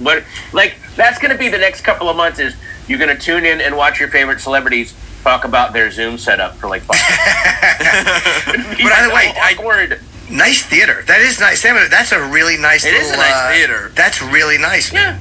It's a little 6-seater thing. When I used to have friends over, we'd watch just weird whatever movies and just have movie days, but that's gone now. Hey, did you know Fred Willard well, Patton? I mean, I wasn't friends with him, but I would hang out with him a lot, and he was as brilliant just hanging out as you would expect him to be. We did when I did those readings of The Day the Clown Cried, there's a notorious lost Jerry Lewis film that he made called The Day the Clown Cried. Yeah. About oh God, this is so depressing. He plays a clown in Auschwitz who is forced by the Nazis to entertain the kids on the way to the gas chamber. Yeah. This was it was done as a very serious script. He then took it, kind of rewrote it, added some comedy to it, and then shot it at the height of his Percodan addiction, and it is the most apparently unreleasable film ever. But I got a hold of the script. We would do readings of it, and Fred Willard did one of the readings, and he played one of the camp members, and he just was. I remember before the show, there were people that some of the actors didn't know that you could just read from the script, and so some of them thought like, are we supposed to have this memorized? And I'm like, no, we hold the scripts, and then Fred would just walk around and like, how close are you? Are you close? How close are you to memorize? It was so perfect. It was, God, he was so funny. By the way, how is that script? And did you ever see the film? Because once in a while you see a clip of it here and there, but I'm dying to see it like everybody else is. It's just these little clips. I've never seen the film, the script. I'll email you a PDF of the script if you want to. I'd love it. Yeah. Through it. It's insane. And Jerry Lewis's directing notes are in the script, like the Sox need discussion, or it's like, oh God. It's insane. It's insane. And I know that Harry Shearer, for some reason, got to see it back in the late 80s and wrote a thing about it in Spy Magazine. And my favorite quote of his is, it would be like, the movie is so beyond tasteless, it would be like seeing a painting of Auschwitz on black velvet. That is how tasteless it is. like thinking that, but the movie thinking that it's doing this amazing job, like, you're welcome. Yeah, and right. And the whole time you're like, oh God, no, this is not good. Oh.